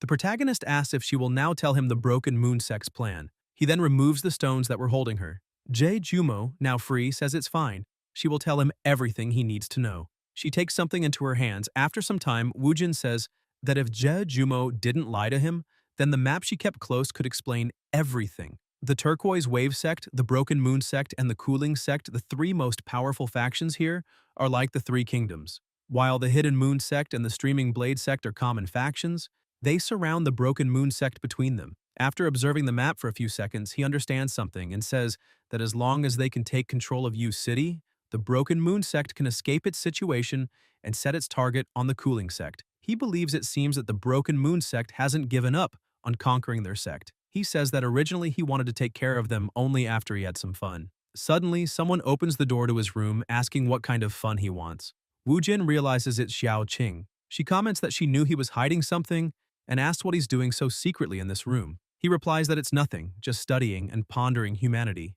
Xiao Qing enters the room and starts searching for something. She says the smell of this blush is the highest grade, known as golden fluid, and he has that exact smell on him. She asks if he won't explain himself. Chen Wujin asks what there is to explain, commenting that he never left the room and wonders what's going on here, why she's acting so experienced tonight. Xiao Qing places her hands on Wujin's chin and asks how he's going to prove his innocence, making him all embarrassed. She gets closer to Chen Wujin, but suddenly he grabs her hands and, getting close to her, says that while it seemed strange earlier, now must be the perfect time. Xiao Qing, blushing, asks what he's doing. The protagonist says she's playing with fire, using her spiritual qi to extinguish the lights. Then, the two begin dual cultivation. Luo Xiao, changing clothes, hears the sounds, and says that while she said she didn't want to, she took everything she said to heart.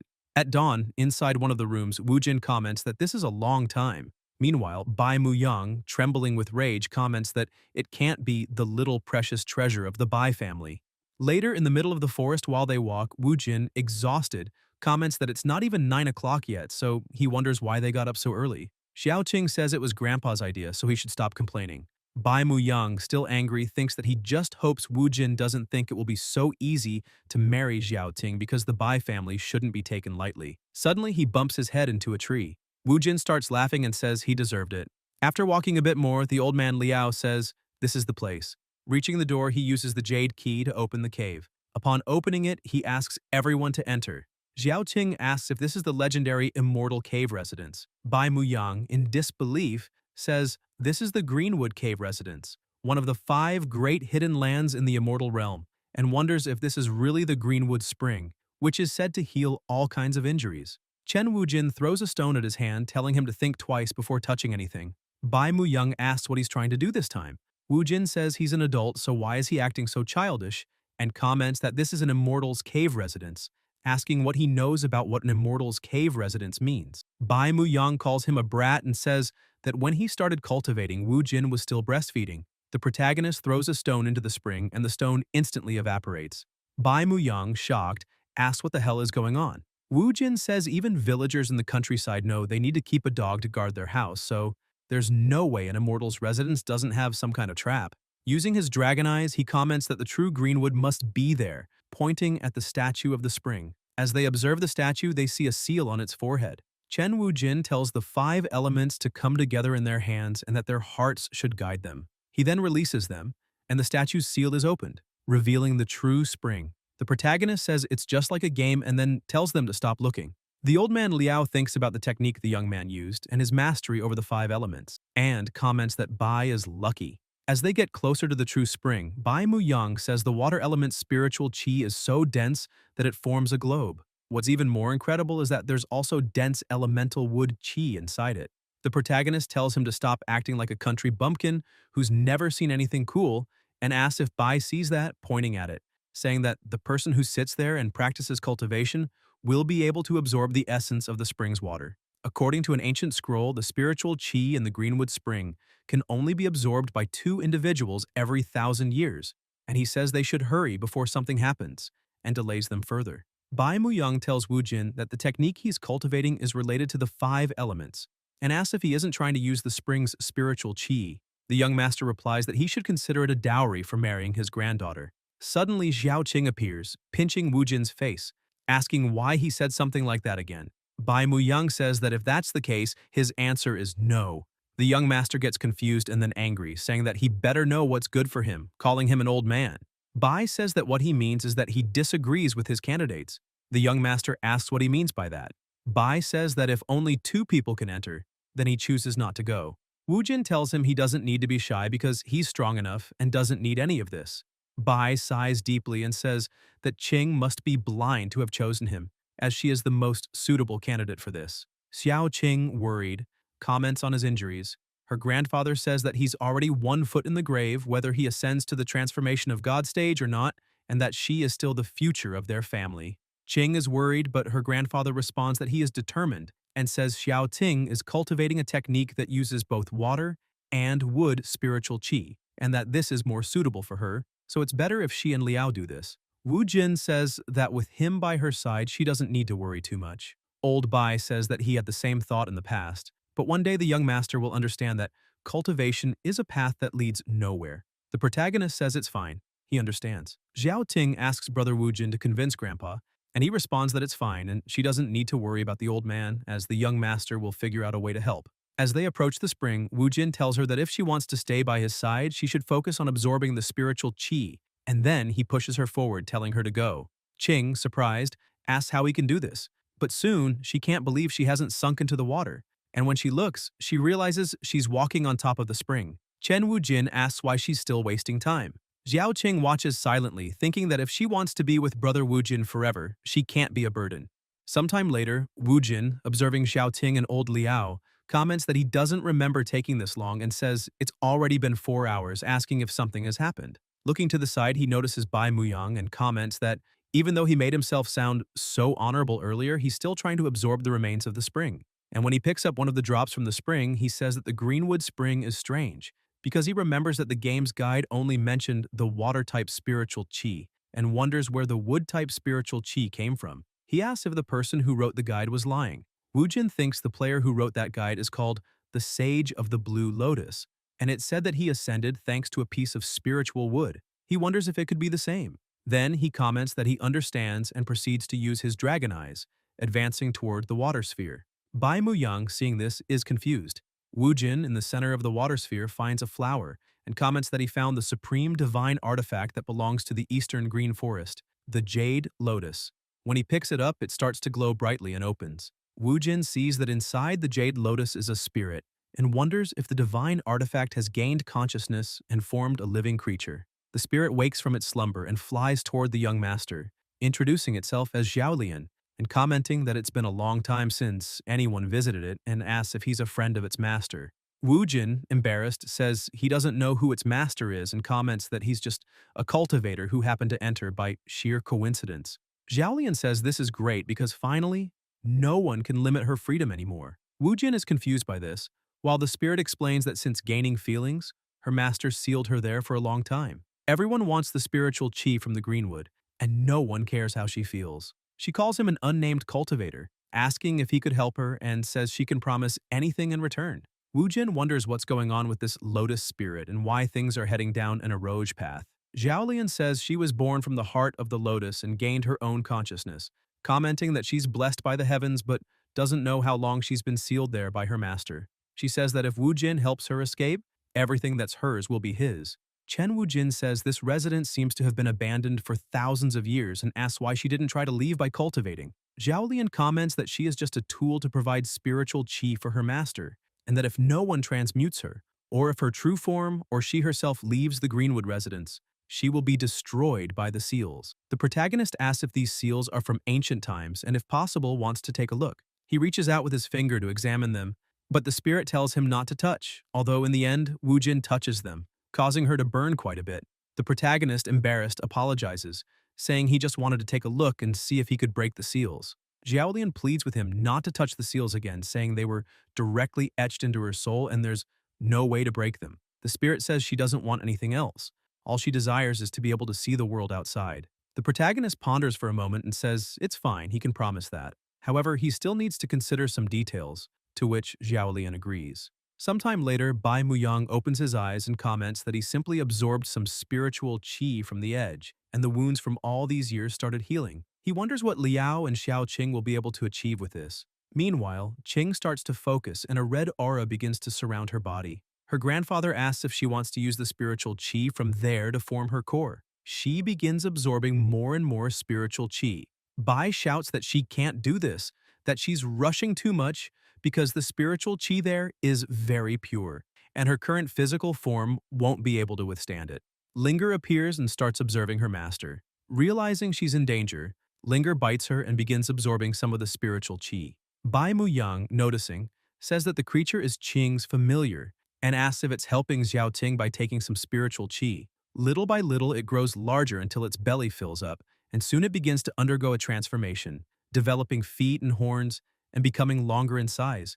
As it transforms, it takes on a half-dragon form. Linger starts flying and heads toward the spring, diving into it. Bai Muyang, surprised, says he never thought that a low-rank familiar Xiao Ting, forged a contract with all those years ago, would have such lineage and luck. Suddenly, the spring starts to stir, and Linger emerges completely transformed, becoming a dragon. Xiao Ting opens her eyes and begins to recite something. The source of all life, the roots of all living beings, and makes some hand seals, saying that by using the vital energy of a person as the path, she can restore their organs and bones. Wood and water converge and materialize her qi, core form. Thus, Qing creates her high-grade jade woodwater core, and with her spiritual qi, she begins to shrink Linger back to her smaller form, which returns to her. Excited, she shouts to her grandfather that she formed her core by her own effort. Bai Muyang, pleased, says she did very well. Meanwhile, old Liao continues absorbing the spiritual qi and healing his body. After a few minutes, he sighs deeply, and Bai Muyang helps him stand, asking how he's feeling. Liao says that although he has lost all his powers, all his injuries have been healed. It's a blessing in disguise, and thanks to Wu Jin's pill and the spiritual qi in this place, changing his physical body, he has also retained a cultivator's long life. He comments that from now on, he will find a beautiful place to retire among the mountains and forests, and that's how he'll spend his final years. Bai Muyang silently accepts. Xiao Ting asks if Grandpa saw brother Wu Jin. He replies that Wu Jin was still in the cave when he was cultivating, so he's probably around. Suddenly, the water sphere above the spring explodes, soaking them all and leaving them surprised. The protagonist arrives, apologizing to them, and comments that he found something interesting there and still hasn't managed to master its power. He then notices and asks if Xiao Ting formed her core. Xiao Qing is surprised that Wu Jin noticed and says, of course, showing Linger as well, and mentions that she has great talent, formed a core, and even Linger evolved into a draconic form. Wu Jin asks why she's so proud if her chest is still the same size and then has an idea. He says, speaking of that, he wonders if Linger's humanoid form will also change when she materializes, and with a somewhat suspicious look, he calls for Xiao Ting and asks if he can take a quick look at that. Sometime later, while the old men and Qing are leaving, Wu Jin, with his face battered, tells them to be careful on their way back. Xiao Ting, angry, asks what he's up to this time. The young master says that the residue of the formation in this cave residence is quite interesting, so he wants to spend some time studying it and tells the old men to take Xiao Qing back for now. Bai Muyang questions, "Formation, huh?" The two old men grab Xiao Ting and begin to take her away as she pleads with her grandfather to let her go, certain that Wu Jin is up to something again. Wu Jin shouts to them, saying that when they return, they should remember to tell the Lord to expect good news from him. Bai Muyang, watching them leave, thinks that Wu Jin is becoming more and more mysterious. Sometime later, Chen Wu Jin returns to the cave and comments that he got rid of everyone who had nothing to do with this. He picks up the lotus flower in his hand and tells the spirit to explain how he can help her escape this place.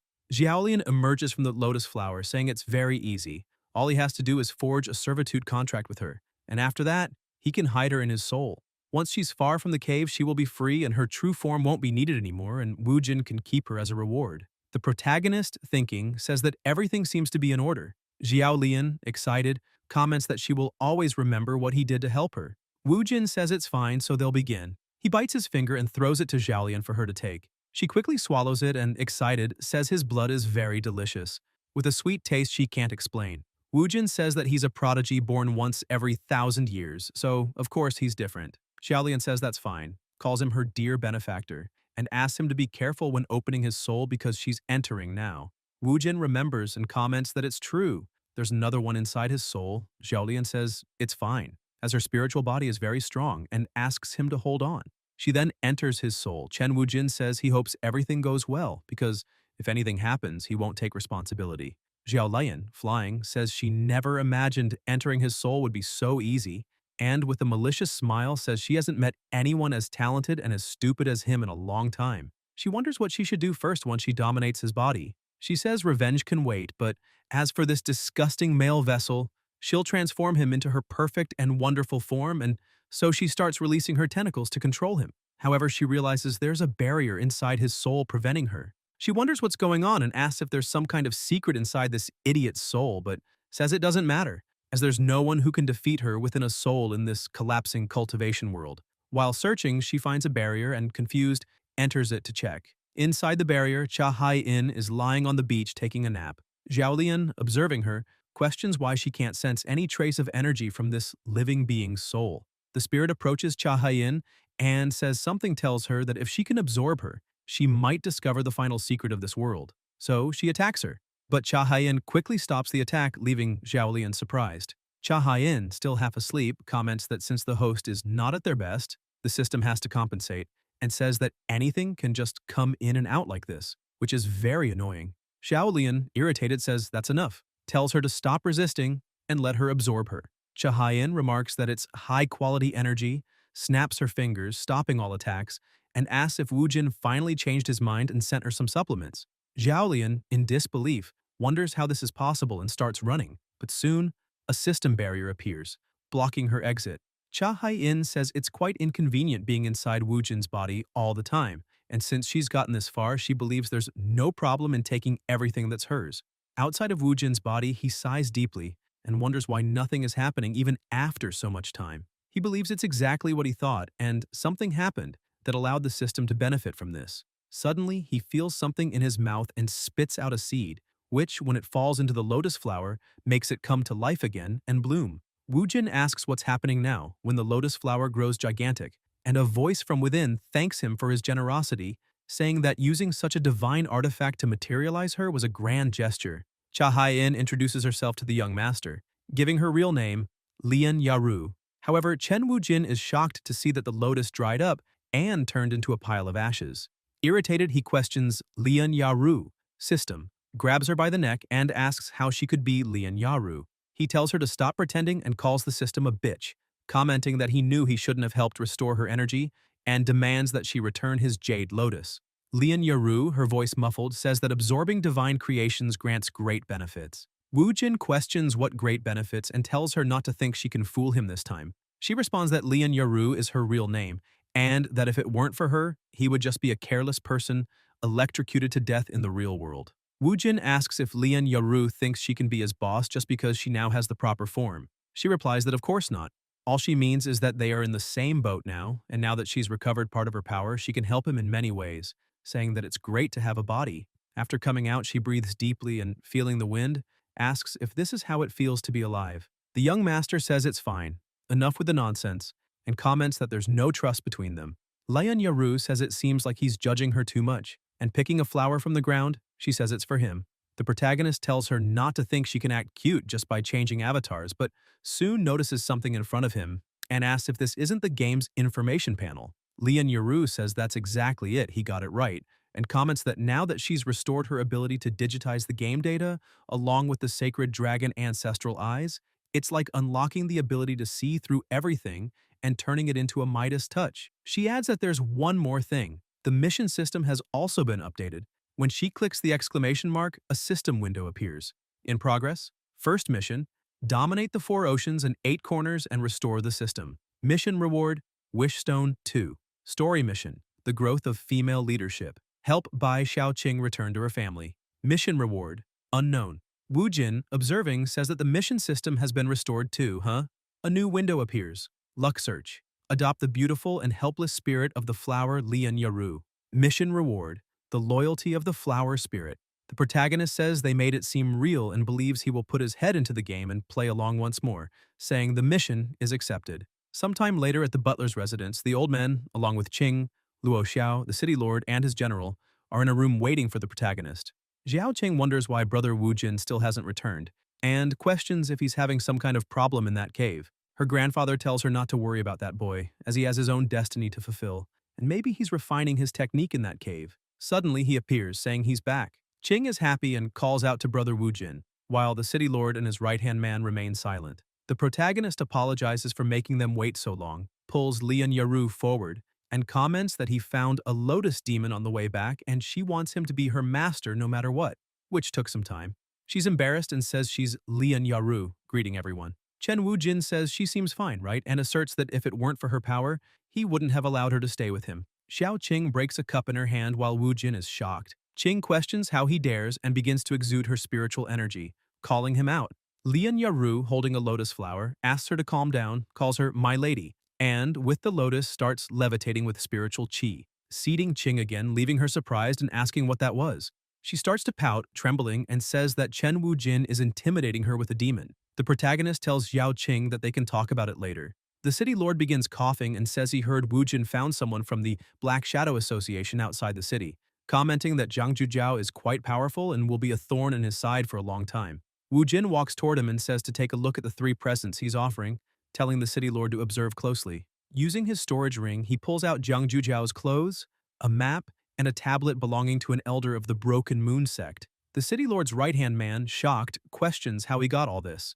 Wu Jin replies that they lost their lives, so whatever they had now belongs to him. The city lord claps and comments that he's shown great power despite his youth, and is truly worthy of being the #1 prodigy of the spiritual mastery sect. Wu Jin, sitting in the chair, says enough with the small talk and states that now that Jiang Jujiao has been eliminated, this is the best chance for his city to break away from the Broken Moon sect, and asks if he doesn't have confidence in achieving this, staring him down. The city lord says yes, and tells the strategist to bring him the soul-destroying brush. The right-hand man promptly responds. Wu Jin asks what this brush is, and the lord confirms it's exactly what he thought. After picking up the brush, the lord shows it to Wu Jin and comments that he obtained it during an incident, saying that any contract written with it and the owner's blood cannot be broken. Soon after, the lord bites his finger and mixes his blood into the ink, saying that anyone who breaks the contract will be struck by the curse of the 5 weaknesses, and begins to do the spiritual writing. The protagonist asks if he's thinking of forging an alliance with the spiritual mastery sect. The lord wonders if Wu Jin shares the same thoughts, and the young master responds that since he's shown his sincerity, he will do the same. Outside the city, Wu Jin, in a carriage, wonders why his finger hasn't healed after all this time. Lian Yaru says that this happens because the 5 elemental techniques of the Golden Core also refine his body, but since he bit it himself, it will take a little longer to heal, and asks if she should suck his finger because it might hurt if it keeps bleeding. He asks if she can't just act normally for the first time. Xiao Qing questions if it's because of her that he can't act openly now, and if that's why he wanted to act on his own earlier. Chen Wu Jin asks what she's talking about and says it might be better for her to stay with Old Bai and stabilize the situation in her city, as it will be dangerous for him to go hunt Kanshang. Xiao Qing, bandaging the young master's finger, tightens it with jealousy and tells him not to worry. As long as Lian Yaru is there, she won't go anywhere either. The young master says that he'll tell Qing her identity one day, but for now he can't. Xiao Qing says that Sister Luo Xiao was right. A man like this needs to be properly trained before he can be used, and then tightens the bandages on the young master's finger again. He screams in pain, asking if she's trying to get rid of her husband. Sometime later, they arrive at Yinshan. Wu Jin, looking out the window, comments that they arrived in the city so quickly but then realizes it's all empty and abandoned. Observing the entrance, he says that if it weren't because they need to pass through this city to get to the Broken Moon sect, he really wouldn't want to go through this place. Xiao Qing, with a mischievous smile, comments that the city is just a little dilapidated and calls brother Wu Jin, asking if he's afraid of ghosts. Wu Jin questions ghosts and says that cultivators fear neither gods nor ghosts, and states that they will spend the night in that city. Qing says she hopes a certain coward doesn't wet the bed. Lian Yaru grabs Xiao Ting by the hand, asking her to wait, and comments that there might be something difficult to handle in that city. Qing slaps her hand away and asks what Lian Yaru is doing, telling her never to touch her again since they aren't even friends. Lian Yaru replies that if that's the case, then she's crossed her limits and apologizes. Qing sticks her tongue out and tells her to stop pretending, saying it's disgusting, and runs off, telling brother Wu Jin to wait for her. Lian Yaru says she never thought that Chen Wu Jin would be so loyal to his feelings in the game, and wonders if eliminating Bai Xiaoqing would make him even stronger. After walking, Wu Jin arrives near a house labeled Guimen Inn. Observing it, he says the last time he was there was when the game began. In the game, it was said that a ghost from another world haunted that place at night, and only people who stayed at Guimen Inn or the residents of Yinshan wouldn't be harmed. However, aside from looting low-level shadows and selling the shadow orbs they drop, nothing special happened there, and he wonders if the protagonist would be afraid of ghosts in a cultivation game. He picks up the bell and starts shaking it, asking if anyone's there, but everything remains silent. Wu Jin then questions if there's really no one there, and wonders why Xiao Ting is taking so long if she started a fight with the system. A hand appears saying that women only bring headaches. The protagonist agrees, saying it's very complicated. Velmara calls him the honored guest. The young master, noticing, screams loudly, saying that it's a ghost. Velmara tells him that he is the host and asks him to calm down, telling Chen Wujin not to be so rude in Yinshan. The young master feels embarrassed, apologizes, and says he was just taken by surprise, and asks the host what happens if he makes too much noise in that city. Velmara comments that cultivators from another world who don't follow the rules disappear. He looks seriously behind Wu Jin, who asks what he's doing. A hand pulls him from behind and says, with a trembling voice, that it's so painful. He starts to shiver and asks the host what's behind him. Velmara begins laughing nonstop, saying this is the first time he's seen such a cowardly cultivator, and the others behind the young master say he's the most scared they've ever encountered and ask him to look for his mommy. Wu Jin, sulking and embarrassed, while Xiao Ting and Lian Yaru have their hands on their mouths to stop laughing. Qing apologizes but says she didn't expect him to get so scared. The young master says this is going too far.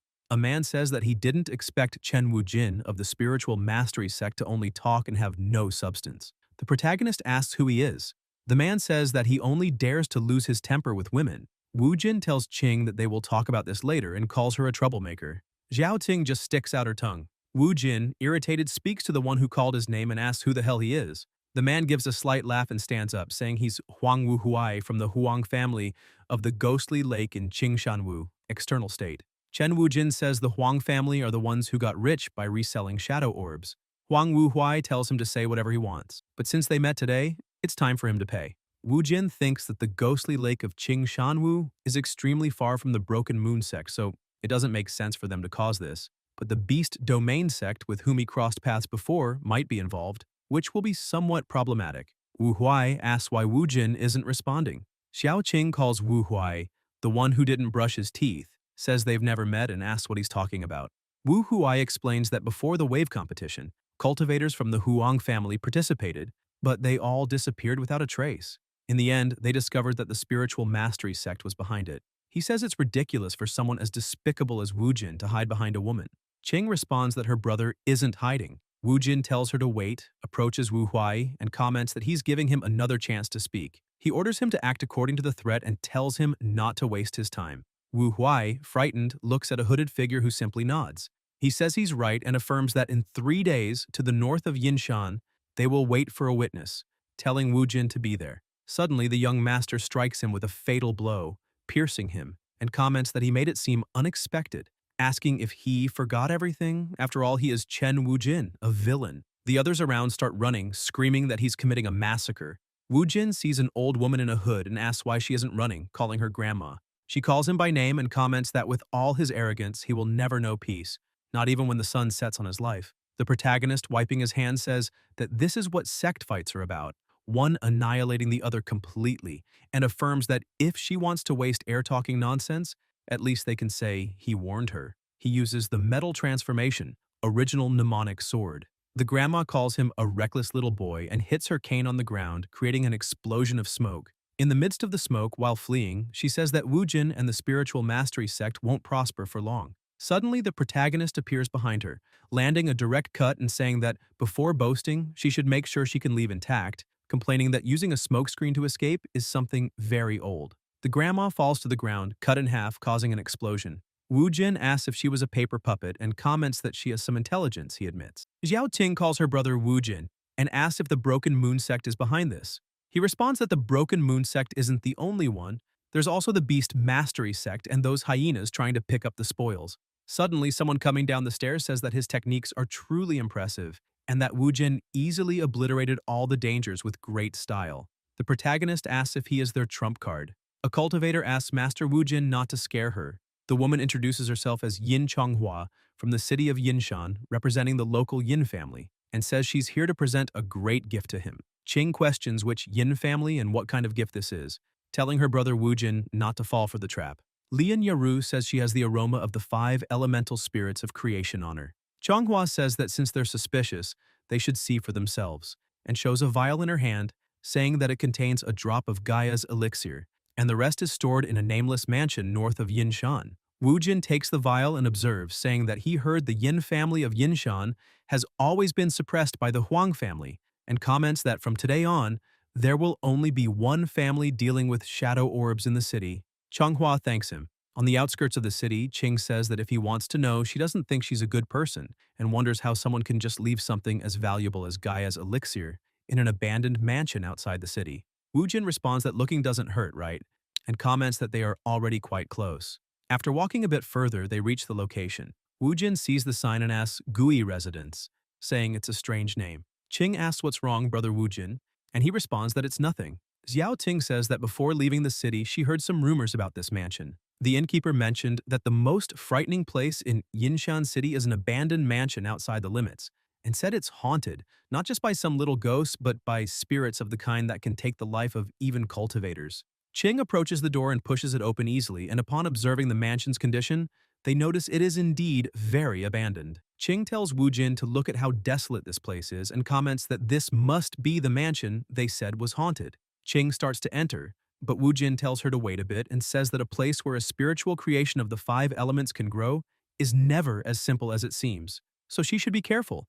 Lian Yaru says that if there really were no danger, all of Gaia's elixir would have been taken already. Qing, pouting, thinks what a temptress. Bai Xiaoting, sulking, says she's fine and will listen to what he said. The protagonist comments that, although he doesn't know what Yin Changhua is up to, Jin uses his sacred dragon eyes and says that since she lured him here, the clues must be easy to find. He then begins observing around the mansion, noticing something on top of the pile of stones. Chen Jin walks over and says that the spiritual power is weak, but it can't escape his eyes. He kneels in front of the stones and starts digging into the ground. He finds something and says it looks like a traditional Taoist sealing talisman. Jin tears the talisman and comments that the design is from the cusp period. Suddenly, some chains emerge from the talisman, binding the young master's hands. The young master asks if they are spiritual qi sealing chains, but quickly breaks them, saying that anyone whose physical body has reached at least the golden core stage could break such a weak seal. It doesn't seem like something that could protect Gaia's ichor. Lian Yaru says that if they change their perspective, maybe the seal was made to prevent other cultivators from entering. Suddenly, the ground starts shaking. Jin asks if it's an earthquake, but the stones begin to separate and a staircase opens for them to descend. The protagonist, seeing the stairs, says he understands the idea and comments that it's meant to prevent commoners and cultivators who are too weak from entering. Xiao Ting says that since it's noon, they should take advantage of the moment and move forward. The young master pulls Qing back and asks who said she could go down. She replies that now that her power has increased significantly, she wonders why he won't let her go, and comments that she can also ask Linger for help. Jin says it doesn't mean no, and besides, the place is very suspicious. If they explore it, they should control the pace and leave by 7 p.m. at the latest. The young master says she should wait there to inform them of anything that happens. Otherwise, if those who descend forget the time, something very bad could happen. Xiao Ting says she's fine and tells him to go with his lotus demon because she doesn't care if something happens to them both. Sometime later, while Jin and Lian Yaru are descending the stairs, the protagonist asks how much longer until they reach the bottom. She replies that it will take 2 more hours. The young master says he's not sure if it's just him, but the echoes in the dungeon are loud. Lian Yaru comments that she has been hearing the footsteps of a third person for some time. Jin, startled, stops walking and asks if she still remembers the number 1 cultivator of the divine transformation stage in the game, Jin Wubing. Lian Yaru asks if it's about him being haunted by a ghost. The young master says he heard that he would hear the sound of a pair of red high heels while cultivating in isolation. But then he gets confused and starts calling out to Lian Yaru, asking her not to scare him and to say something. The system sighs deeply and says that first of all, Jin Wubing lost his life because his inner demon possessed him during cultivation. Second, one cannot identify the color of someone's heels just by hearing the sound. And lastly, asks why there are high heels in the cultivation world. The protagonist, still scared, asks how she explains the sound of the footsteps. Lian Yaru says that Gaia's ichor doesn't exist in a dry underground environment, so the sounds are actually water droplets. The young master quickly raises a flame to the ceiling and sees that it's indeed water dripping. He says he was just lightening the mood, as it's really annoying to do nothing while descending the stairs. Cheerfully, Jin begins to descend the stairs fearlessly, laughing. Lian Yaru thinks that, in the end, he's still a child in the real world. If that's the case, she'll tell him the truth once everything is over. After walking for a while, they arrive in front of a door. The protagonist says this must be the place where Gaia's ichor is stored, observing the door with several handprints. He comments that it seems Yin Chonghua didn't obtain Gaia's ichor so easily, but if she came out unscathed, it should be within his reach to solve it. While opening the door, he uses the 5-element cycle's 1,000 hooks armor. Open! After managing to open the door, Wujin questions if they obtained Gaia's ichor by grave robbing and says the cultivator buried there might be someone famous. He asks Lian Yaru if there are extremely powerful cultivators or high-level dungeons, according to her information. She asks him to give her a second and begins checking the system. After a few seconds, Lian Yaru says that maybe due to the destruction of the database, she can't find anything related to it. Wujin says that if that's the case, he's feeling much better, as long as it's not those scary things. And with his spiritual chi, he tears the coffin lid off, saying that he could even defeat the gods themselves, and commenting that he wants to see what kind of monsters reside there. The protagonist is confused when he sees a woman and questions what's happening here. Blushing, he asks if they mix the story of the beautiful Lulan with that of the Sleeping Beauty, but he soon notices she's holding something in her hands and realizes it's Gaia's ichor, an elemental spiritual creation of the earth. He thanks her for it but says he will keep the object. The woman moves a little and the young master notices but thinks he's seeing things, as this is his first time grave robbing, so he's becoming overly paranoid. Suddenly, the woman opens her eyes. Wu Jin, seeing her dark eyes, is startled and asks what the hell is going on, running away and shouting that it's a ghost, calling out to Lian Yaru, saying that the beauty has come back to life. Chen Wujin hides behind Lian Yaru. The woman in the coffin starts to rise and comments that after 10,000 years, the path to immortality has been cut off. She repeats that after 10,000 years, the path to immortality has been cut off. The protagonist, with a trembling voice, says that if he can't bypass her and she comes back to life, not to blame him for being too brutal with her. He uses the 5-elemental cycle, 11th Earth, Origin Hammer, and charges at her, telling her to leave, but the woman easily blocks the attack with one hand. The young master, surprised, asks how this is possible and thinks there is no energy aura coming from her, but she still received his attack using only her hand. Suddenly, she grabs both of Wujin's arms. The protagonist tries to break free, but he can't move at all. The woman with black eyes begins to squeeze his arm. Chen Wujin asks Lian Yaru for help, saying his arm is breaking. Yaru rushes in, telling him to stop barking, makes some hand seals, and begins reciting something. All life grows as the petal falls. Thus, her petal technique starts to surround the woman from the coffin. Suddenly, Lian Yaru appears with her hands on the woman's head. Using her technique, Lotus Third Style Seal the 6 Desires. At this point, some chains appear around the woman's face and she starts to scream. Wu Jin, startled, tells her to wait a moment, but is thrown into the wall, creating a hole. Lian Yaru believes she knows the origin of this corpse. While the system's petals bind the woman's hands, Lian Yaru comments that she is an immortal who failed in her ascension. A spirit from this place possessed her corpse, and that's why her body was so strong. The young master asks why she didn't tell him something so important before, and comments that no wonder he couldn't see through her using his sacred dragon eyes. But now that Chen Wujin knows what she truly is, he hopes she doesn't mind him ending her and begins using his technique. Metal, wood, water, fire, and earth.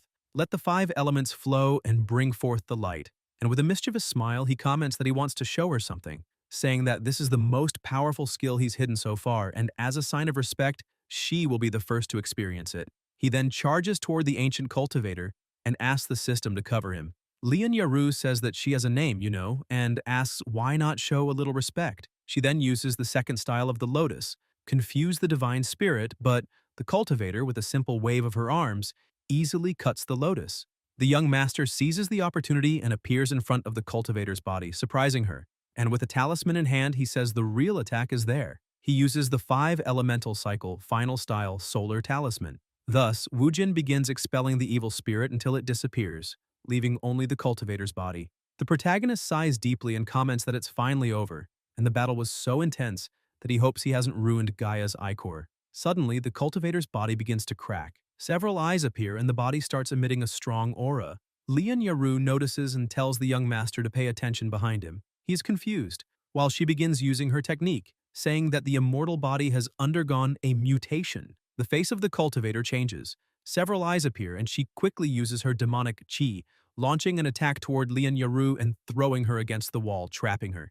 The cultivator begins walking while reciting, "Beyond heaven and earth, no way to return home." Wu Jin asks if she's messing with him, because getting stronger like that after a defeat is the protagonist's privilege. Using his blood spiritual chi, he appears behind her and says that she should take a break, but the cultivator notices and strikes. The young master dodges, saying it was close. He then retreats and says that without anyone to help him keep her under control, he can't complete the seal. They need to think of another way to handle this. The cultivator suddenly appears in front of him, not giving him any time to think. The protagonist thinks that her speed has reached another level after the mutation, and realizes he misjudged the situation. The cultivator throws Wu Jin against the wall and tries to bite him with her teeth, telling him not to ascend. The young master dodges the bite and thinks he only has one last chance. He says he has no choice but to leave it to fate and comments that he will fight her to the end. With his spiritual power at his fingertips, he strikes the cultivator and says that if he survives this, he'll never rob another tomb again. The cultivator stands still. Wu Jin wonders if it worked. The mark he made on her starts glowing intensely. The young master sighs deeply and says he thinks he almost lost his life. That makes no sense. He then notices the cultivator's body slowly disappearing and wonders if her body is finally dissolving. She was under the control of a shadow, but he wonders why her body suddenly mutated. He questions the "don't ascend" part, clearly stating that this is a game world and ascending means threatening the system. He asks if that's the reason the system is damaged. Lian Yaru comments if he won't even give her a hand after finishing everything, as usual, men. The protagonist says that he managed to carry them, even though the boss was so hard to deal with, and asks where the respect is. He questions if Yaru won't calm his racing heart and thinks it's okay, because before he can escape the system's control, he can forget all of this. Lian Yaru says they can talk about it later because this time the boss drops something very good. Wu Jin looks back and sees a glowing stone. In disbelief, he says he can't believe he got so lucky that she dropped that thing. Lian Yaru says he's right, that it's the immortal soul which contains immortal memory and power. As long as he isn't affected by the immortal memory, those who transmute it normally become immortal. The protagonist asks if giving this to Xiao Ting means he won't have to worry about her power level anymore. Lian Yaru replies that he's right, but asks how he's so sure that Bai Xiao Qing, after using it, will remain the same Xiao Qing. Wu Jin asks if she wants this immortal soul. She replies that in order to revive, he needed to obtain that ancestral lotus spirit, and seeing how much advantage he's taken from her, he needs to give something back. She says there's something she needs in the immortal soul and proposes a trade. Let her absorb the immortal soul, and in exchange, she'll use her energy source to fulfill one of his reasonable wishes. She asks what the young master thinks of this. The protagonist thinks that if he's not investigating ascension, then the next most important thing he has to deal with will be this. He says it's a deal and that he doesn't need something useless like that. He says that as for his wish, he really has one, and asks if he can increase all of his charisma so that beautiful girls can't resist being around him. Lian Yaru, irritated, hits him, saying never. Wu Jin says he was just joking and asks why she hit him, then says it's fine. His real wish is that she helps him eliminate Kenshang in one day and destroy the Broken Moon sect. Elsewhere, underground in the Broken Moon sect, Kenshang says that Chen Wujin would never have imagined he could survive using a secret skill, as he had to live in a place where he couldn't see the light, but never thought that in just a few months he, Kanshang, would unite 5 major factions across the 3 states to destroy the Spirit Mastery sect, and that in 3 days, all he has to do is give an order to easily destroy both the sect and Chen Wujin. Suddenly, a portal begins to open where Shang is recovering, and he wonders what the hell that is. Wu Jin, squeezing through the portal, says he's stuck and asks for a push, commenting that he already gave her the immortal soul and asks if she couldn't be a little more generous. Lian Yaru tells him to stop wasting saliva and asks if he knows how much she spent to open that portal. Shang, in disbelief, wonders if it's really Chen Wujin. Lian Yaru kicks Wu Jin in the butt, telling him to remember that the portal only lasts half an hour. The protagonist falls into the room face first on the ground and comments that it hurts. Shang, surprised, asks how he got there and what kind of spell that is. Wu Jin looks back and sees Shang, furious, saying that the wicked live long, healthy lives while the good suffer, so, as he suspected, he's still alive. He comments that Shang won't understand, even if he explains, and asks if Shang shouldn't worry more about himself. Shang, irritated, says that all of this is his fault and tells him to stop pretending to be innocent. The protagonist, surprised, says that he can even speak underground, how interesting, but questions how he seems completely disabled and still speaks with such intensity. He says it's fine and starts making spiritual inscriptions on the container, saying that he won't waste saliva on him, since time is essential, and begins using his technique, the 5-element cycle, blazing flame. The young master says that he originally wanted to have a little more fun with the Broken Moon sect, but there are so many stories where the villain lets the protagonist live too long and ends up defeated. As a villain, he can't afford such luxury, plus his story with him is taking too long and it's time for a new arc. He says goodbye. Shang wonders if Wu Jin thinks some explosion arrangements can destroy his soul transfer coffin and believes he's very naive. Wu Jin says he feels like he forgot something important and remembers that, according to the rule of being a villain, it's necessary to be meticulous when eliminating someone and not leave escape routes for enemies. Sometime later, on the other side of the portal, Lian Yaru says that the young master is taking too long and asks why he hasn't returned yet, wondering if he messed everything up. Chen Wujin appears at the portal, apologizing and saying it's just a little more, he's almost done. Back in the room with the soul transfer coffin, Wujin is filling the place with explosive talismans. After a while, Wujin says he's ready and that even though she's immortal, she couldn't survive this. He writes a spiritual inscription on the sole of his shoe, Initiator, Delayed Explosion, and says aloud, inserting spiritual energy, Arrangement of 10,000 explosions open. He then runs toward the portal, telling the system to close it quickly because something huge is about to happen. Shang, irritated, says that it can't be true that his end will be like this, not like this. Suddenly, in the Broken Moon sect, a huge flash appears, followed by a massive explosion. In the village, a father tells his daughter that he spent 10,000 taels of gold to give her a chance to cultivate in the Broken Moon sect and that she should seize this opportunity.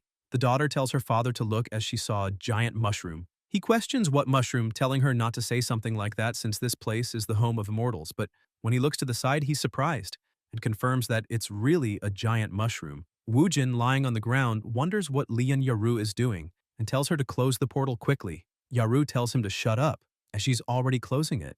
Suddenly, the explosion reaches the portal and starts growing, shaking everything around. Lian Yaru wonders what the hell he did this time. Wujin runs, saying it's not the time to chit-chat as the cave is collapsing. He grabs Gaia's ichor and runs. Xiao Ting, outside, comments that they've been inside for a long time and wonders why they haven't come out yet. Annoyed, she asks if he's playing around with the Lotus Demon again.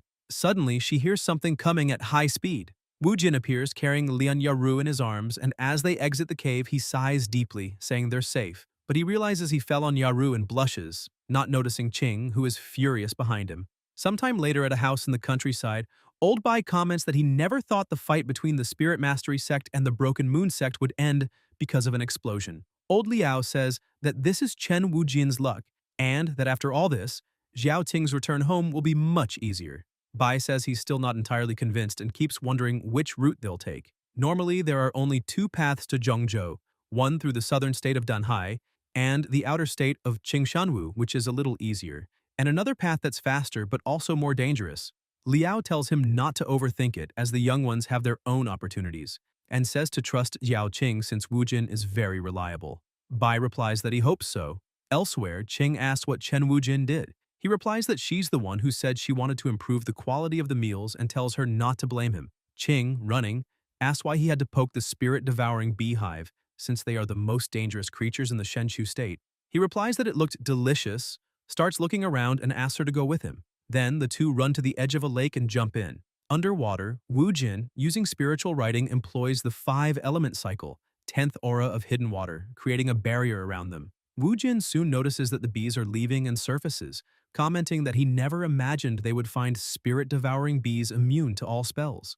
Xiao Qing just sulks, looking at him. Wu Jin, embarrassed, says it was just an accident and asks if she doesn't want to try some roasted bee honeycomb, saying he heard it's delicious. She just spits water in his face. At dusk around a campfire, Wu Jin says that the scent of roasted honeycomb is really good and keeps repeating that they'll eat roasted bee honeycomb while Qing remains downcast. After grabbing some skewers, the protagonist tells her that her roasted bee honeycomb will make her happy every day and asks her to try it, saying it's delicious and that she won't regret it. Xiao Qing just keeps staring. Chen Wujin questions why she keeps looking at him and admits that it's his fault. She grabs a skewer and comments that a week ago, he and that Lotus Demon came out of the cave and suddenly said that Kanshang had been eliminated. The next day, the Lotus Demon disappeared, but he didn't explain anything and just took her back to Zhengzhou. She comments that she's scared because he's becoming more and more strange with her. Wu Jin calls Xiao Ting. She responds that she's fine, that she's just like this because she can't take it anymore, and says that she knows it's not easy for him either, as she needs to become stronger. Wu Jin looks at her and says there are some secrets he hasn't told her but asks her to trust him, as he will always be her brother Wu Jin. Xiao Qing says she knows. And speaking of which, she comments that the honeycomb is quite tasty. Wu Jin gets excited and says he's the best barbecue chef in the entire Northeast. Lian Yaru asks if it's okay not to tell the naive and cute Zhao Qing that her number one rival in her eyes is hidden inside her lover's body. Wu Jin, irritated, tells her to just absorb the immortal soul in peace and not interfere. Qing asks who brother Wu Jin is talking to. He replies that it's nothing and says that if she doesn't eat, it'll get cold. And as he goes to eat the skewer in his hand, he bites the air and gets all confused when he sees that everyone has disappeared until a voice says that his skill is very good. Looking up at a tree, he sees an old man saying that he hasn't eaten something so delicious in many years. Chen Wujin comments that it's not good to steal food from others, old man.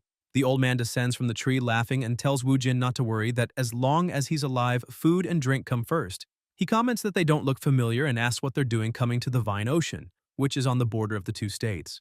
Zhao Ting says she's from the family, but Wujin steps in front of her and interrupts, asking if the old man knows what others say about playing fair and that since he took something from him, he should give something in return. He says that he ate something made with first-rate ingredients, which they managed with great effort, and then asks if maybe he could tell them something about the Vine Ocean in return. The old man says it's fine, that the protagonist doesn't need to worry about him, and comments that today's youth are strange. It's hard to get along with them. Chen Wujin replies that he's the one who appeared strangely. The old man sits on a rock, takes out his peace pipe, and begins smoking near them. He says that everyone calls that place the Vine Ocean, located on the borders of two states, literally a frontier. Although the name sounds crude, it's not a simple place. He explains that there are unique borders between all 81 states in the mortal realm, and these lands have singularities more or less. The singularity of the Vine Ocean is that it can reach the highest. Wu Jin is confused and asks the highest. Qing, also confused, asks what he means by the highest. The old man says that's why he can say they are foreigners and explains that the entire state of Shenshu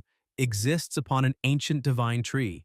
At the top of this divine tree is a mysterious dimension called the Dome of the Divine Tree. He comments that it is said that the only way to reach the Dome of the Divine Tree is through this Vine Ocean. Countless cultivators are there searching for this path and asks if he's also looking for this path. Chen Wujin says they're not looking for such paths, they're just adventuring, trying to discover more about this world, and comments that they've found some spiritual stones there. He thanks the old man for the explanation and says they will meet again, then says goodbye. Xiao Qing says she wants to hear his stories, but the young master says it's better to leave and warns her that if she doesn't listen, he'll tell a story about a rabbit that got hit in the back. The old man comments that she's a girl from the Bai family and a young man he can't see through. He then throws some herb from his pipe away and creates some vines to collect the spiritual stones. As he observes them closely and puts them away, he comments that they are quite interesting. In the Vine Ocean, Xiao Ting tells Brother Wu Jin to look, because there really are vines everywhere, and comments that she would like to bring Zhao and the others to see this place since you don't see such a scene in the Spirit Mastery sect. The protagonist asks if she thinks they're on vacation now, and questions if the elemental spiritual chi of wood in this place isn't too dense. He thinks that, luckily, he already obtained a high-level treasure, the Green Forest Lotus, earlier, which serves as a protective layer in this Vine Ocean. Xiao Qing calls Wu Jin and asks how much further they have to go before they can set up camp and rest, since they've been walking all day. He says she gets very sleepy after eating. Qing replies that it's because they've walked too much. Wu Jin starts looking around and says that if that's the case, he needs to find a place. Spotting a huge vine, he says that it's perfect. Getting closer, he says that according to survival expert Master Bear Grylls, the first rule of survival in the jungle is to find a safe place to rest. The protagonist places his hand on the vine and begins using his technique, the 5-element cycle, second element wood form. Thus, he starts creating a temporary house. Wu Jin calls Qing to come inside and have a look. Inside the vine, Qing is amazed by the temporary house. Meanwhile, some shoots immobilize the structure and prepare the water. Qing, excited, asks if this is a technique Master Bear also taught him. Wu Jin thinks he didn't expect to succeed with the technique he just invented. The protagonist is confused when he sees a sprout bringing a cup to him. Chen Wu Jin wonders if it's everlasting essence and says it's a good thing, then tells Xiao Ting to try it. He looks back and calls her again, but soon realizes that she's already asleep on the table. Wu Jin comments that this girl only gives him trouble, wonders how she can sleep like that, and says that she can be inattentive sometimes. Chen Wu Jin picks her up and wonders why she's so heavy now, commenting that it seems like she's been eating a lot lately or maybe having another growth spurt. He says this isn't going to work, that he needs to learn a technique that also focuses on physical ability. After all, a man can't say he's incapable. He then notices something and sees a letter written to Xiao Qing. The protagonist wonders if it's a letter from the old Bai, and upon reading a few little words reads, Chen Wu Jin and dogs are not allowed to read this letter. Wu Jin gets angry and says that he didn't want to read this anyway, even if the old man begged him personally, and comments that he doesn't even need to read it to know what it says, since he knows how grumpy the old man can be and doesn't expect him to write encouraging words for him anyway. But while walking, he stops, looks at the letter again, and says that it's fine because he's doing it for Xiao Ting's safety. He then asks what that is, and why the old man wrote so many words. Upon examining it more closely, he notices there are some additional rules. Xiaoqing, as soon as you enter the border, hunt a unique monster. Thus, when you return to the family, you will receive additional rewards. Also, there is something very important to tell you. Wu Jin wonders about this important thing and thinks if there is any secret regarding Xiao Ting's return. Upon reading the notice, he finds the following message. He has seen many men like Chen Wujin in his life. Do not let him interact with too many women during the journey. The protagonist angrily asks what kind of person the old man thinks he is. Xiao Ting calls brother Wu Jin and asks why he's crouching there in the middle of the night. He replies that it's nothing, he was just worried about the security of the place during the night, so he was checking the defensive formation. Meanwhile, the young master burns the letter secretly. Chen Wu Jin calls Xiao Ting and says that the night is long and full of boredom, so he wonders why they don't do something interesting. She's a bit confused at first, but later starts asking brother Wu Jin to be kinder. The next day, a flower is radiant while a bird watches it. Suddenly, the flower attacks the bird and swallows it. Meanwhile, Qing comments that she now remembers. Wu Jin gets confused, but she explains that her grandfather had told her about the vine ocean. There, countless spiritual herbs and flowers grow, some rare and extremely valuable. But that's the real danger of the vine ocean. Greed leads a person to their end, and their end becomes nourishment. The cultivators who passed through there became prey, and their deaths helped this green ocean grow for eras. Wu Jin grabs a plant and comments that with this level of power, the common guards probably couldn't do anything against it. Xiaoting says she clearly remembers that they are still on the outermost edge of the vine ocean, and that the vine grass is one of the most common spiritual herbs there, also being the herb needed to enter the ocean. She explains that they still need to collect 4 more herbs, so they should hurry. The protagonist thinks it's rare to see her so energetic. Sometime later, after collecting the herbs, Xiao Qing says they've got vine grass, silverweed, earth ginseng, winter grass, and with this ruby mulberry, she can make the medicine. Wu Jin asks if they weren't making lunch. Xiao Qing calls him stupid and says that if they go further, they will encounter the scarlet miasma, something unique to the vine ocean, and if they don't drink the medicine, they'll melt instantly. Chen Wujin comments that it was always Zhao who took care of making food, so he asks if she really knows how to prepare the medicinal soup. Xiao Qing tells him not to worry about the appearance, smell, or taste, since they're just making medicine, and also reminds him that she had training with Zhao. She then throws all the herbs into the pot. The young master says that since she made a contract with Linger, she's probably immune to most poisons. And since he's talented and powerful, maybe they can get through the miasma without needing it. Qing throws the pot and announces that the medicine is ready, asking brother Wu Jin to please try the medicinal dish she prepared with so much care. Wu Jin, observing the dish, starts stammering, saying it looks fine, but thinks he'll lose his life if he eats that soup. At the same time, he thinks it's her first time cooking, so he'll lose his life if he says he doesn't like it. Xiao Qing, putting the medicine in a small bowl, comments that it looks good and says that brother Wu Jin needs to eat while it's still hot, because once it cools down, its medicinal properties will be reduced. The protagonist asks if he only needs to take a small bowl and thinks that, luckily with his physique, he might survive. Qing says that she and Linger are united, so she's highly resistant to poisons, and that small bowl is for her. With a smile and a wink, she says that brother Wu Jin can have the rest. Wu Jin can't believe it, and Xiao Ting asks why he isn't eating, wondering if something's wrong with what she made. Qing says she was worried that he was used to Zhao's cooking and wouldn't be able to eat well during the long journey, so she admits that she's still not used to her own cooking. Chen Wujin says he'll eat and thinks he'll do his best, since it can't be worse than those bitter herbal drinks from his world. He quickly drinks the entire pot in one go. Xiao Ting asks if it was tasty. The young master wonders what that was, as it seemed like a lethal dish, but it has a sweet and bitter taste at the same time, and is quite refreshing, so he responds that it was very delicious. He tells Xiao Ting that he didn't expect her cooking to be so unique, and from now on the food will be her responsibility. Wu Jin comments that it will be her job from now on, but soon starts feeling something strange and runs into the woods saying he's been poisoned. Xiao Qing only hears the sound of the young master from afar and comments that he's just getting rid of impurities, so it's normal.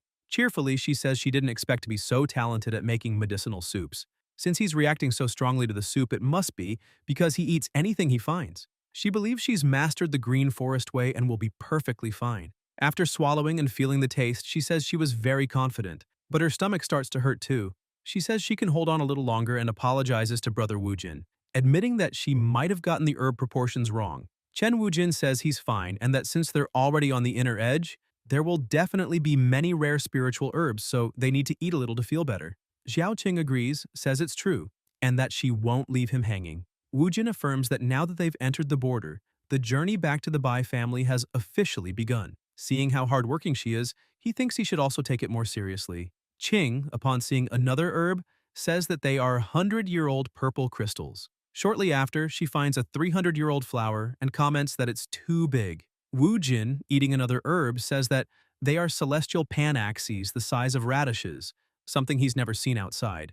As they walk, he comments that because of the miasma, there are few traces of humans around, and since there are no beasts that usually act as guardians, the medicinal herbs can grow freely and spread everywhere. Xiao Qing, with a bag full of herbs, says she can make all kinds of pills and medicinal drinks for him with so many spiritual herbs. Wu Jin is shocked to hear that, but soon hears some voices telling them to go ahead. The protagonist wonders if there are people around, grabs Xiao Qing by the arm, and they hide behind a vine, telling her to stay calm because there are strange people nearby. He begins using his technique, the 5-element cycle, second wood, hidden spirit. A masked and hooded person tells the others to come this way. A man with a large sword questions if there are people here and believes he felt someone a moment ago, so he wonders if he made a mistake. He draws his sword and orders that they come out, saying he saw them and doesn't want to have to attack. Wu Jin, hidden, tells Qing not to move. The man, annoyed, asks if there really isn't anyone here. Elsewhere in the forest, a large explosion occurs. The man gives a slight smile and asks if it came from that direction. The leader then calls his men and they rush toward the explosion. Xiao Qing asks what they are looking for and if the local factions are fighting. Wu Jin says the worst-case scenario would be if other Bai family members involved in the return judgment were eliminating their competitors. Xiao Ting asks what they should do and if they should take a detour. The protagonist repeats detour and comments that it's not how they do things. Thus, the two start running as well. Wu Jin sees smoke in the sky and asks Qing to follow him, but soon realizes something. He thinks that none of the bodies are wearing the current green robes, and it seems the fight was quite one-sided. After walking a bit further, he stops and tells Xiao Ting that the battlefield is up ahead. Qing covers her nose and says it's very bloody. Looking around, Wu Jin says that there are 6 bodies and 2 types of clothing, and it seems the fight was brutal, but there are no signs that the men in green robes participated in the battle. The amount of blood and their entrails were destroyed, and the more he thinks about it, the stranger it all seems.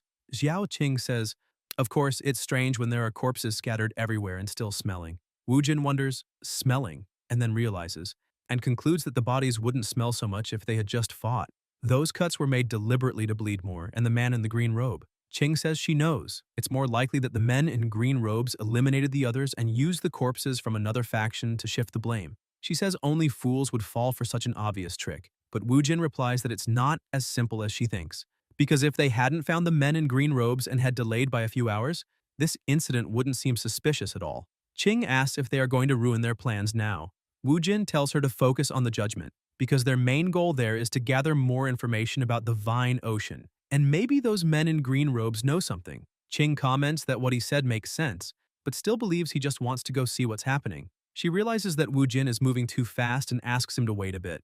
A young boy, crying with a trembling voice, says that he's doomed and comments that it's all his fault now that the crazies from the Sword of Thrones captured him. He calls for his father and mother, saying he's sorry and begging anyone to save him. The masked man with his sword strikes, saying to send the boy to hell, but the attack is reflected by a barrier, throwing them far away. The leader of the hooded figures calls them trash and comments that they still can't destroy a protective treasure that no one controls, even after all this time. In the end, he says he'll have to do it himself. A vine starts emerging from his eye and covers the entire sword. He prepares the attack, telling the barrier to break. He strikes the barrier directly, but the attack is reflected, throwing him back and breaking his sword. The little boy happily says they will never break his closing bronze bell and calls them the villains of the Sword of Thrones. But his bell cracks and explodes into pieces. The little boy is shocked, unable to believe it, while the leader says, "As I was saying," and wonders why he doesn't give up, asserting that things will only get worse if they make him unhappy. The little boy starts running and pleading for help, but the leader declares that the crazies from the Sword of Thrones will eliminate him, and with his vines, he traps the boy. The child cries for help, and the vine man responds that no matter how loud he screams, it's useless. No god can save those that the Sword of Thrones seeks. Suddenly, his arm is cut off, and a voice questions what's so great about intimidating children. The protagonist asks if the Sword of Thrones he's talking about is some villainous sect from the region. The little boy falls to the ground while the leader of Team 1 asks where he came from and orders that no one interfere, or else they'll suffer the consequences. Quickly, he charges at Chen Wujin, saying he will eliminate him along with that brat. The young master Wujin uses his technique, the 5-element cycle Qi sword, and asks if he's ever heard of it. Then he strikes, cutting the man's arm's glass armor, saying again, "He who kills shall be killed." The leader of Team 1 is surprised to see he was injured. The protagonist asks if he knows how skilled Wujin is, and says that if he doesn't want to meet his end, it's better to tell him why he eliminated those men and spread their corpses. Reno affirms that they really are cultivators from the outside world because they're far too naive, it's almost ridiculous. The little boy screams, warning that he will use the transformation technique of the Sword of Thrones and begs them to stop him. The young master asks, "Transformation?" Reno starts transforming, laughing, and comments that they'll all go to hell. The glass armor covers his entire body, forming a suit of armor. Chen Wujin, surprised, says it looks powerful. Reno moves quickly. Wujin observes and says that he's quite fast, defending the attack. He comments that Reno is not bad at all. Reno laughs at him, asking if that's all and calling him an arrogant fool. Again, he charges at the young master, saying for him to go to hell. The protagonist says that the second phrase he's going to say is that arrogant men are never weak. Wujin stops his punch with his hand and begins using his ice technique. Reno says that such a gentle technique will never harm his thorny flesh, as his body regenerates infinitely while there is spiritual energy of the wood element. Therefore, his body is immortal. The young master Wujin asks if he's so confident and wonders why he doesn't try it when used with 10 times more spiritual energy. Reno realizes that half of his body was frozen in an instant and asks what that is, but is soon completely frozen. The protagonist says that he's too weak, so he's going to send him to the afterlife, and starts using his technique from the 5-element cycle final technique, burning hell. Suddenly, Chen Wujin feels his vision become strange and wonders what's happening, if this is some kind of spell. Terrified, he asks what's going on. Turning his face back, he sees Xiaoqing running toward him, while he gradually loses consciousness. Sometime later, the protagonist slowly opens his eyes and sees some doctors saying that the patient is regaining consciousness, instructing to increase the voltage. They count to 3 and deliver a shock with the defibrillator. After some time, the nurses pass by the protagonist, commenting that they heard that the patient's mind became completely confused after waking up. The other nurse says that he keeps talking about cultivation and some kind of system, so she believes the electric shock must have damaged his brain. Wu Jin, in the wheelchair, wonders if it was really just a dream. Suddenly, someone appears calling for Wu Jin. Xiao Ting asks where he's looking, calls him an idiot, and says she's going to take him out of the hospital. She comments that Wu Jin has no idea how worried everyone was about him, especially Qin Zhao, who cried almost every day. The protagonist, upon seeing them, begins to cry, saying that they are there. If you enjoyed this video, subscribe to the channel, hit the bell icon, and like the video. Thank you.